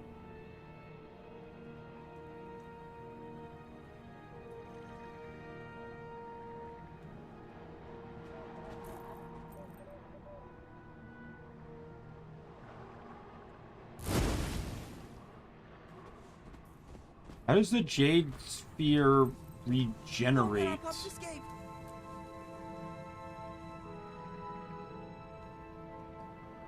Oh, I have to physically attack enemies.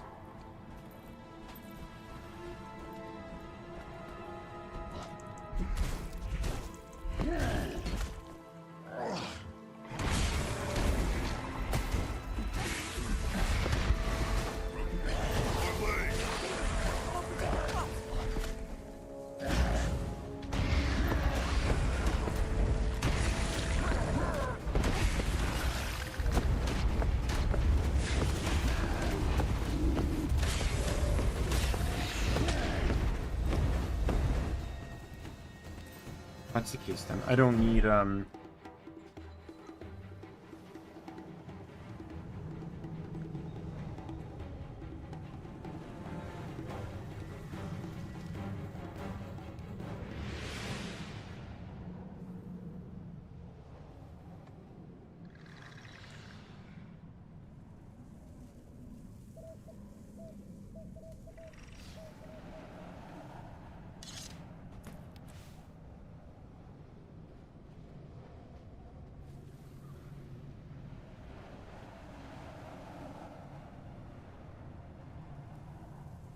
I hate stunning the poor pups.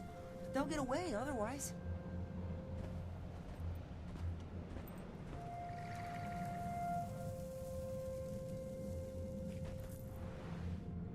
Alright, I think I got it. I'm gonna head back to Black Citadel now.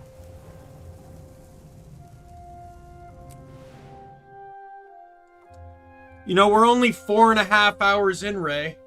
This is setting a great precedent for how long this series is gonna go.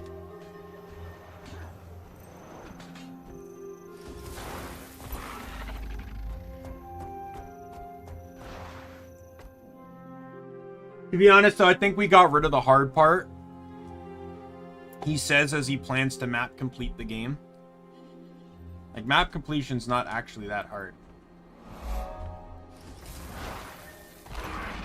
The best part about mounts, you can just go straight into the instance area to get the POIs without having to deal with without having to load the instance. I think Rat assumes the only one you can't get into, but it only has one POI anyways, so it's not like it really matters.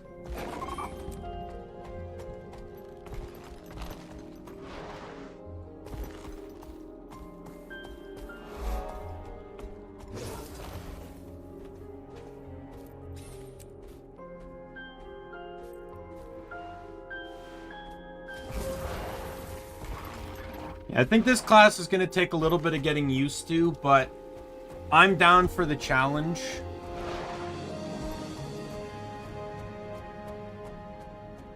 You know, rather than just having an easy mode class.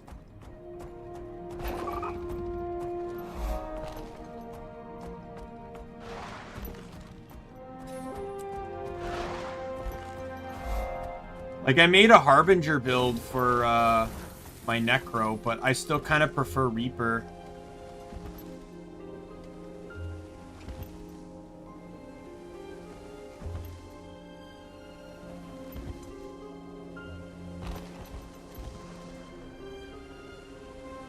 Me, I feel like I get more out of Reaper, and I don't have to risk, and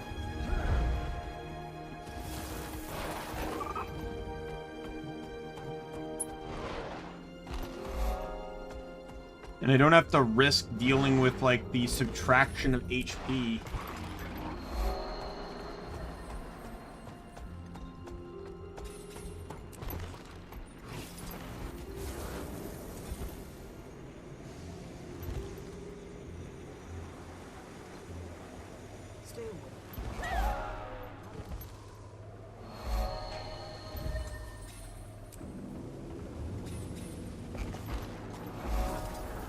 Like I said, the reason why I picked this class didn't have anything to do with traits, abilities, or anything.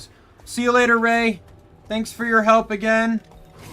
I picked this class because Hammer was the first weapon this class equipped that I felt happy with using on every single element. It's the only weapon in the game for Elementalists that suits that category, so that is why I wanted to run it. You'll definitely see more Ray in this playthrough, along with others like Liana, who is in chat. She'll definitely probably appear at some point. You know, you got Sai. Sai was in my Dishonored stream the other day. He'll absolutely appear too.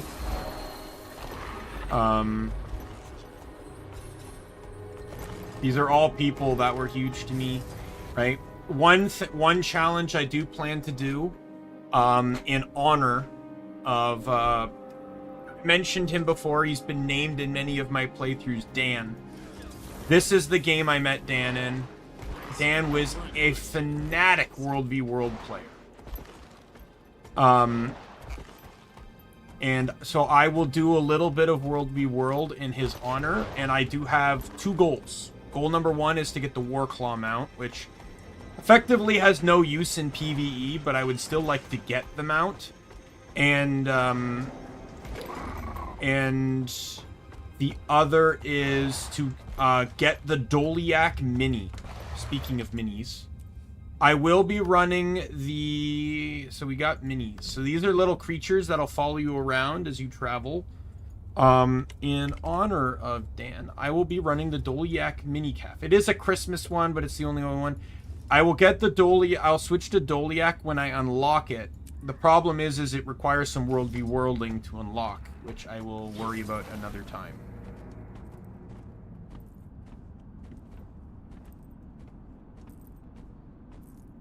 I need to do something here first before I go up. There is... The prison is an instanced POI. I have, like, years ago, I had perfect routes for every map in this game that was out. I knew exactly what way to go, what location to go to next. And I loved seeing how that evolved with gliding. I'm going to say gliding didn't change too much because I started seriously playing Guild Wars 2 basically like a month before before Heart of Thorns came out. So I only map completed probably about a couple characters before I got gliding. So I can't really say gliding really changed a lot from my experiences.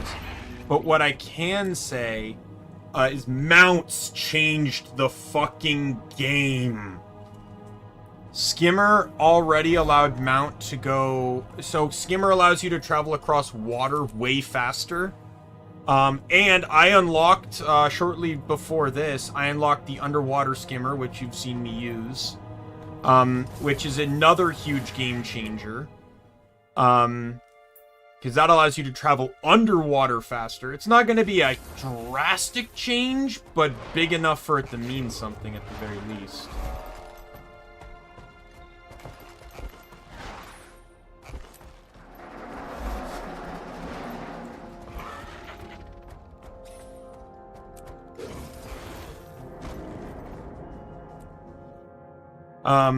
Like, big enough to be slightly noticeable, especially on certain maps. But, like, Raptor... I'd probably say Raptor, Springer, and Griffin are the biggest game changers. Because Raptor is just general movement speed. Just way faster than everything. Springer allows you to jump up ledges, so basically, instead of normally having to go around, basically, like, the concept of Springer and Griffin literally allowed me to go in very specific patterns. Sometimes I used to have to zigzag around, waypoint back at points, you know, but the inclusion of those two allowed me to literally have to bypass doing things like that.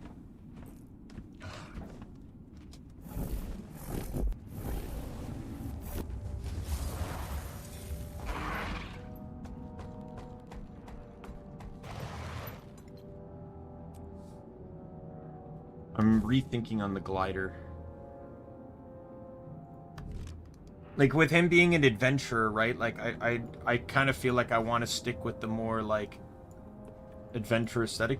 You know what glider I would really actually like that I feel like would fit his aesthetic? This one.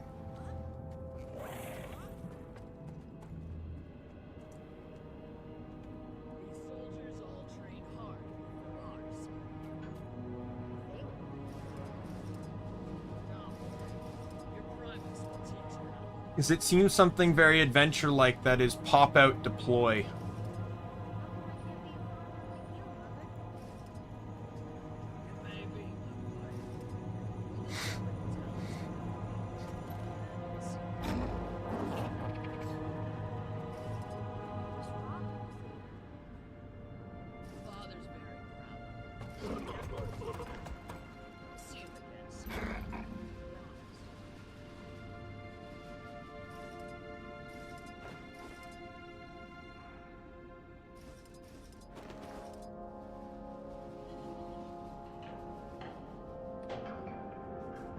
You know what I could do is I could do that, and then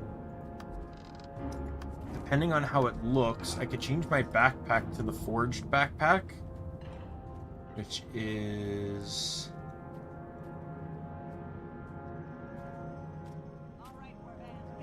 this one here. Problem is you can't change the color of backpacks.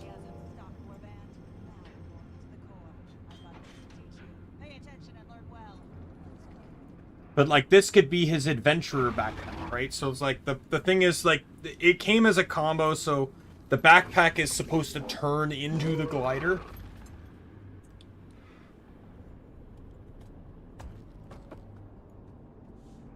Oops.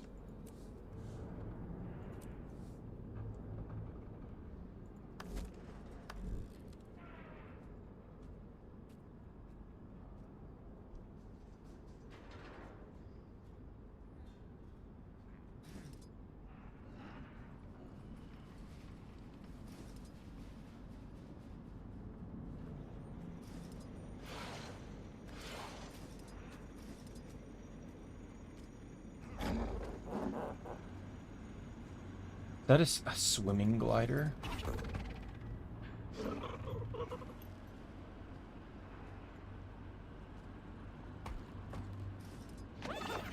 Cuddly cat glider.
You know, like, that's the real, like, I really don't like, is that they don't allow you to color the backpack, but they allow you to color the glider, and then you can, but then they come out with combo packs, so they don't end up, the colors don't end up blending together. Don't get carried away. Everyone's got to know his place. But I can challenge a Char. I can fight him in the arena. Sure. Then your place is going to be on the ground.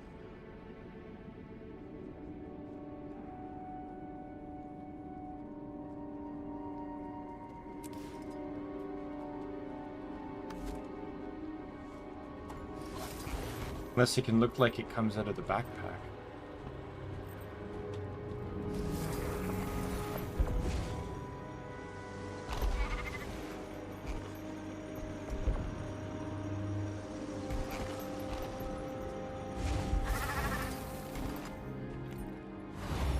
Actually, it kind of does, doesn't it?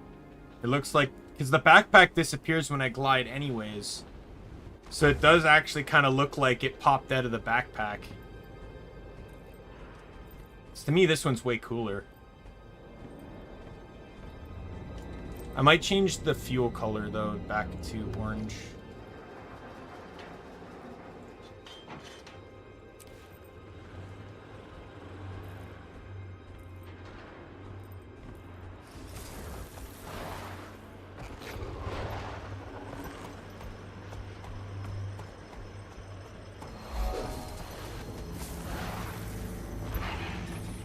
Really wish mounts had infinite stamina when in cities.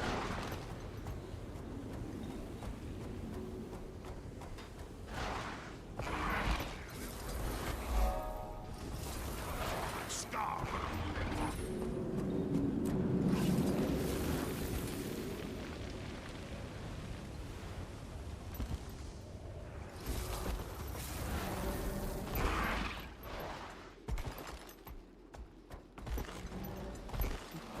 Good enthusiasm. Let's get a closer look.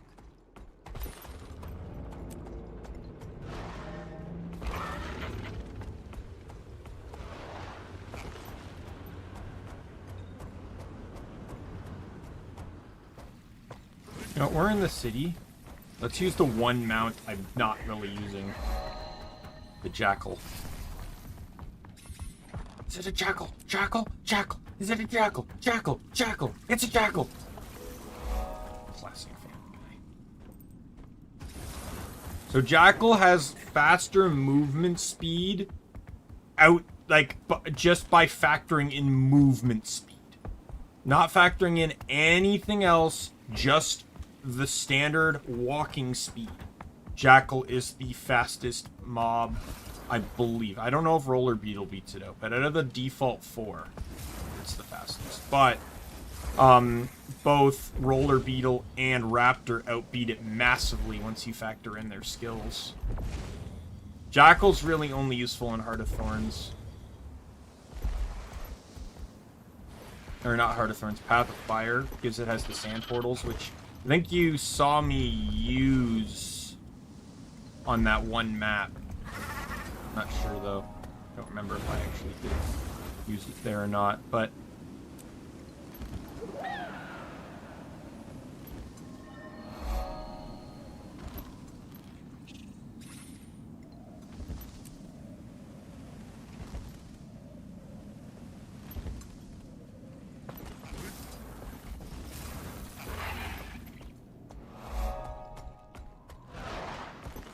I'm just looking at the map chat. Right, axe, sword, mace. With the ancient art of gun. I'm using that.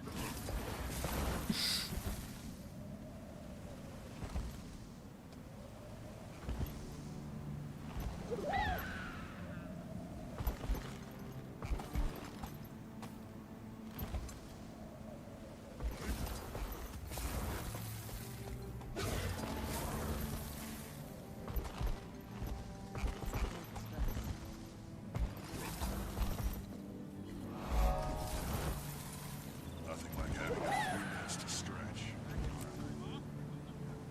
Fine place for a vacation. There we go. So when you've fully completed a map, you'll get this chest in the corner.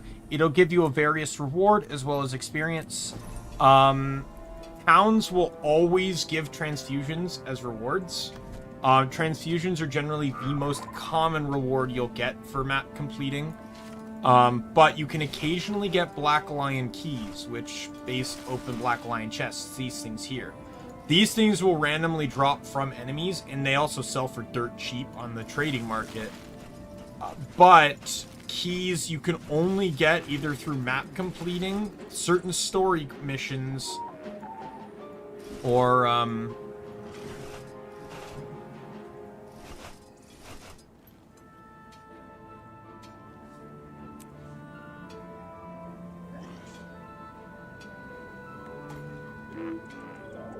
certain story missions, or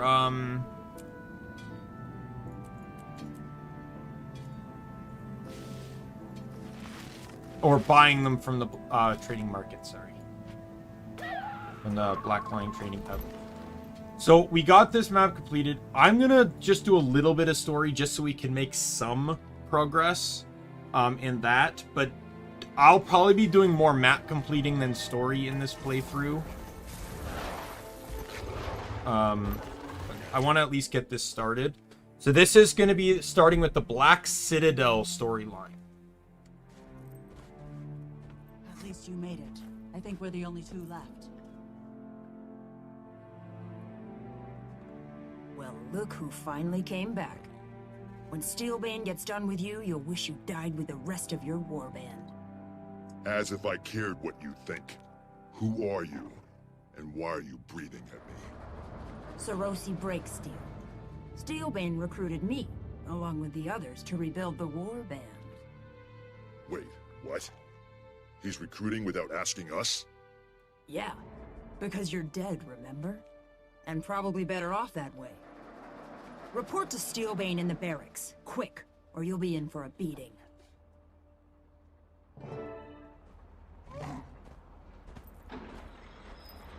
Each area of here is for a different legion, I believe, or it doesn't. Actually, I don't really think it matters. Oh yeah, there's Ash, this is Blood. And there's Iron.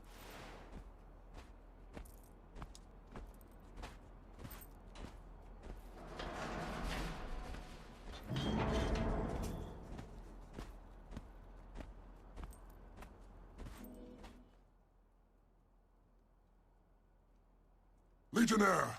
Looks like some sewage just floated in from the battlefield. You get my best soldiers killed, and then have the nerve to stand there stinking up our barracks with your cowardly musk? I got them killed? Tell me something, boss. Who's in charge of this outfit? Who is giving the orders? You. Watch your tongue, soldier, or I'll have it removed for insubordination. Rage. Teach this piece of waste how to address a legionnaire. With pleasure.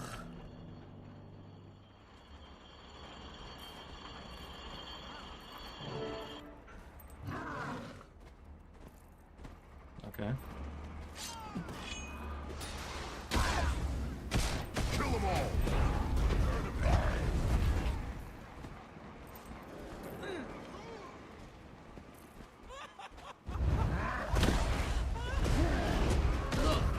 Another corpse that doesn't know it's dead. I thought only humans were that stupid.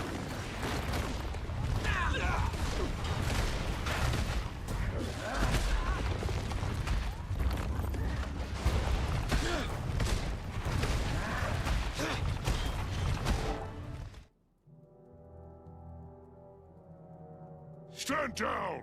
All of you! Stand down now! So, you fight your own warband better than you fight the enemy. Go on, get out of my sight while I figure out what to do with you. There's a load of supplies over at Teleraines. Bring them to me. Double time!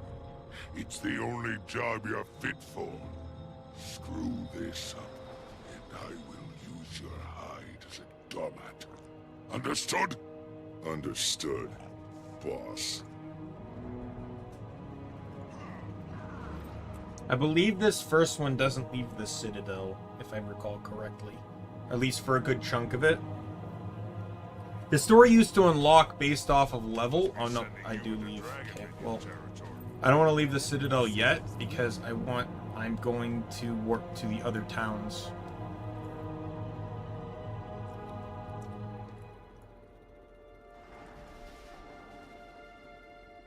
Wait, you get Fort Trinity unlocked by default? Interesting. That must be new. I know you get the outside areas of each city unlocked. We'll do Divinity's Reach next. It's a very simple one to do because it's basically an entire circle.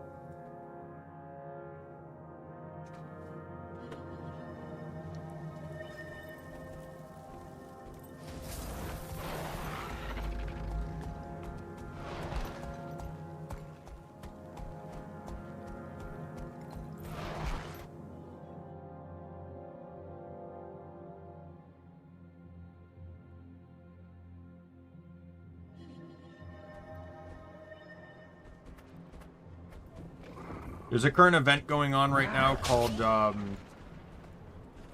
Good to meet you. Dragon Bash. It's up there in the top corner. Not really participating in it. You know what I can do though, because I think I just got a third one. No, I did not.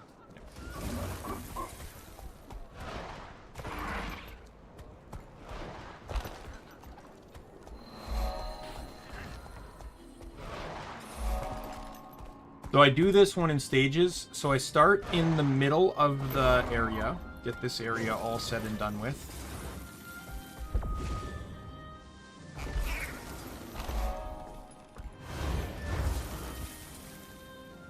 I should also point out too, I'll show you this. This is a good map to show you on because it unlocks all the regions in the zone. If you're missing something, you can highlight over it and the map will shine where you're missing them. Very useful and important to know. So on a map, let's say Auric Basin, for example, or Verdant Brink, you could do that. You know, you shine over, you know, here's a hero point. See, there's a hero point I'm missing. There's 2 hero points I'm missing. I didn't actually realize the world completion worked on this map too, though. Right? Now it's only showing the hero points. It's not showing some of the POIs or anything. Because I think POIs only show up on the map you're not on if you collect them.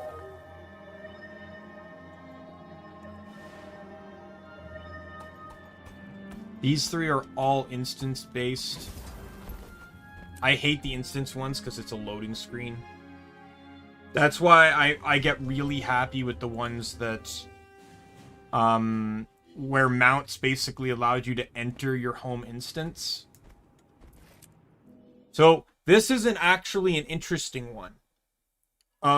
Sometimes based on your race and even rarer your profession, characters will respond differently to differently to you. This is one of those times. As in Guild Wars 1, the Char, you could only play as human, and Char and humans were at war, right? So when I talked to Queen Jenna, seeing a Char in my throne room gives me hope for the treaty between our peoples. Do you have business to discuss? Right, and then you just ask her. But it's that particular dialogue line. I was in here the other day on my Asura, fake Omni King, my Chronomancer, and she just made a comment about like, hello, nice to meet you, right? Nothing specific. These guys are kind of useless now. They basically used to provide, what you can do is you can talk to them and they give you a speed buff while for 5 minutes within the town. But because of the master I have and mounts, there's really no particular reason. Yeah, so I never actually fully went over the mounts, did I? Okay, so let me quickly just go over the mounts. So Raptor's mechanic. So unlike other games, mounts are not fully cosmetic. You can get cosmetic skins for them, but each mount has a different purpose. The Raptor is elite. It's designed to cover long horizontal gaps. right? But because it has, outside of the base 5 mounts, it has the second fastest land speed. But the jump really covers a lot of ground. Second is the Springer, the bunny. This one's obvious. It has the slowest land speed, I think, out of all of the mounts. Its mechanic is to jump. It goes up high. Then you have the Skimmer. Its mechanic is mostly to go over water or various harmful terrains, like lava, stuff like that. Stuff you can't walk on. And it can also now officially go underwater too, which is really nice. Then you have the Jackal. The Jackal has, as I mentioned before, has the fastest land speed out of the default mounts. Its mechanic is this. It serves kind of like an evade, but it's pretty much used to go through sand portals found in Path of Fire related maps. That's pretty much all it does. So it's not generally used too much outside. Then you got the Griffin. The Griffin is the last of the 5 base mounts and was kind of a secret mount to unlock. It is about flying. It serves more like an airplane than anything else. You can dive, you can pull up, and that's pretty much how the Griffin works. Then you have the Roller Beetle. This was unlocked in a living story. It's basically like a drag race car. So it has a slow base speed, but once you hit that button, it rockets. You can even drift. And then the other mounts, I can show them to you here, but I don't have them, so I can't. So you got the Warclaw. So this is the World v World mount. You can use it in PvP or PvE once you've unlocked it. However, all of its mechanics are heavily based in World v World. There is pretty much nothing this mount can do that none of the other mounts can do outside of just looking cool. Sky Scale. This one I don't have, and it'll probably be a bit before I obtain it. But it serves more like a helicopter versus the Griffin being an airplane. It can hover in the air. It can go more vertical than the Griffin can. And then you have the Jade Turtle, which is a part of the End of Dragon. It is a multiplayer mount where it has 2 seats, as you can see, and it also has cannons, so it is a mount that actually possesses offensive capabilities. So that's pretty much... Oh my god, that looks so good. A plushie.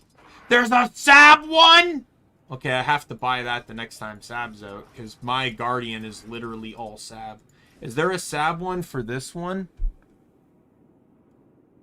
There weren't even Sab mounts the last time I checked. I don't think there is. I think probably just the turtle. I like the plushes, though. All the plush... Oh, there is a Sab one! There's, like, bird ones now, too. Did you get a Sab one?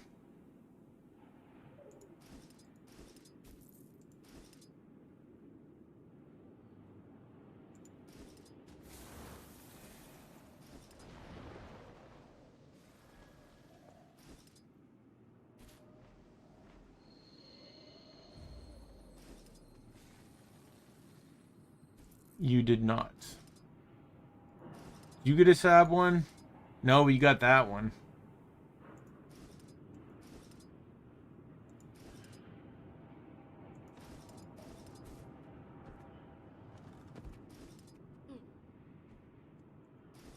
Oh, it looks almost like Xerneas.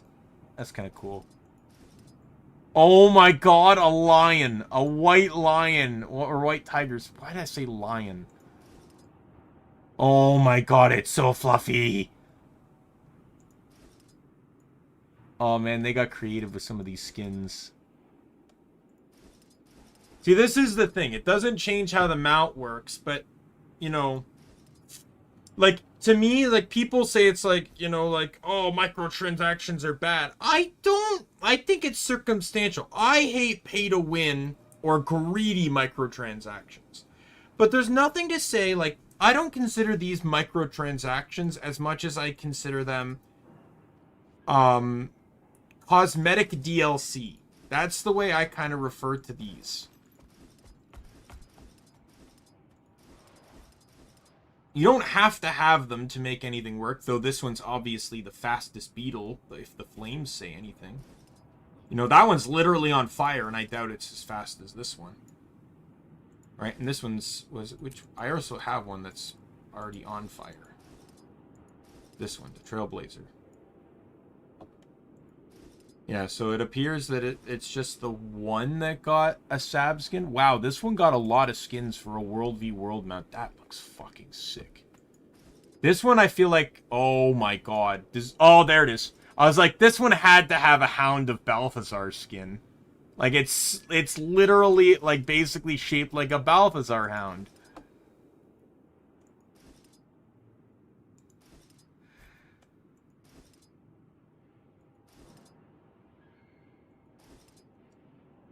I don't think this one got a set. No, it wouldn't make sense if it did.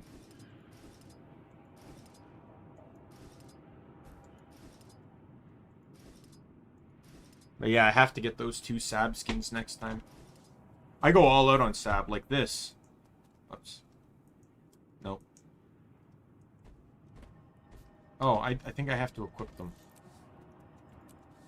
Novelties.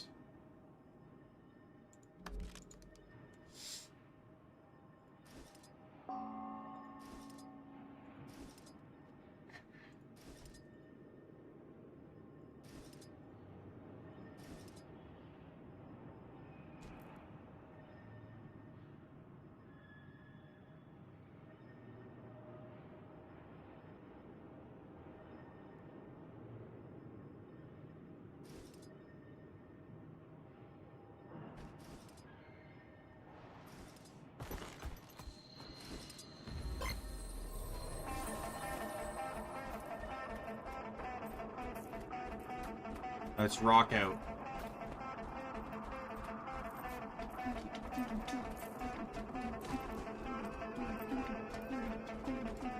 I'm the wrong way, right? No, I'm going the right way.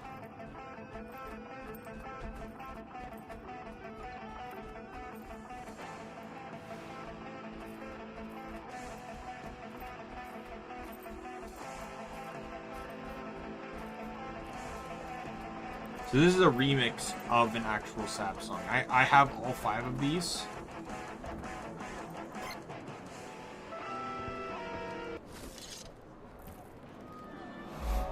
Okay, so I get this one. Now what I do is I hop down here, grab this. Then I hop on my handy dandy beetle.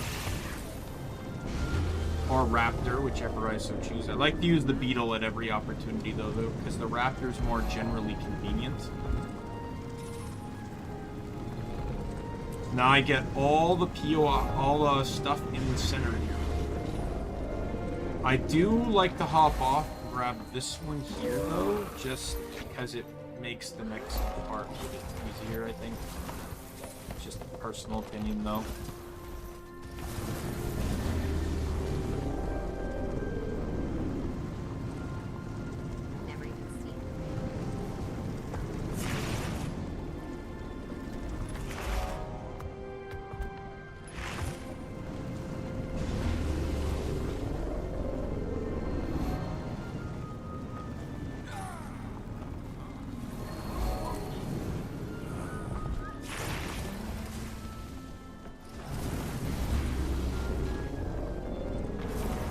Now with that done,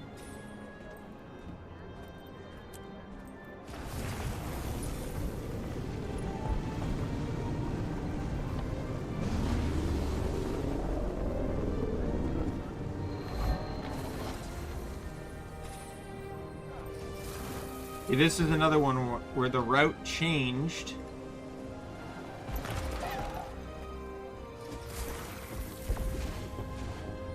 Because, You can now enter the instanced area. So this is the home instance for the human. You do not need to be human to enter this. It's account-based.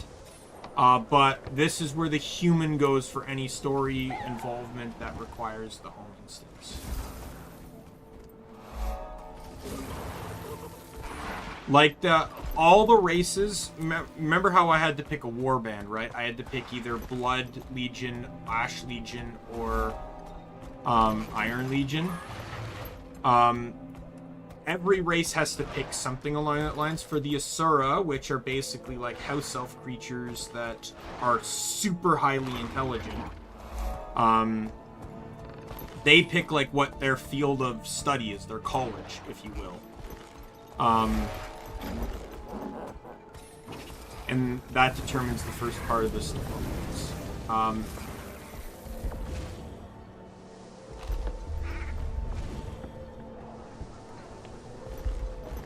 Humans pick their level of poverty. So basically nobility. So it's nobility, street rat, or just, you know, kind of just in the middle, mid-class. How are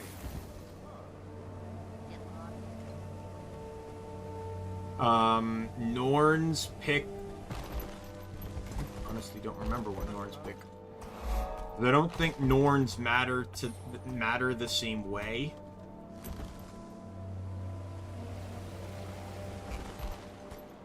Like, Norns, I know you pick, like, what spirit you fall under, but that actually has no impact on the story, in my knowledge.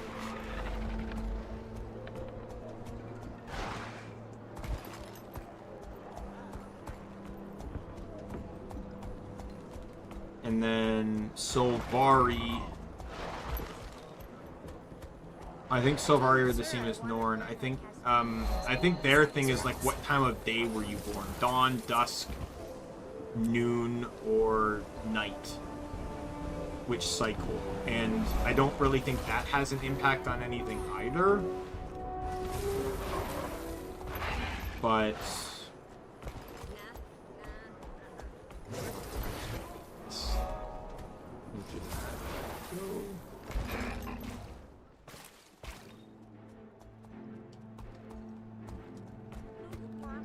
that guy might be role-playing.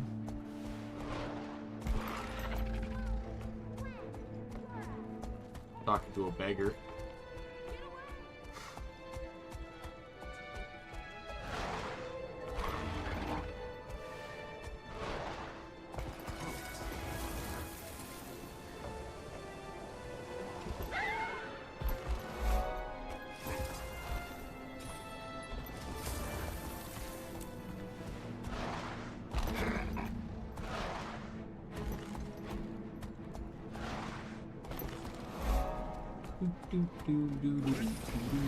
Yeah, mounts made so much of the routing easier. Like, as you can see, I can just hop up to this.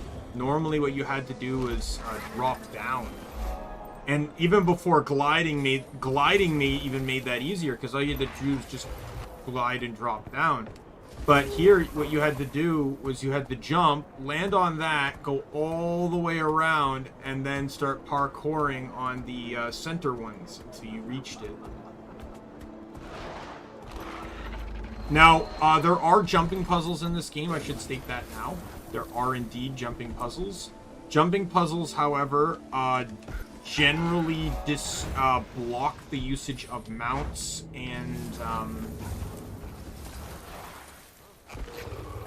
gliding. It depends on the puzzle. Some allow gliding, some allow mounts.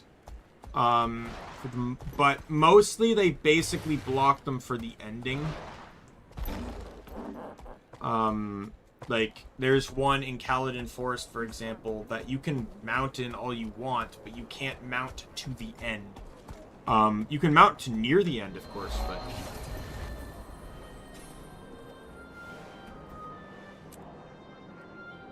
It's just that one last...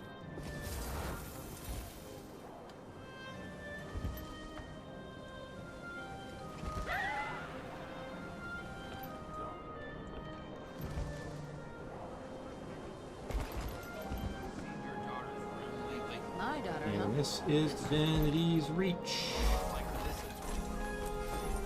So we'll do Lion's Arch last. So what we'll do now is we'll head to Holbreck. The Holbreck is currently where the dragon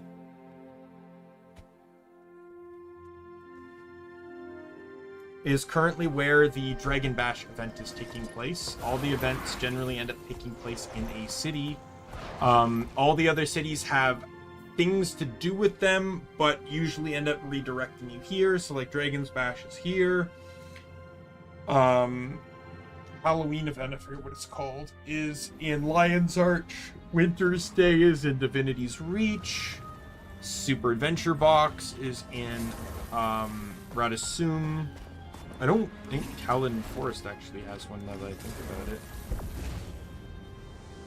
But that would make sense.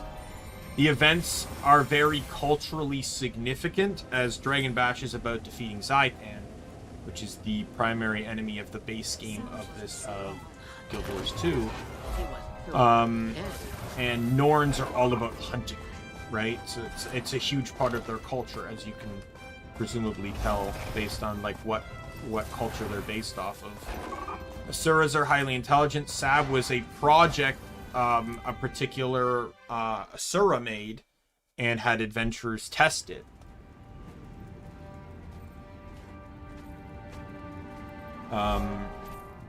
Winter's Day is basically Christmas, and obviously it has heavy influence on Christmas, which is played off as being a human holiday.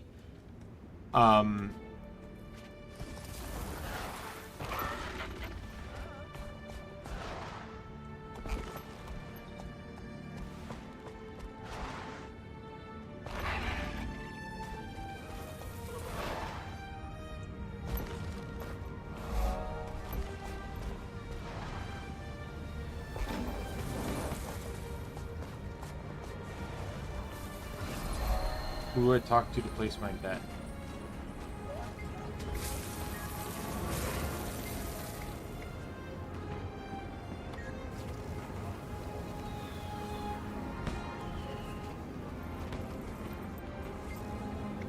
Why won't Tig let me place a bet, asshole? I'm just getting these ones out of the way. But yeah, but Sylvari are actually a relatively new race. Like, and even in the lore of the game, Sylvari have only been around for a short bit of time. Like, their race, I don't know the exact number, but their race is definitely under 100 years. I think it's even under 50, or at least close to 50.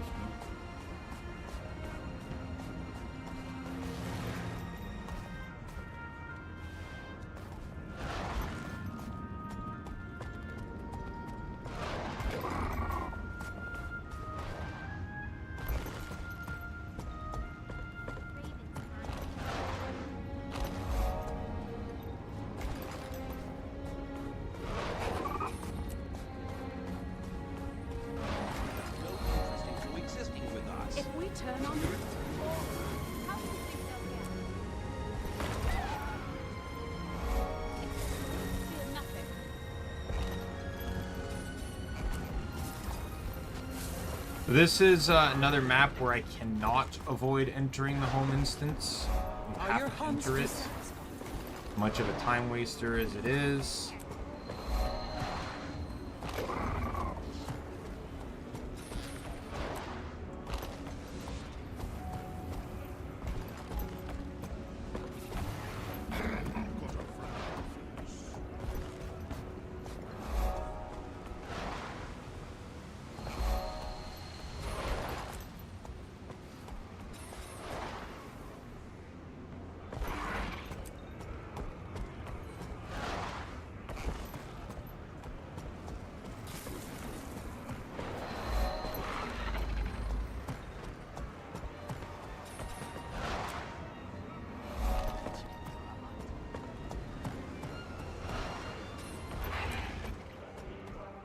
This is where the home instance is.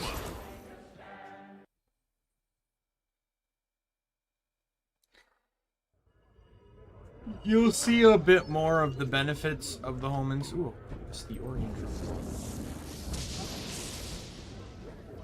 There's a bit more to the home instance benefit. Oh, I can get this. That I will absolutely show on reset. But basically, you can unlock various things in the home instance. There's types of collections. Like, there's a cat collection. Like, all these cats in here I had to find. There's probably more for me to find on top of that. But you can unlock nodes, and basically they're used for farming. And you can then take you can just basically farm an extra node. Some dailies require you to farm in a specific region, and a lot of these towns are in those regions. So you can basically get it for free. You can also invite a party of friends, and those friends can enter into your home instance along with you, so they can also farm all those materials as well.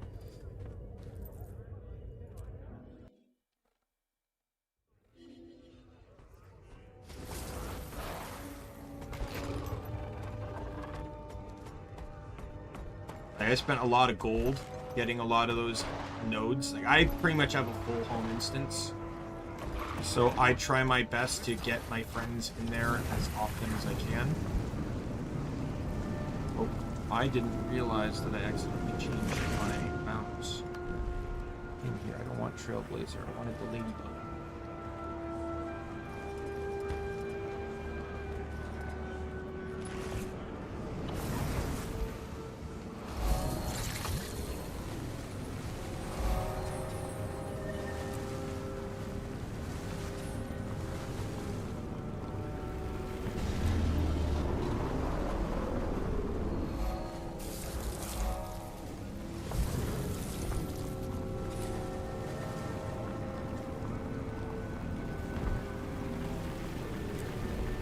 So each race in the game has its own, like, kind of belief system. So the Norns believe... So the Char don't believe in really anything. As stated in the intro, the Char killed their gods. So they don't really believe in the gods anymore. They just believe in their own hard work and ingenuity, is pretty much what they do. Humans believe in the six. So the 6 different gods, Dwayna, Balthazar, Grenth, Cormir, Lysa, etc. The Asura believe in the eternal alchemy, and the Sylvari, they believe, I guess like you could say they believe, but it's the dream. But the Sylvari come from the dream. Like, that's where they live before they awake in the real world. And the Norn, it's the spirits of the wild. The more predominant spirits that people follow are represented in this town with Raven, Bear, Snow Leopard, and Wolf. But there are spirits for pretty much almost every creature, and then each race has its enemies. Or each race has its enemy within the race. So, as I mentioned earlier, the Char's enemy is the Flame Legion. The humans' enemy is bandits. And bandits are exclusively human. The Norn's enemy are the Sons of Svavnir. They're basically, they believe in the spirit of the dragon, which is the Elder Dragon, Jormag. Elder Dragons will be the end. And they believe that Jormag will give them the power to do anything they need to do. To their twisted ways. When we've lived out our usefulness, we'll be tossed aside like trash. Casualties. Pointless war. This is actually where the Sons of Somnir are inside the city. The Asura is the Inquest, which is a 4th college. You can even talk to I think you can talk to this guy. Yeah.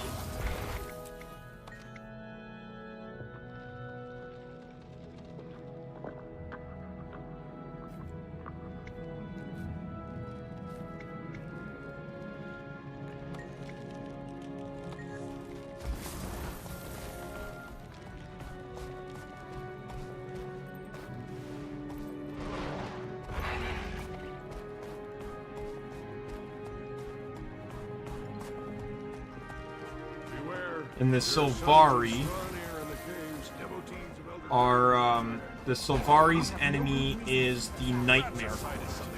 So the Sylvari follow the teachings of an old centaur named Ventari that, we'll see it later, Ventari's tablet, which basically, you know, says like, it's sort of like the Ten Commandments type thing, where it's very much like, you know, like, just kind of like live life with positivity, live life well, those types of nurturing quotes. And the Sylvari take those quotes to heart. Like, that's how they try to live their lives. And they basically kind of govern their society based off of that. The Nightmare Court, on the other hand, thinks that Ventari is dumb, stupid. They think his ideology is broken, obsolete, worthless. They believe, their catchphrase is "smiles have thorns." They believe in literally the opposite of Ventari's tablet. Better luck next time. They believe in cruel behavior, sort of like evilness, like, you know, that's what the Nightmare Court is all about. And they try more and more to corrupt the Sylvari. Once someone turns to the Nightmare Court, they cannot turn back. It is a permanent change to their personality and being. Right, that's another town down. Let's do...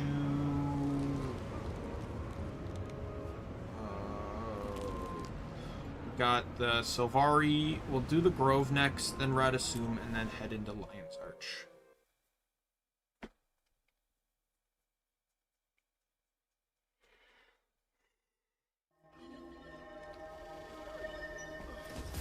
Pardon me. I'd like to talk to you.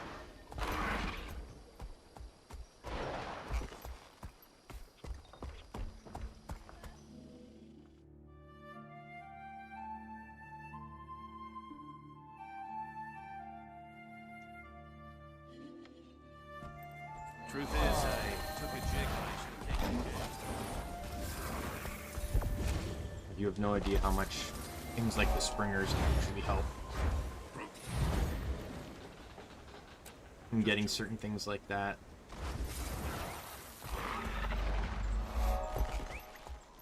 So this one has a little bit more twists and turns to it.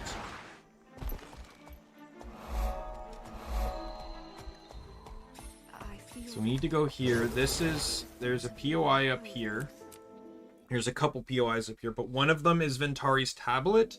One of them, so I mentioned before that there's a mentor character for each person. So in Holbrook, we actually went into Air's location. She's the Norn mentor. And then we went into the location that has the, quote, leader of the town. You don't actually get to talk to him, though. You talk to his chair, and he says, I hope you notice there's someone sitting in it. But this is basically the Sylvari leader, Avatar of the Tree. She is the physical-bodied form of this very tree that we are in. And we can even talk to her. Char, I welcome you to my grove. You'll find warm hospitality always in the shade of my branches as long as you foster peace and partnership. The branches? What are they talking about? I am not as I appear to you. This small body is but a manifestation I use to put visitors at ease. My entire being searches deep into the world and out into the dream. I am more than you can imagine. I don't understand. It is complex. My children, the Sylvari, exist in a realm called the Dream prior to awakening here in this world. We are all one, all connected, all of the same source. All of one mind? Not necessarily. Free will plays a role. Not all choose to embrace Ventari's teaching. The soundless use meditation to cut themselves off, and the Nightmare Court twists their beliefs beyond repair. Ventari. He was the wise centaur who settled this grove and put the first roots here. His friend Ronan planted my seed here. His tablet of aphorisms provide the foundation of our code of belief. So you saw that there's another comment here, Scarlet's death. Scarlet is a character that will be brought into more relevance later. Sadly, we won't see her because Living Story Season 1 isn't replayable. It is the only part of the game that is not replayable. There are aspects of it that can be replayed through fractals, but the all of Season 1 is pretty much just done in a recap.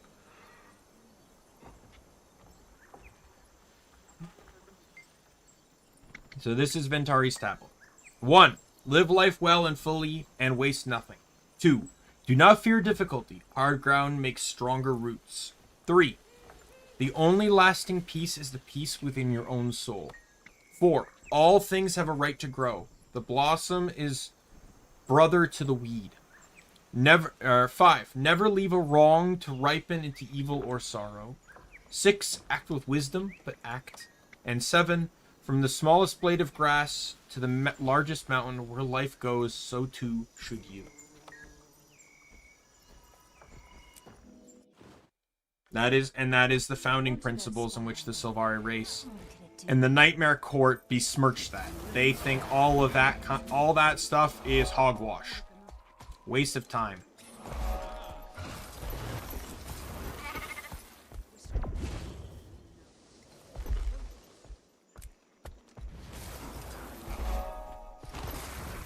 You learn a little bit more about that in Living Story Season 2, which we will end up playing at after a point.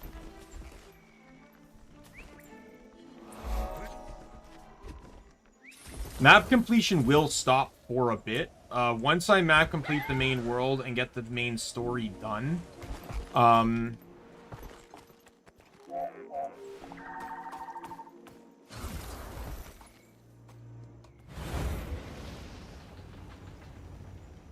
I just want to grab a very annoying to get Vista.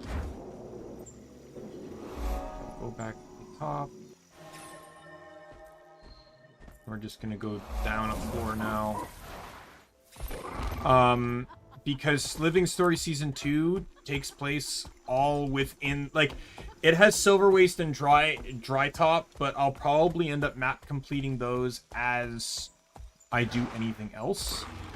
Like, I'll count those as the base game, get them done quickly. I think they require meta, though. Because I think Silver Waste, there's a boss at the end, and you need to fight the boss to get access to it, I think. It's been a while since I've done Silver Waste.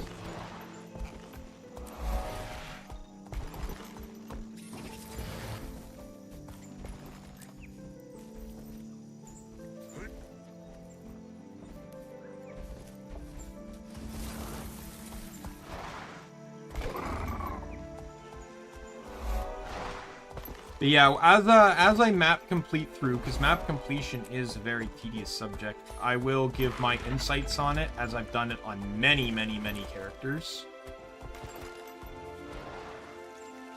It used to be my thing to do. What I was known for when I would play this game with my friends. It's like, you know, I told them, hey, look, if I'm not doing anything specific, I'm map completing. So if you ever need help, just ask me and I can help, because, you know, you can only map complete for so long and maintain sanity.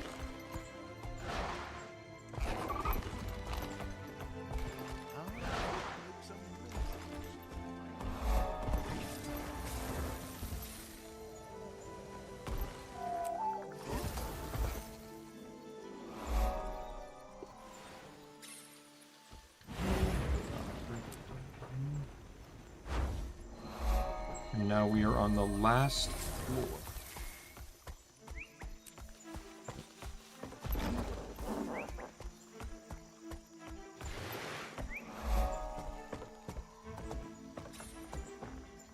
Should point out too that Sylvari, because they are plants, despite their physical appearances, there are no children. They are all adults, or at least presumably classified as adults. While they do have physical genders, they don't have, like, the means in which those genders matter. So Kaith here is the Sylvari mentor. So, like, what I mean is, like, they don't have sexual organs. They don't reproduce Sylvari. The Sylvari just come out of this tree. So, did I miss a vista? No. Right over there.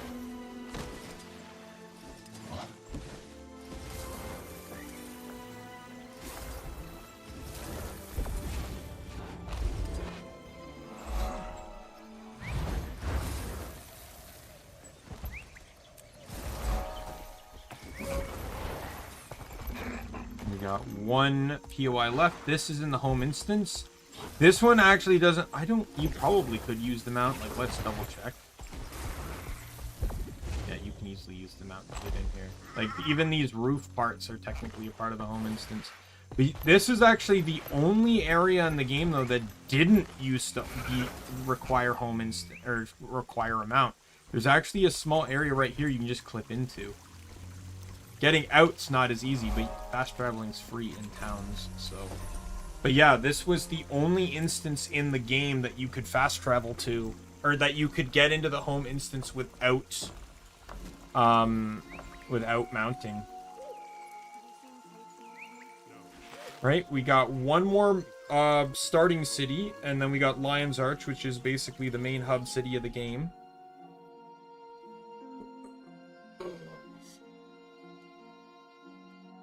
And then this gets rid of, like, all the boring map completion, because this is all the map completion that is done without fighting. Brad assumes super easy to do, because it's very compact.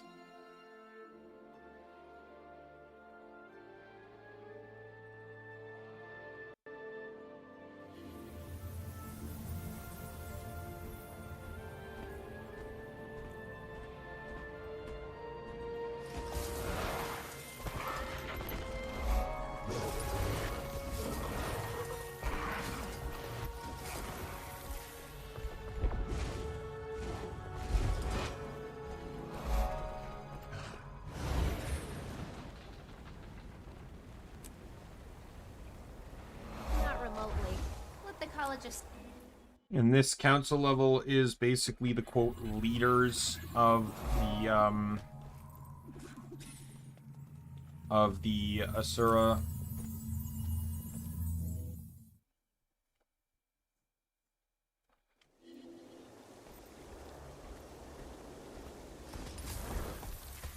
This right here is the portal to Super Adventure Box.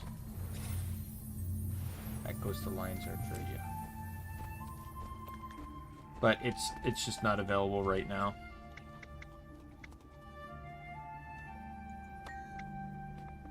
I fought for years in this war. I know what it's like. You know nothing.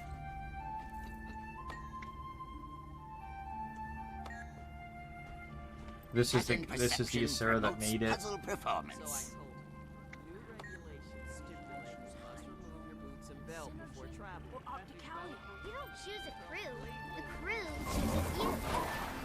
So when if I ever come, you know, if I do end up returning to Super Adventure Box, it will not be on this character. It'll be one of the few things I am guaranteed to not partake in on this character. And the reason for that is because things unlock in unlike many things in this game, in Sab many things unlock per character. And like anything within Sab unlocks per character. So to save yourself time and baubles and stuff buying all of it, it's just a whole lot easier to and finding it. You have to get to a lot of it too. I just stick to the one character, and that's that. So Sab is absolutely, that's the Asura home instance, by the way. Sab is absolutely something I will be doing on a different character.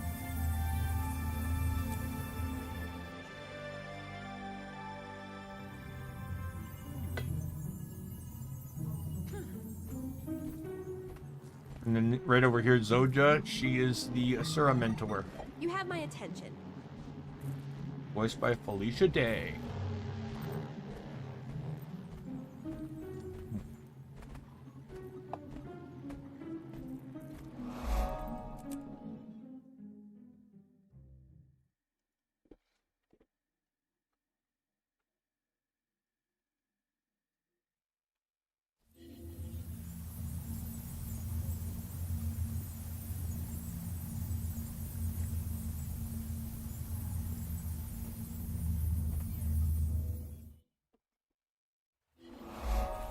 Face melted off.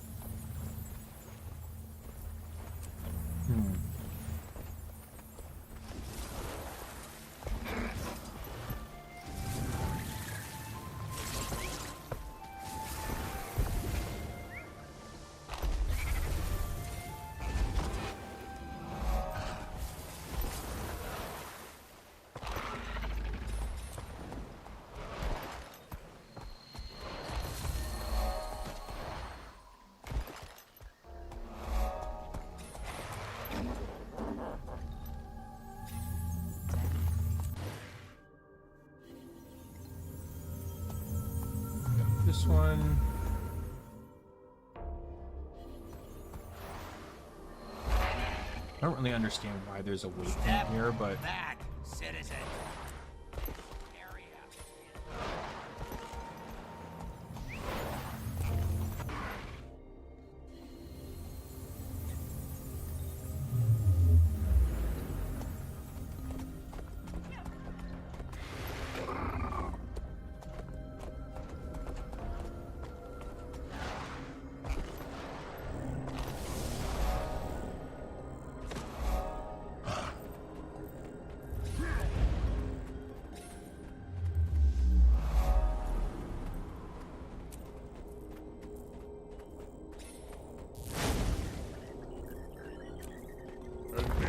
Mountain.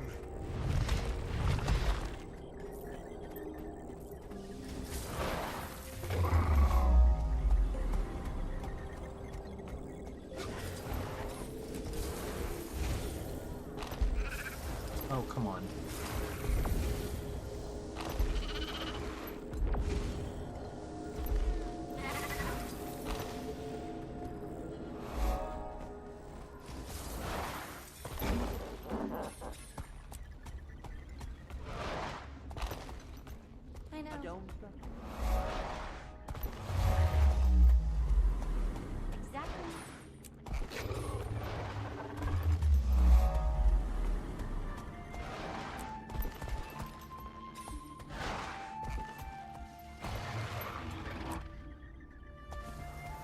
I'll try.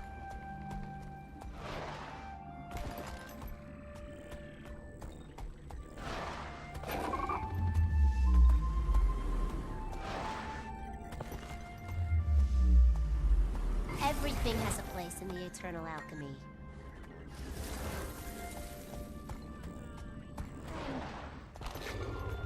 Right, let's head. Did you hear about the big explosion? My dad said that the inquest blew not interested. I hate them. Me. I heard it was destroyers. Did you know water runs uphill there now? No way. That's incredible.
interested in... But I'm a...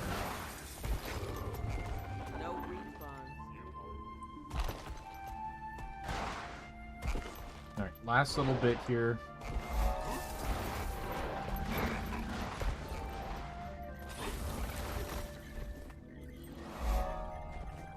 Yeah, I've never really shown the vistas. Probably. It's instinct for me to just skip them at this point, but like this is kind of what a vista does, is it's just to show you some fancy pieces. I do have some favorite vistas that I will happily show. One of my favorites is actually Caledon Forest, which will be one of the first areas we map complete.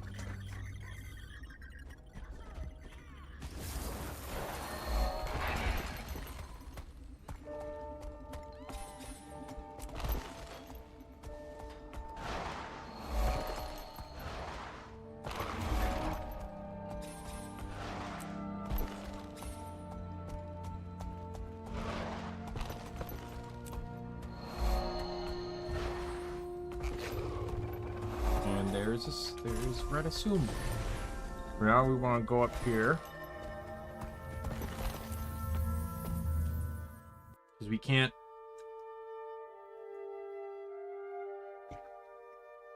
We can't directly teleport to Lion's Arch.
This one's a lot more open-ended when it comes to routing.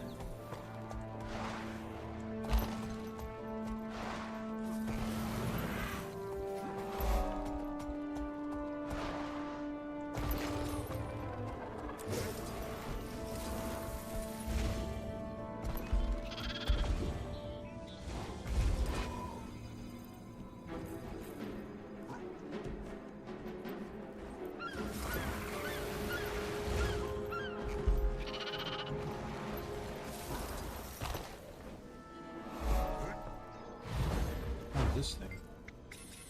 Oh no.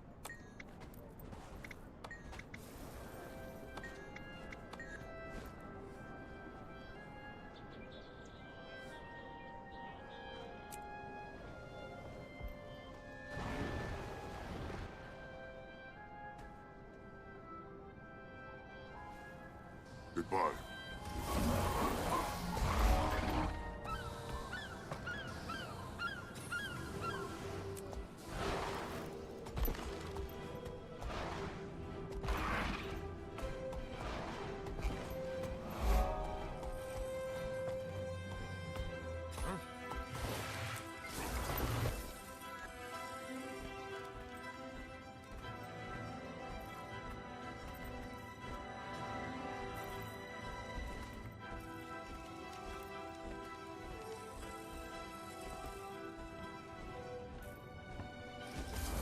Changed how that worked.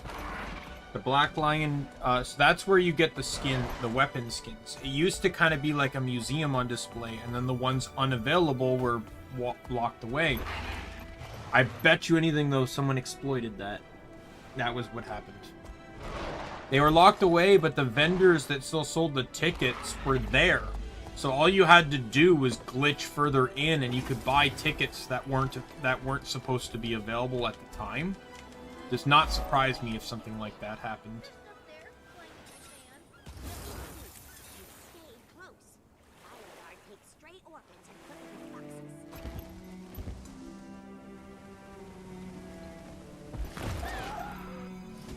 There are 3 jumping puzzles on this map. I'm not gonna worry. I don't think I'm gonna worry about them now. Especially with one of them being. I want to do it legit, and I'll see if I can get some of my friends to do it with me. Basically, with the inclusion of mounts, one of the hardest jumping puzzles in the game was turned into a joke. I believe it's called Troll's Run, if I remember correctly, or Troll's Revenge. Basically, you start on the bridge, and you basically have to scale all of the housing, like, throughout this whole area and everything, and one screw-up, there's no checkpoints. So you fall once, and it's all the way back to the beginning. So that's why it was considered one of the hardest checkpoints. Generally, you had to do it with a mesmer in your team, or like a mesmer, because mesmers have a skill called Portal, and you'll probably see it if a daily pops at 8 o'clock. I'm still streaming then. But basically, a mesmer can create a portal, go somewhere within a certain range, create another portal, and it acts as a gateway. Mesmers are super useful in jumping puzzles and stuff because of that. Don't worry, I do plan to do every jumping puzzle before I call this Let's Play over.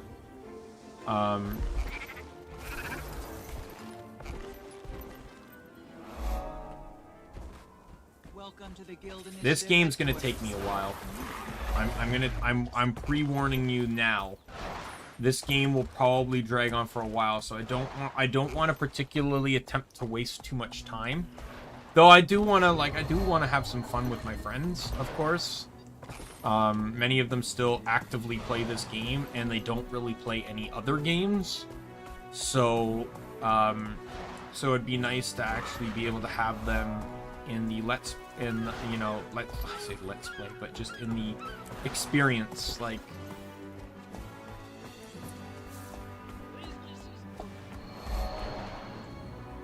I only ended up leaving the game because, like, I was always kind of like ahead of the game when it came to stuff like, not raids because I didn't care for raids, but like I never particularly cared, but I was always like on the ball for masteries and PvE content and stuff, and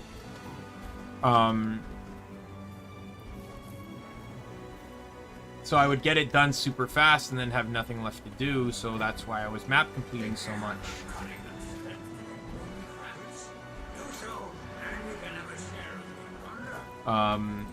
And it just kind of got boring, so I decided to play other games, and when I played those other games, I basically just got sidetracked and just never came back. It wasn't so much that I quit, it's just I got distracted doing other things.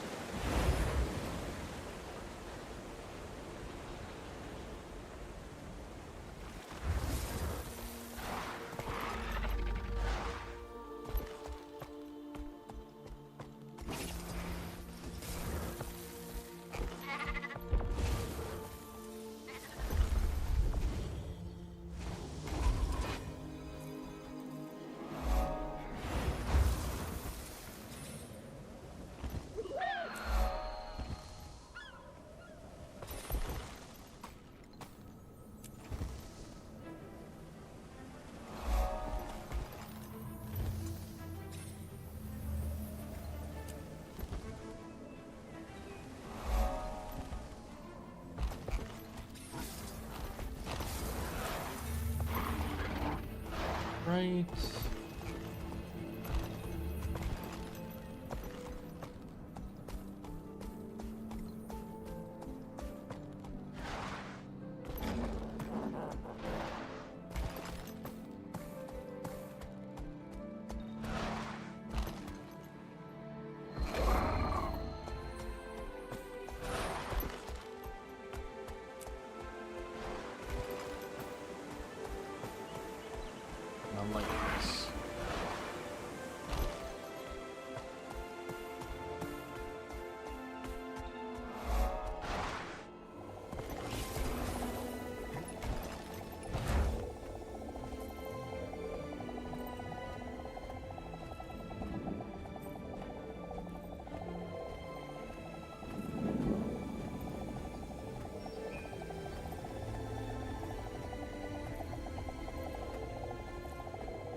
Oh, new build. Can't wait for... Let's see map chat.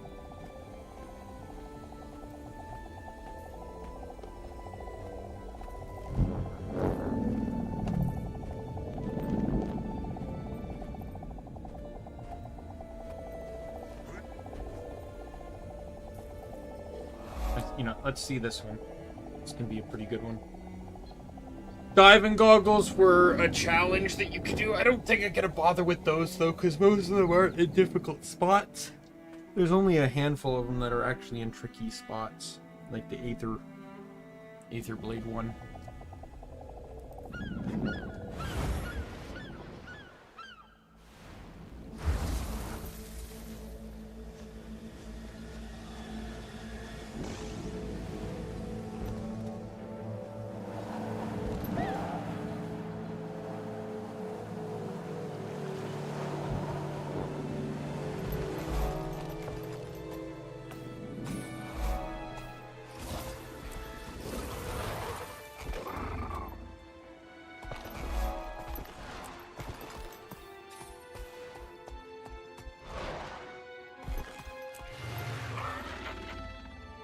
That looks like role-playing.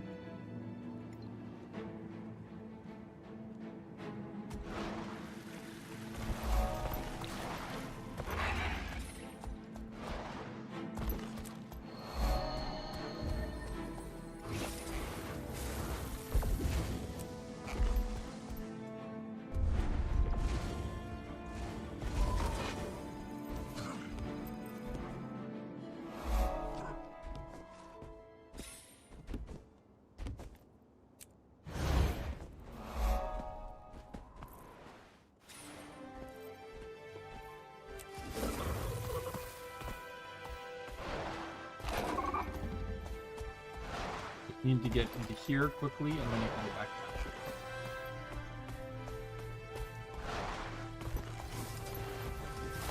So this area is basically like, you could say like a festival corner.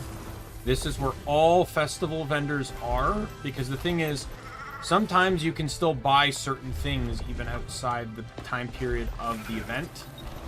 For example, these pails, Halloween pails. I bought them from here because I had enough corn of the cob. What? Candy corn cob to buy them. You smell different.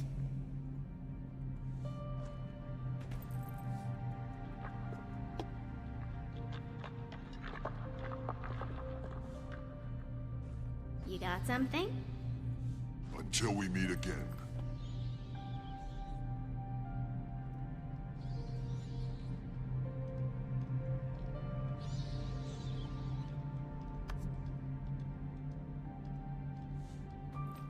There you go.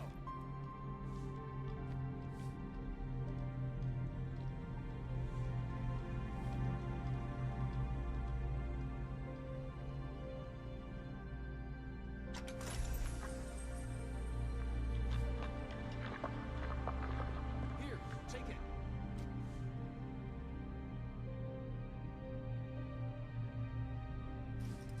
There's an ooze mini. Oh my god, that looks so. Probably save up for that one.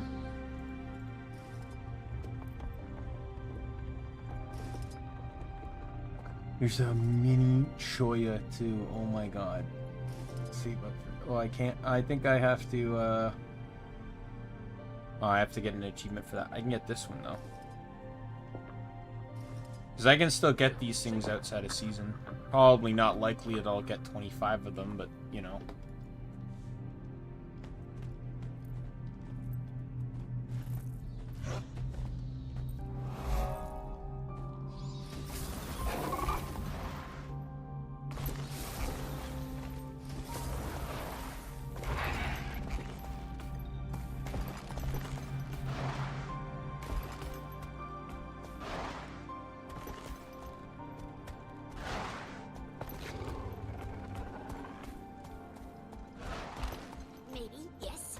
About a wizard script. Almost done line search though.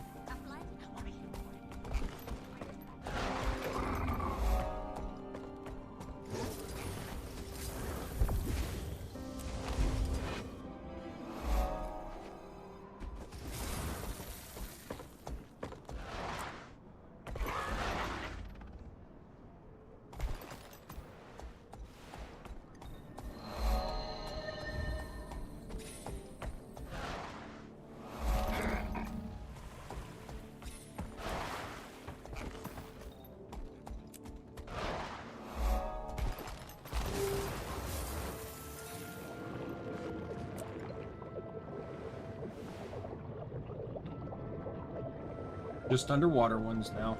By the way, if you see any animal that has juvenile in front of their name, it basically just means that it's a pet a ranger can tame.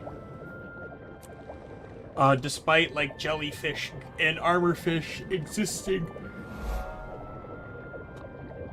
Alright, in many locations, there are actually only a couple, like 2 or 3 locations where they can actually be recruited.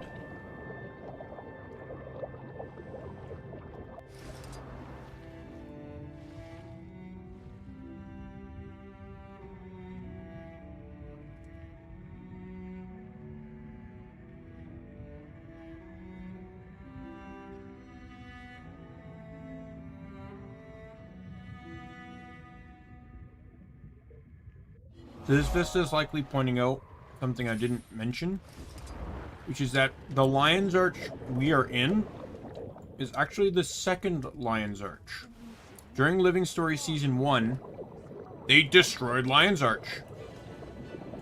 Just fucking annihilated it. Had to be rebuilt. You'll notice that in story cutscenes as the instances date back to before the destruction.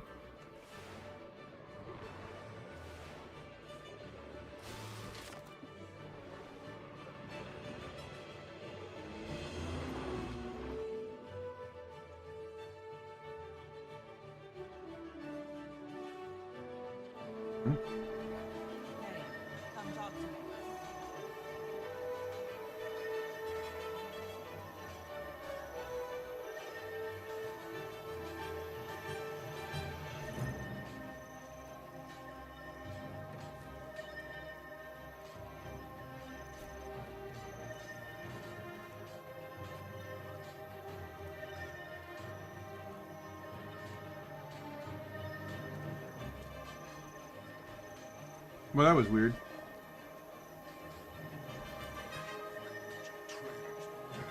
Internet just stuttered. So now here's the new map completing mechanic we haven't seen because in towns, though you probably noticed them in like hearts. So to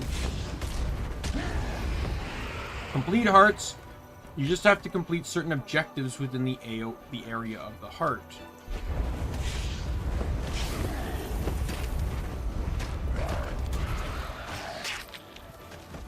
Some are simple, some are not so. Some are far more annoying than they have any right to be.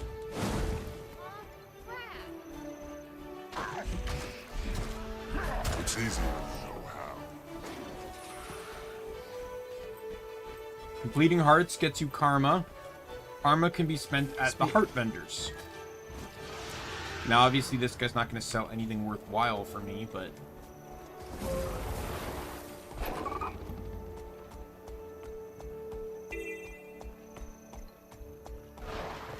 I'll do this story mission after I complete this heart and hero challenge.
This is a tricky one. If you go too far and you leave the heart area, so this is where it's always good to have a ranged weapon on you, because you can tag the enemies and kill them from within the range.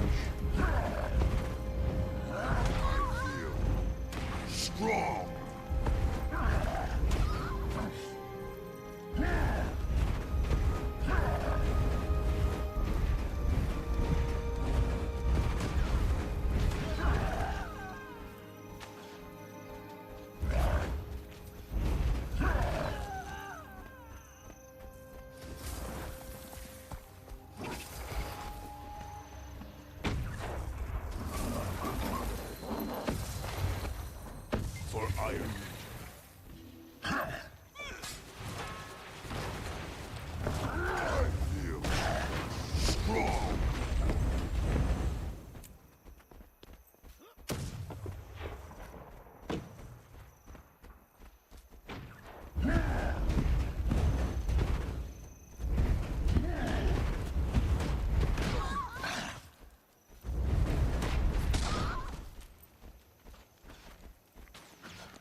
Yes!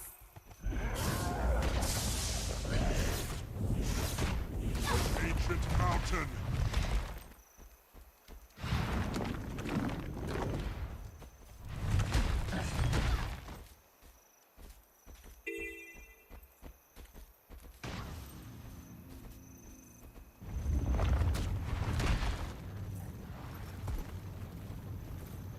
There's a lot of people here right now. There we go. Some hearts can be harder to do the more people that are around.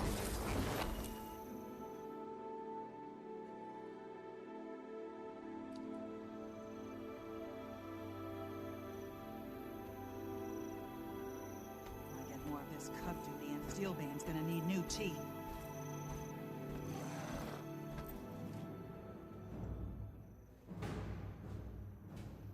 The rest of your warband defected voluntarily. Don't be stubborn. Why fight for blood when you can cook for Flame Legion? Females have it easy with us. You want me to desert and join you so you can demote me to fry cook? Please! I've killed 100 males twice your size. Fall in line or fall on a blade. I don't care which. No luck trolling for recruits at the pig farm? You Flame Legion stiffs must be desperate. I came here for supplies, but this is a lot more fun. If it's fun you want, recruits! Let's send Blood Legion a message. Bury these idiots and destroy those supplies while you're at it. Kill them all! Strong!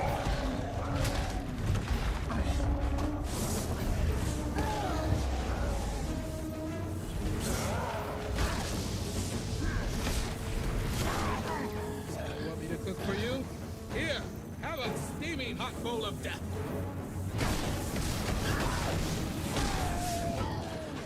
I don't know how that's not a world finisher.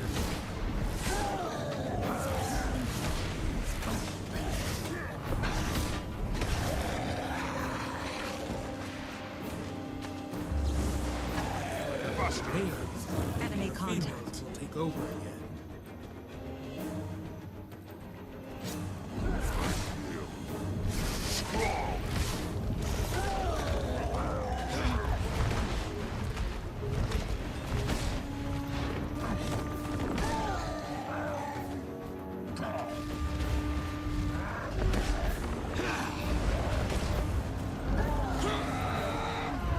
Engaging pursuit. You have my attention.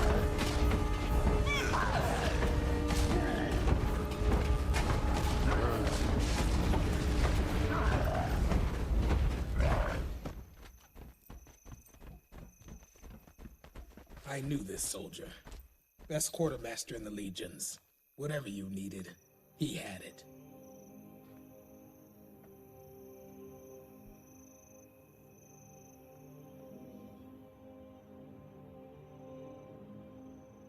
My whole war band deserted for the promise of power. Never thought I'd see something like that. I have nothing left but my life. If you'll have me in your ranks, it's yours. We need soldiers, and you can clearly handle yourself in a scrap. Welcome to the warband. Just be warned, my Legionnaire is going to drown us for losing those supplies. I hope you can swim. Don't worry. I can hold my breath for a long time. I'll take punishment over death, or being a gladium. Lead on.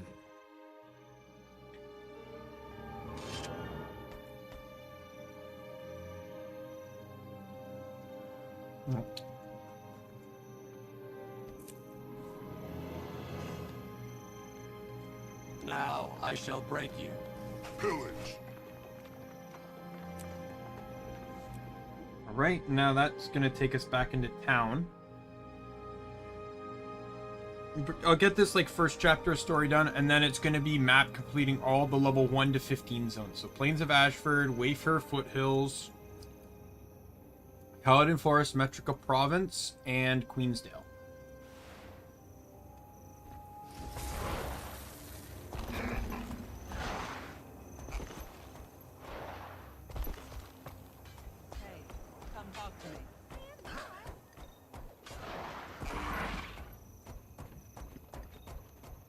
Normally, I ignore story entirely until I've fully map completed the base game. But this time I will try and do it in waves. So that way it's more entertaining that story doesn't all just come at once. Especially since it's going to take me days to map complete this game. Like, no joke. It will take me days. And I mean individual days of streaming. I mean, like, it's going to take me forever to do, like, if it takes me, say, like, let's just average 45 minutes a map.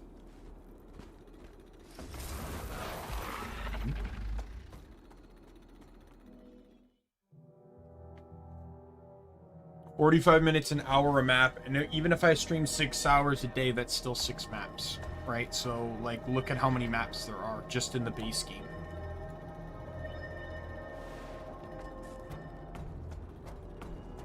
The hearts are the true delays. Hearts are truly what delay everything.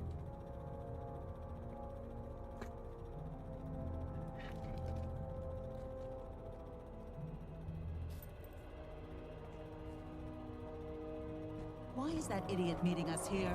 We've got work to do.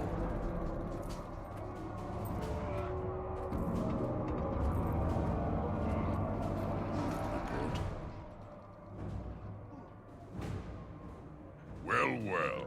If it isn't the brave soldier that aided me in Baradin's crypt.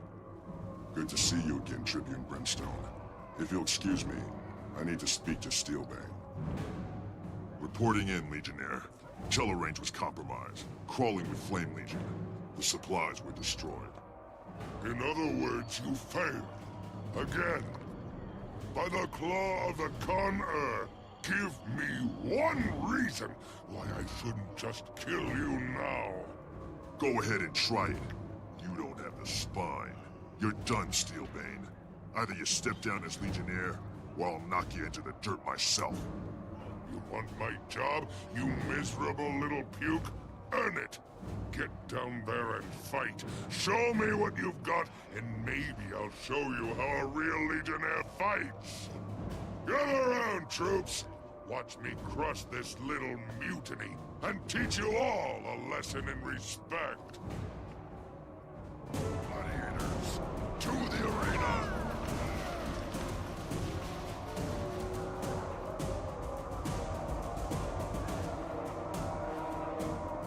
Give me this Doliac tap is gonna give me the courage I need to wipe the floor with you.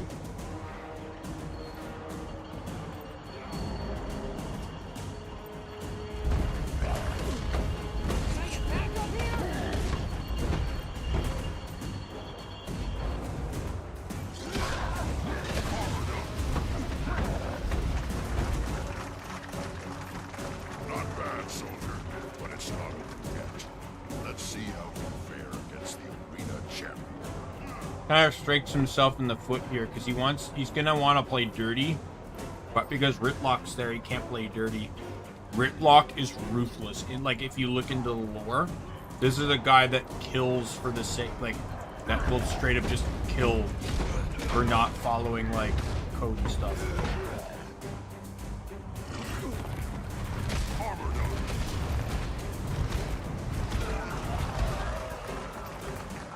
This is it, soldier. Last round. Victory or death. Let's see what you got.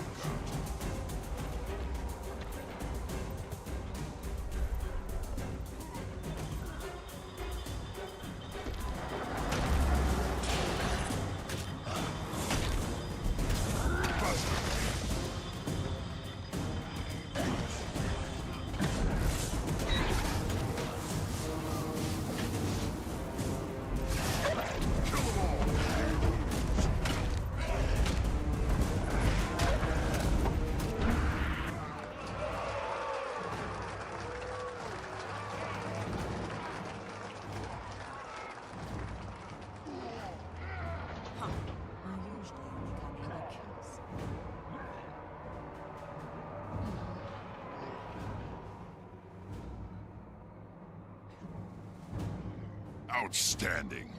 I'd say the soldier exceeded expectations. What do you say, Steelbane? He's so impressed he's speechless.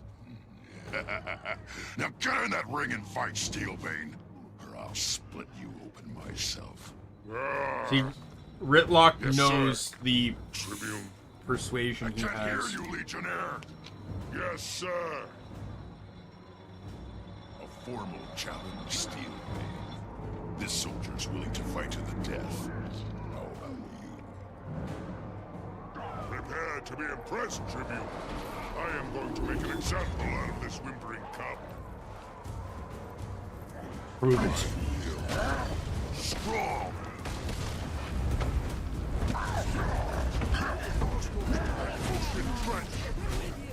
Good. Stop. I surrender. Don't kill me. I can still be of use to the Blood Legion. He's done, soldier. Either he lives to continue serving the Corps as best he can, or he dies in the name of Legion discipline. Either way, the decision's yours. Kill him, or cast him out of your warband. Alright, kill him. You started this.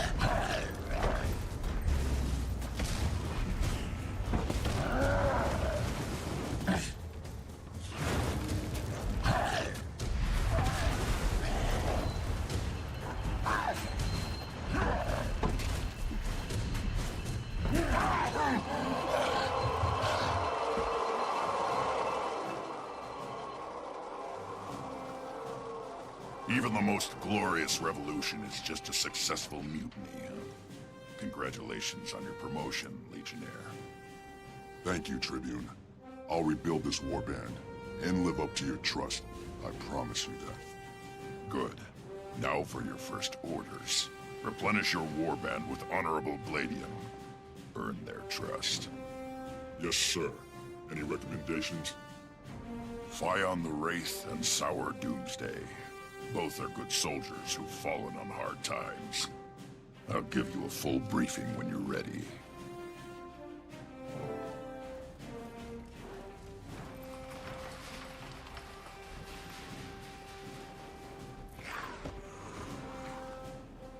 Ready.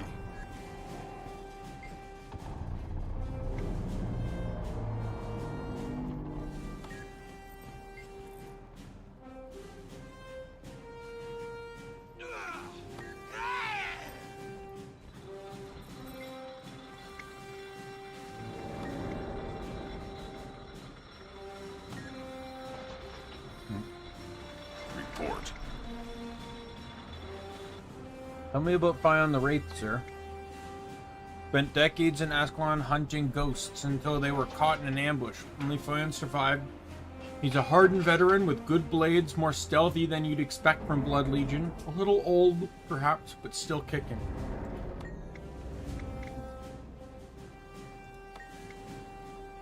He's a talented necromancer.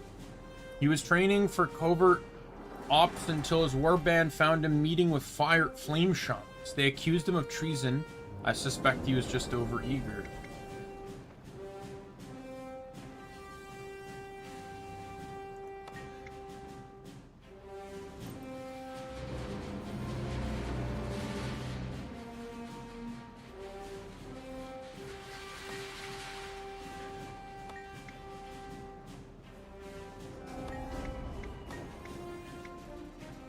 Doomsday. This is going to be a magic warband. Let's go. Let's change our warband's name and bury his memory.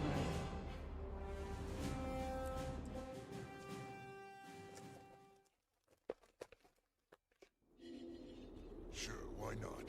I still have teeth.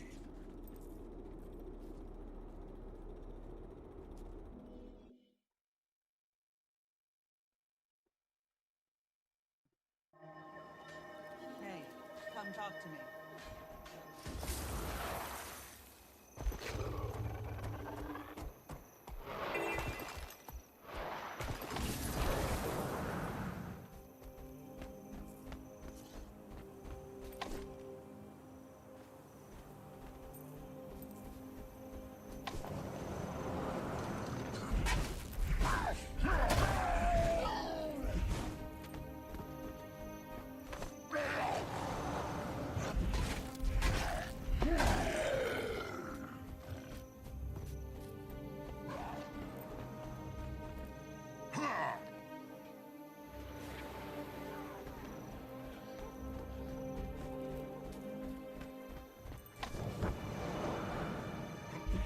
all!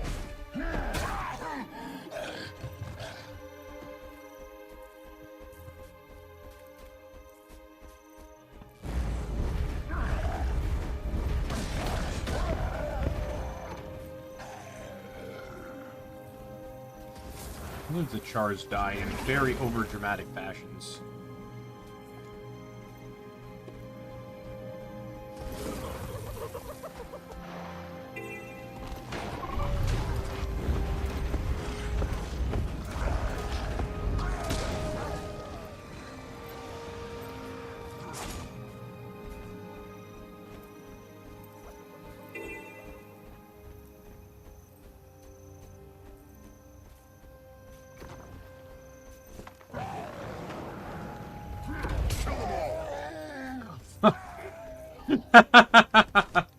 Dude just got wrecked.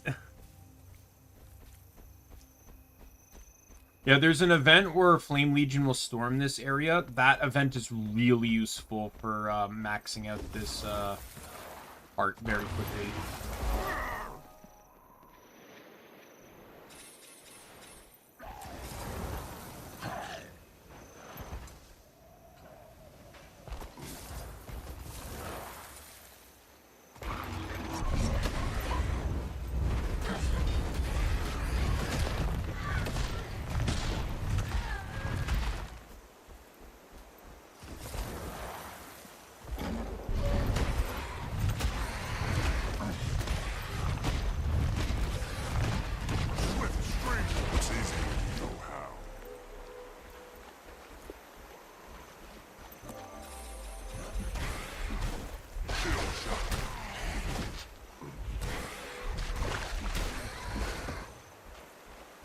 That might, so let me see. That's projectile, leap, and whirl. A brilliant ember. Projectile and blast. Projectile and blast.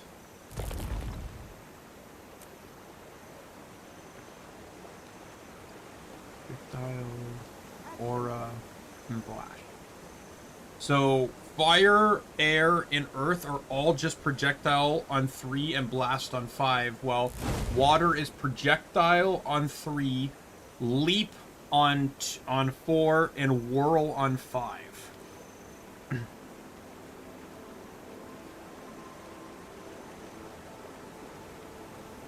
I wish I could have another leap.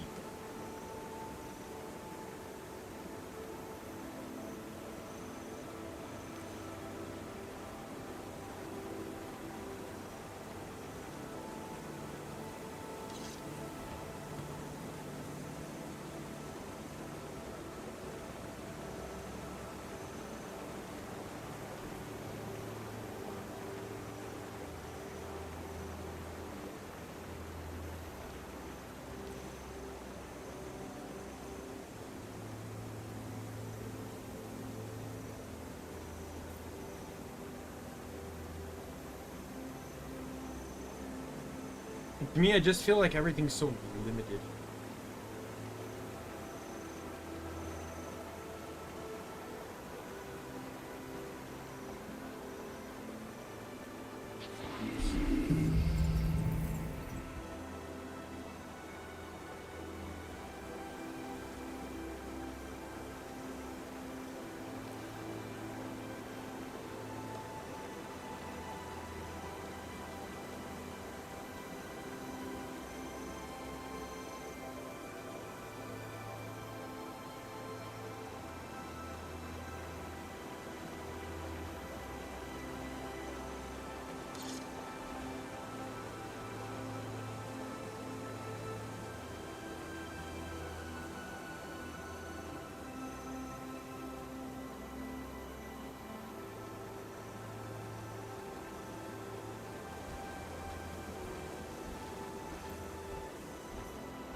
Let's head to the next one right over here. Bunch of flame legion shaman. Start beating up.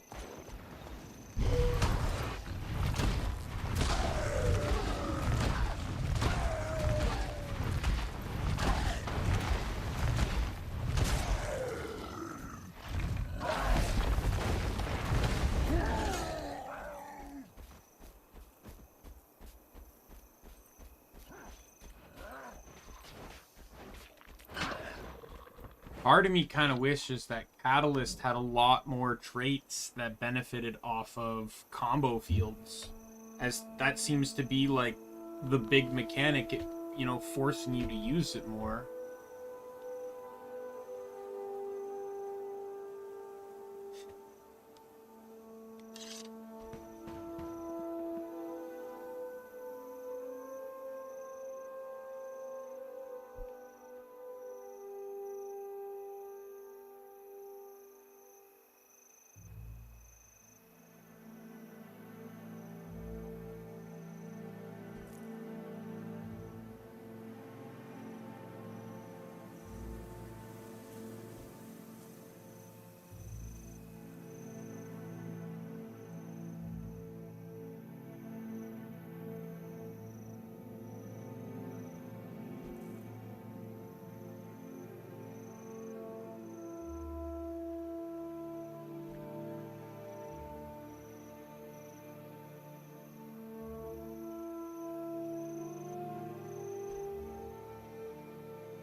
Part of a volcano!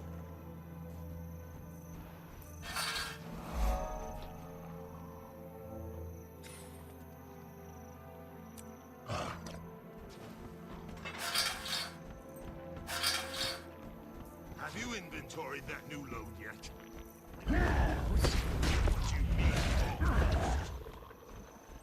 What's the hurry? Just a bunch of junk. It ain't going nowhere. Just a bunch of junk. Get out of my sight. What did I say?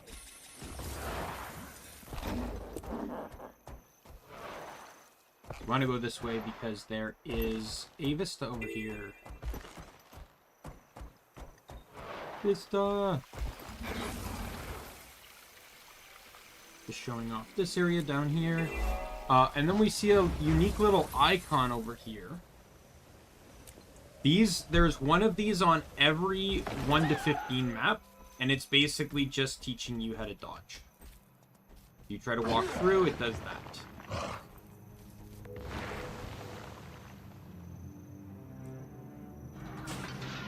You just get a crappy piece of equipment. But, you know.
Kill them all!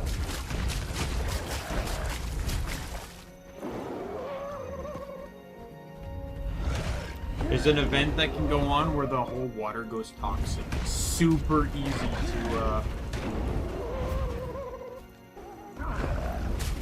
get this event done when that event pops.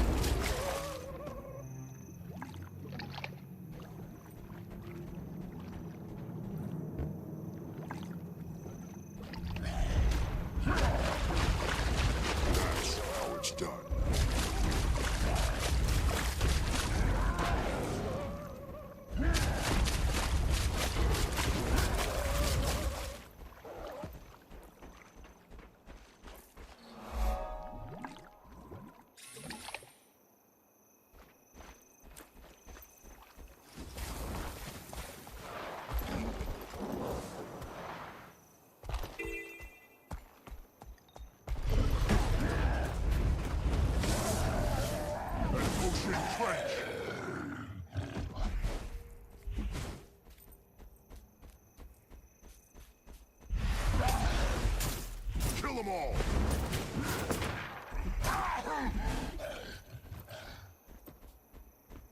Kind of crazy. Like, Hammer on this class is basically using so many animations from other classes.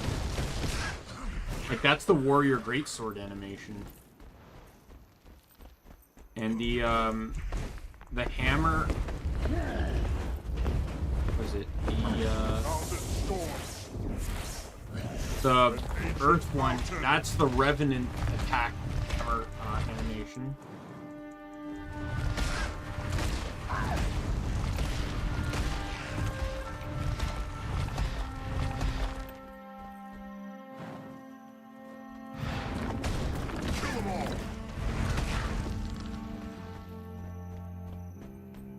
Even this isn't a world, and it confuses the hell out of me.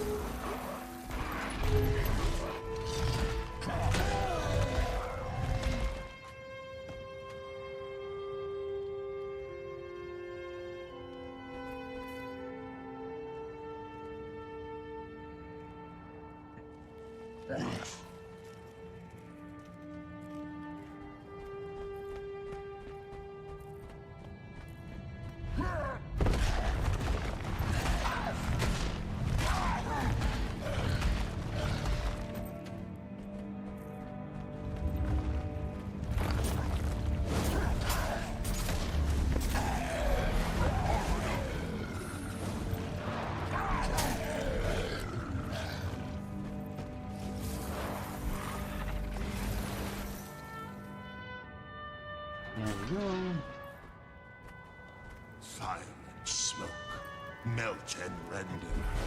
I see infidel warriors, weak and tender. I'll scorch your fur, I'll cook your bones, I'll warm your souls in a cauldron of stone. There is no mercy for you here. What? There is only the judgment of fire. Now burn. The Iron Legion, fire cleansed, has your soul. The last thing you need is the crack of your own flesh.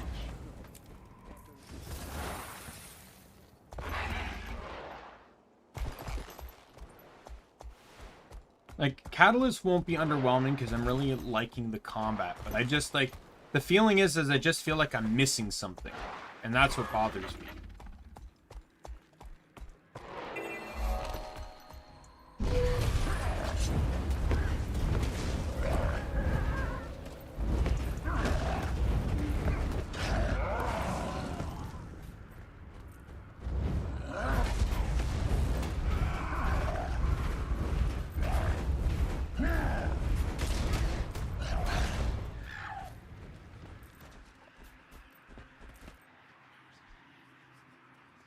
This guy up.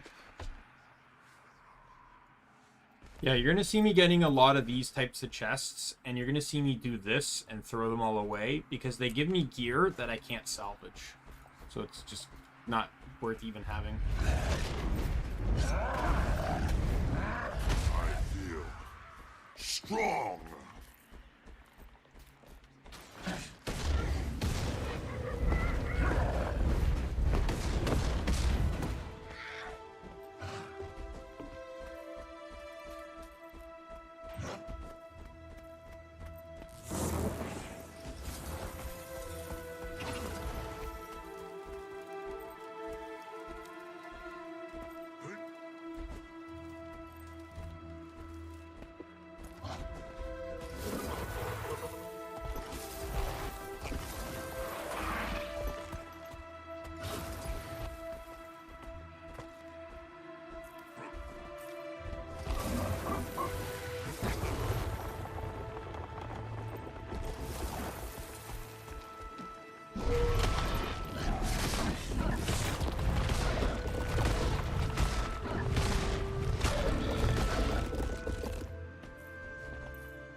Like, I'm wondering if maybe I should change up my sigils on my gear so that I can get more out of it. Like, right now, the sigils I'm running are Force and Malice. So I'd lose 5% damage and 10% condition damage, which would sting a bit because I would go down to 53.93% condition damage if I did that. It would sting a bit, I think, but you know, if I could put on sigils that did more in what I feel like would provide me general just PvE-ness, like I could add in sigils that in a group setting wouldn't really be that beneficial, but it's what really bothers me is main combo fire is the only thing that adds anything. Only thing. Right? Water can do chill at the end, air does nothing, and hammer does nothing. Right? I really feel like I'm missing out on something because of this. Guild Wars 2 sigils.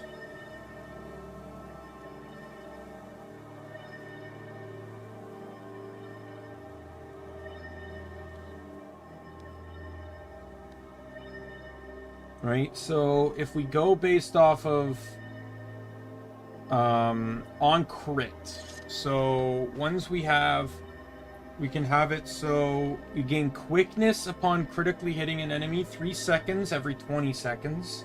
Strength, you gain 10 seconds of might every 1 second. By far, I think strength is one of the best ones.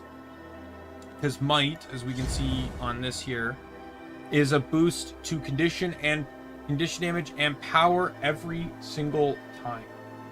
And since the duration, and these are also benefited by concentration, so I would get pretty much 15 seconds of might.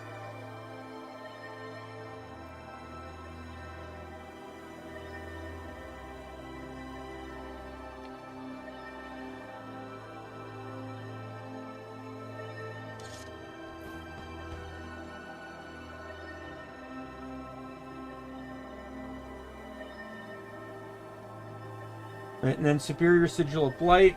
Inflict nearby enemies with 2 stacks of poison for 4 seconds upon landing a critical hit. That's an 8-second cooldown. Sigil of Earth is inflict bleeding for 6 seconds upon critically hitting, and that has a 2-second cooldown. And then Torment, which inflicts torment for 5 seconds on enemies around you, and that has a 5-second cooldown.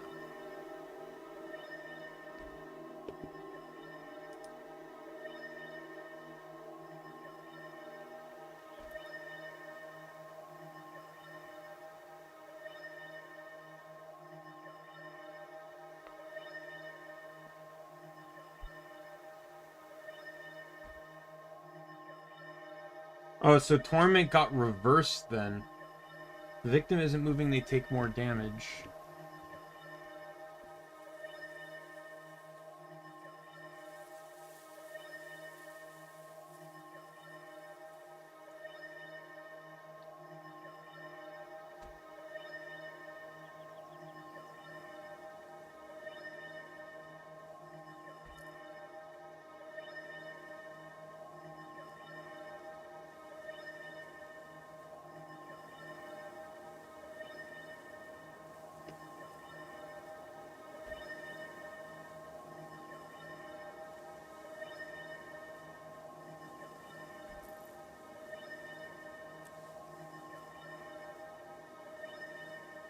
Even at cap, like, even under Fury, I still would only have 41 seconds of, or under Fury, I would have 66% chance to crit, which isn't bad.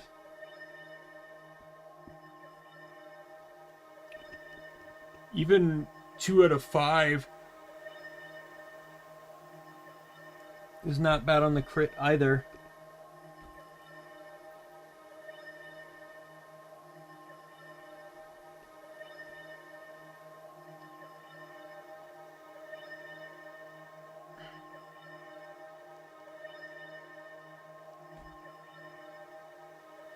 I just feel like I need to gain more on the on the hit rather than what I'm getting now. Like I need my basic attacks to do something more than what they're doing.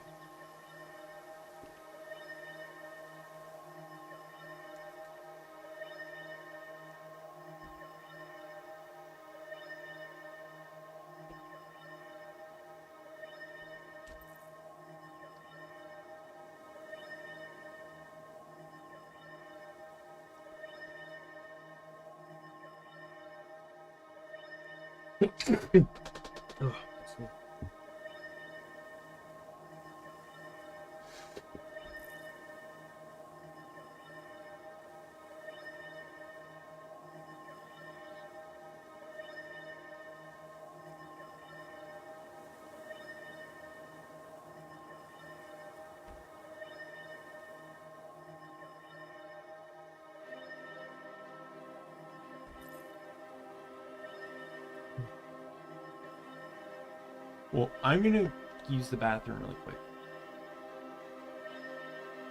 while I sit and think on this. So I will be right back.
I'm sorry, Siege Master, it's just...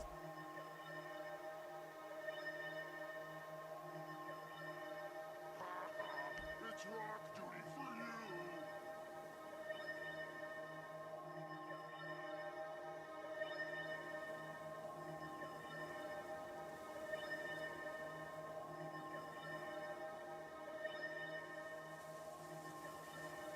This is all your fault.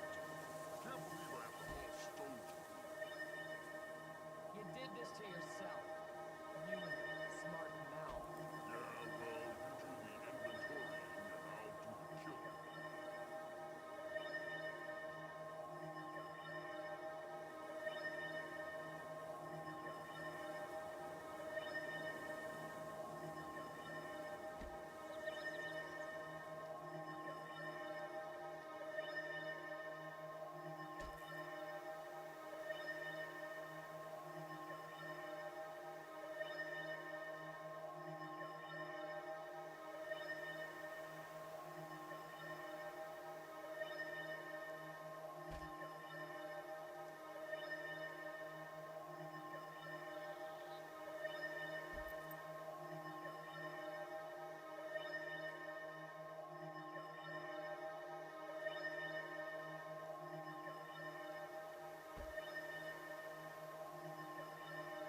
Alright, I'm back.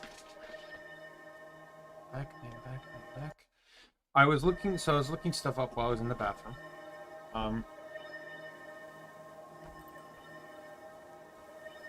Let me just look at some traits here.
This is tricky to figure out.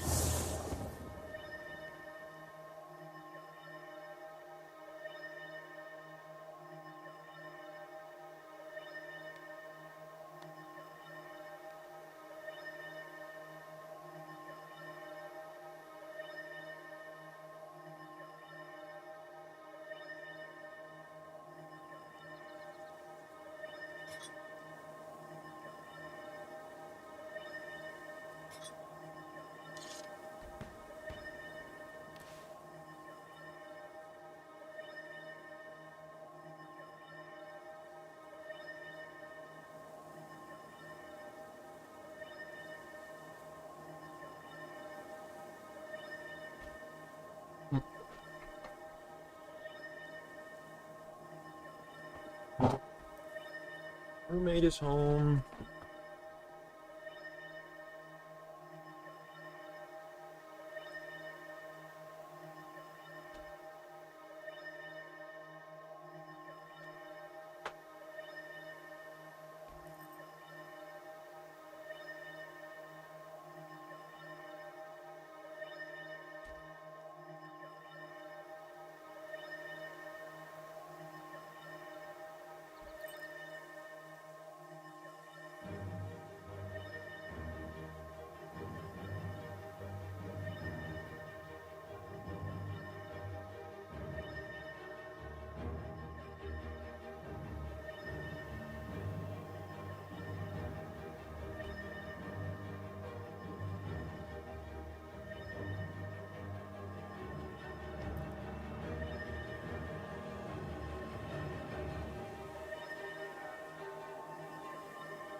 Let's run that.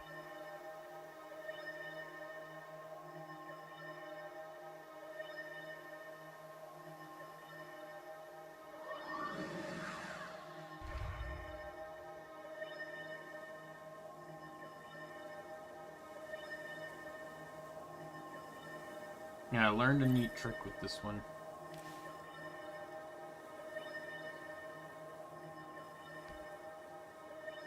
I also don't have to run Arcane Blast, and if I really wanted to, I could maybe switch to Signet of Earth.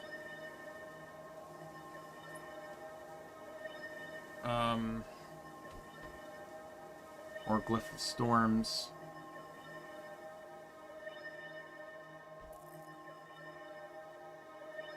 Arcane Blast is nice because it gets a nice quick blast into the Jade Spheres.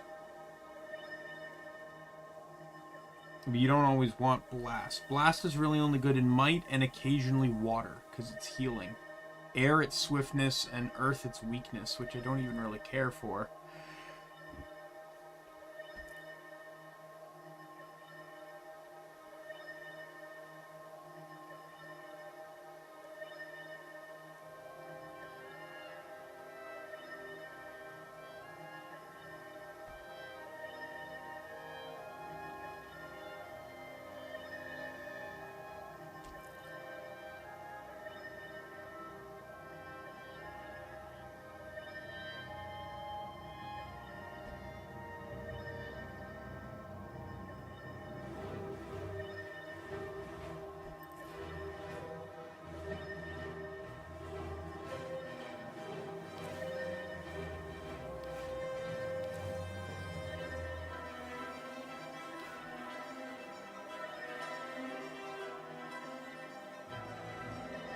Try it like this.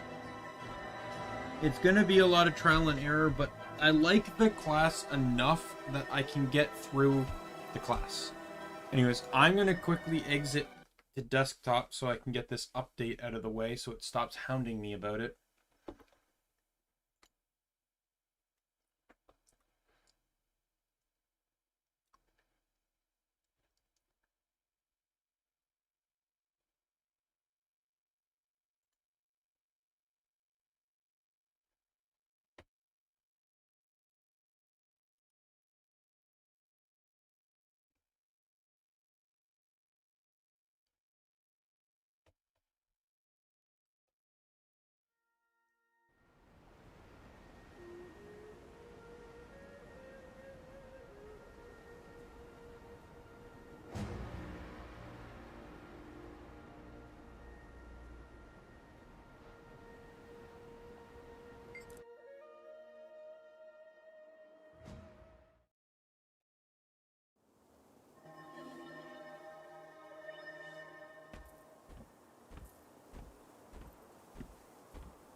Smells like trouble.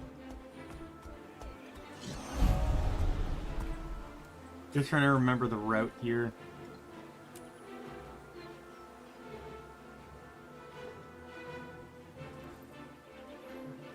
So what's worse, ghosts or flame legion? Ghosts are burrs between our toes, but the Flame Legion is a fur-eating fungus.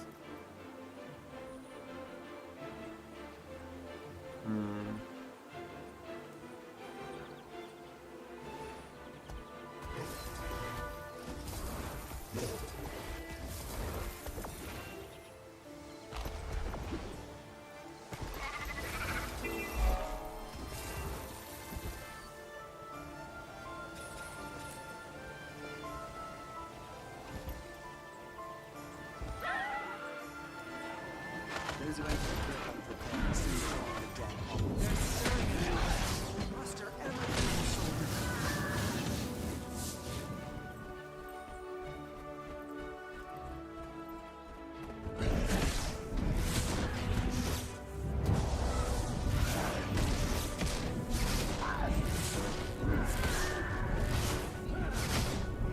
Brilliant temper.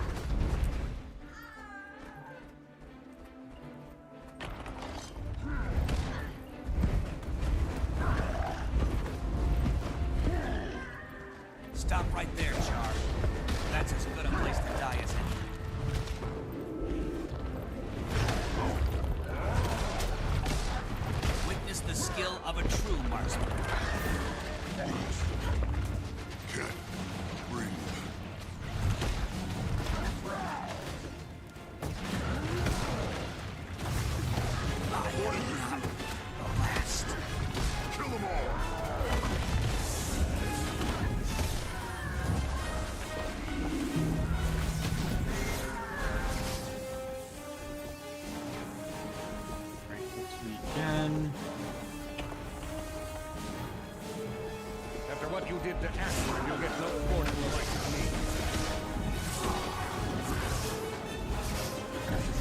Pressure.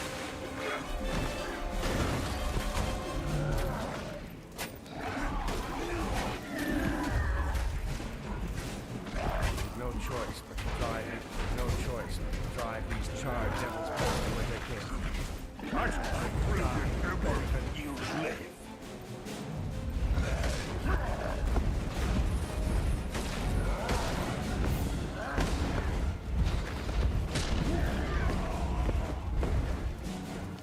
There's nothing quite as enjoyable as putting a spear in the gut of a charm.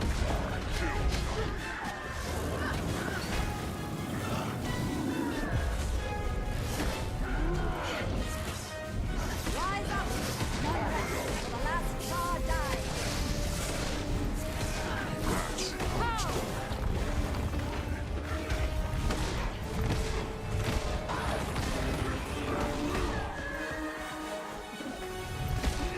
I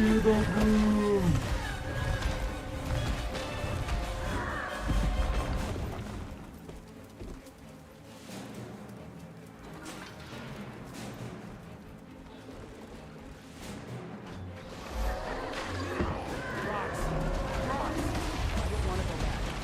Don't take me back.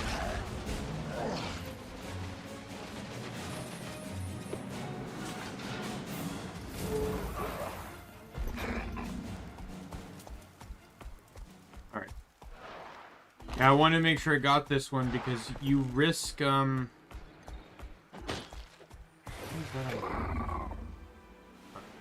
you risk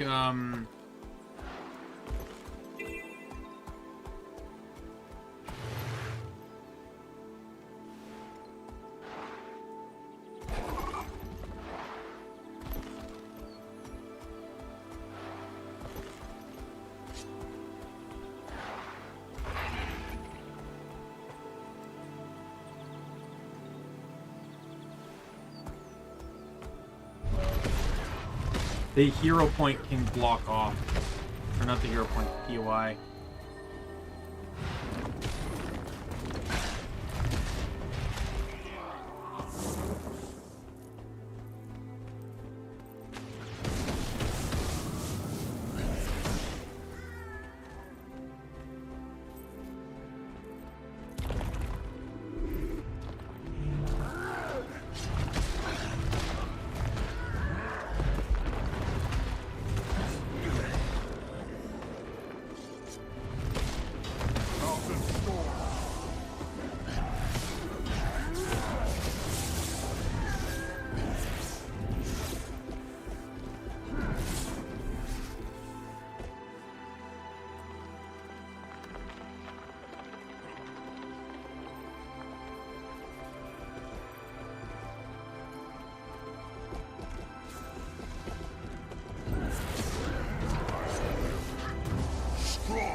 Oh, come on.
Oh, looks like I'm getting out of here the old-fashioned way.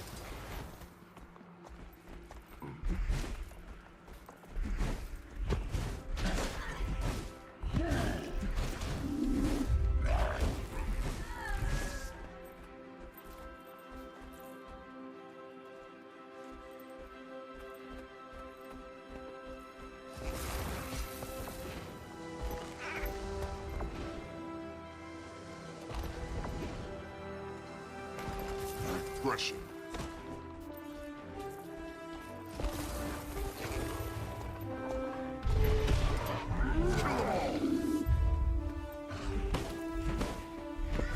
An ancient mountain.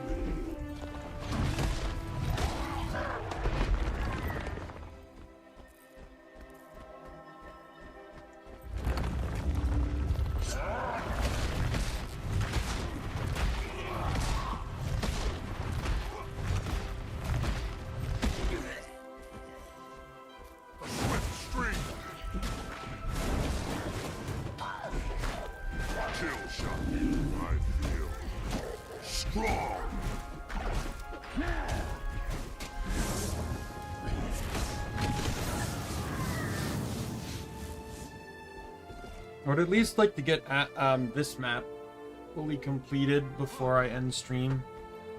7 hours is a bit long.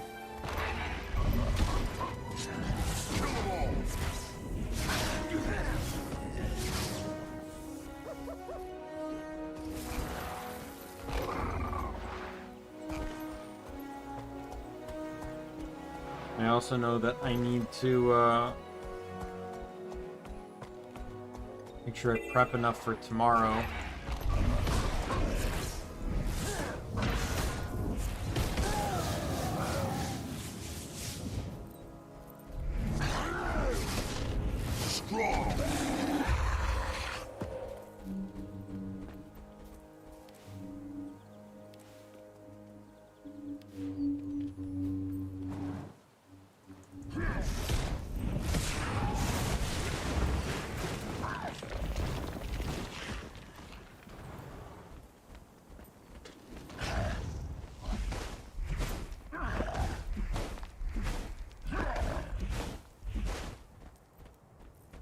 Kill them all!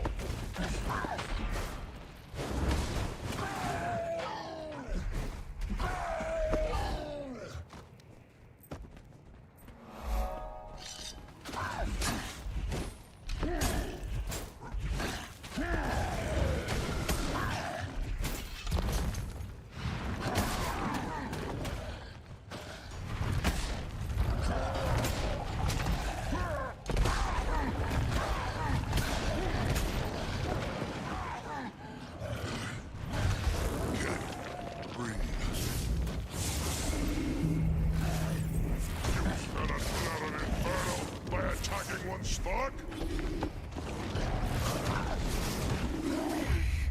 Consume.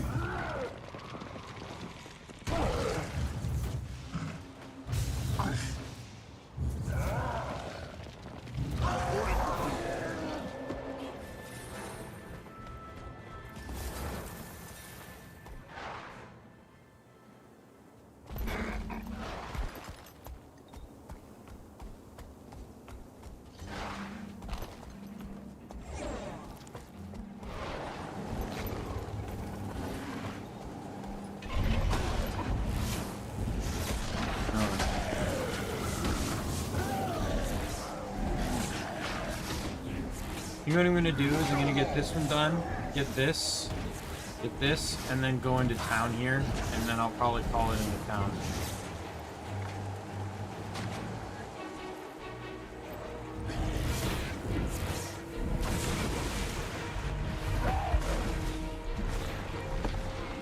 Refreshing.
Almost got it.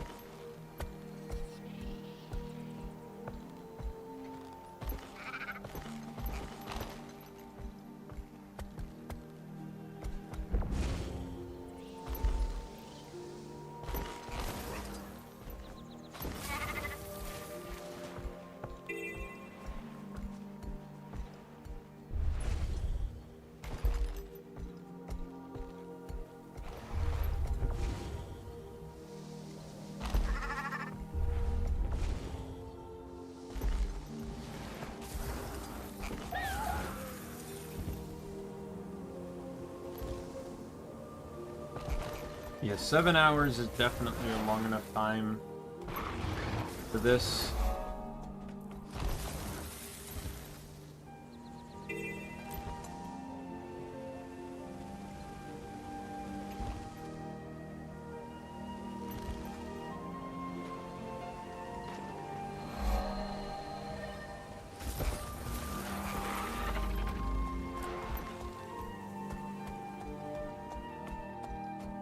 There's a hero point here and a waypoint. I'll grab them and then call it.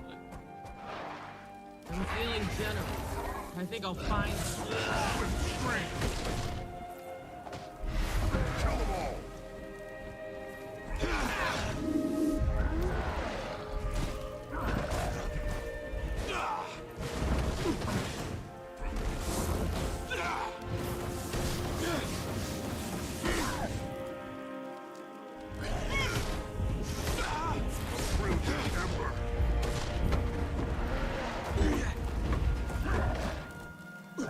There, you're stronger. Now get out of my sight.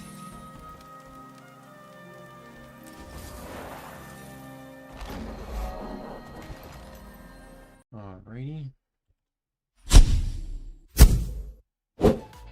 Yeah, so I feel like I made some... I don't know if I made like good progress, but it took a lot longer. Sorry. It took a lot longer than I imagined it was going to take to get my outfit picked out and to hit level and to get all the hero points I needed. I want another huge thanks to Ray for giving me a hand with getting some of those hero points. There are several that I would not have been able to do without her assistance, such as the mushroom HP, the troll or the cave troll HP, and a few others as well. So this will pick up likely on Sunday.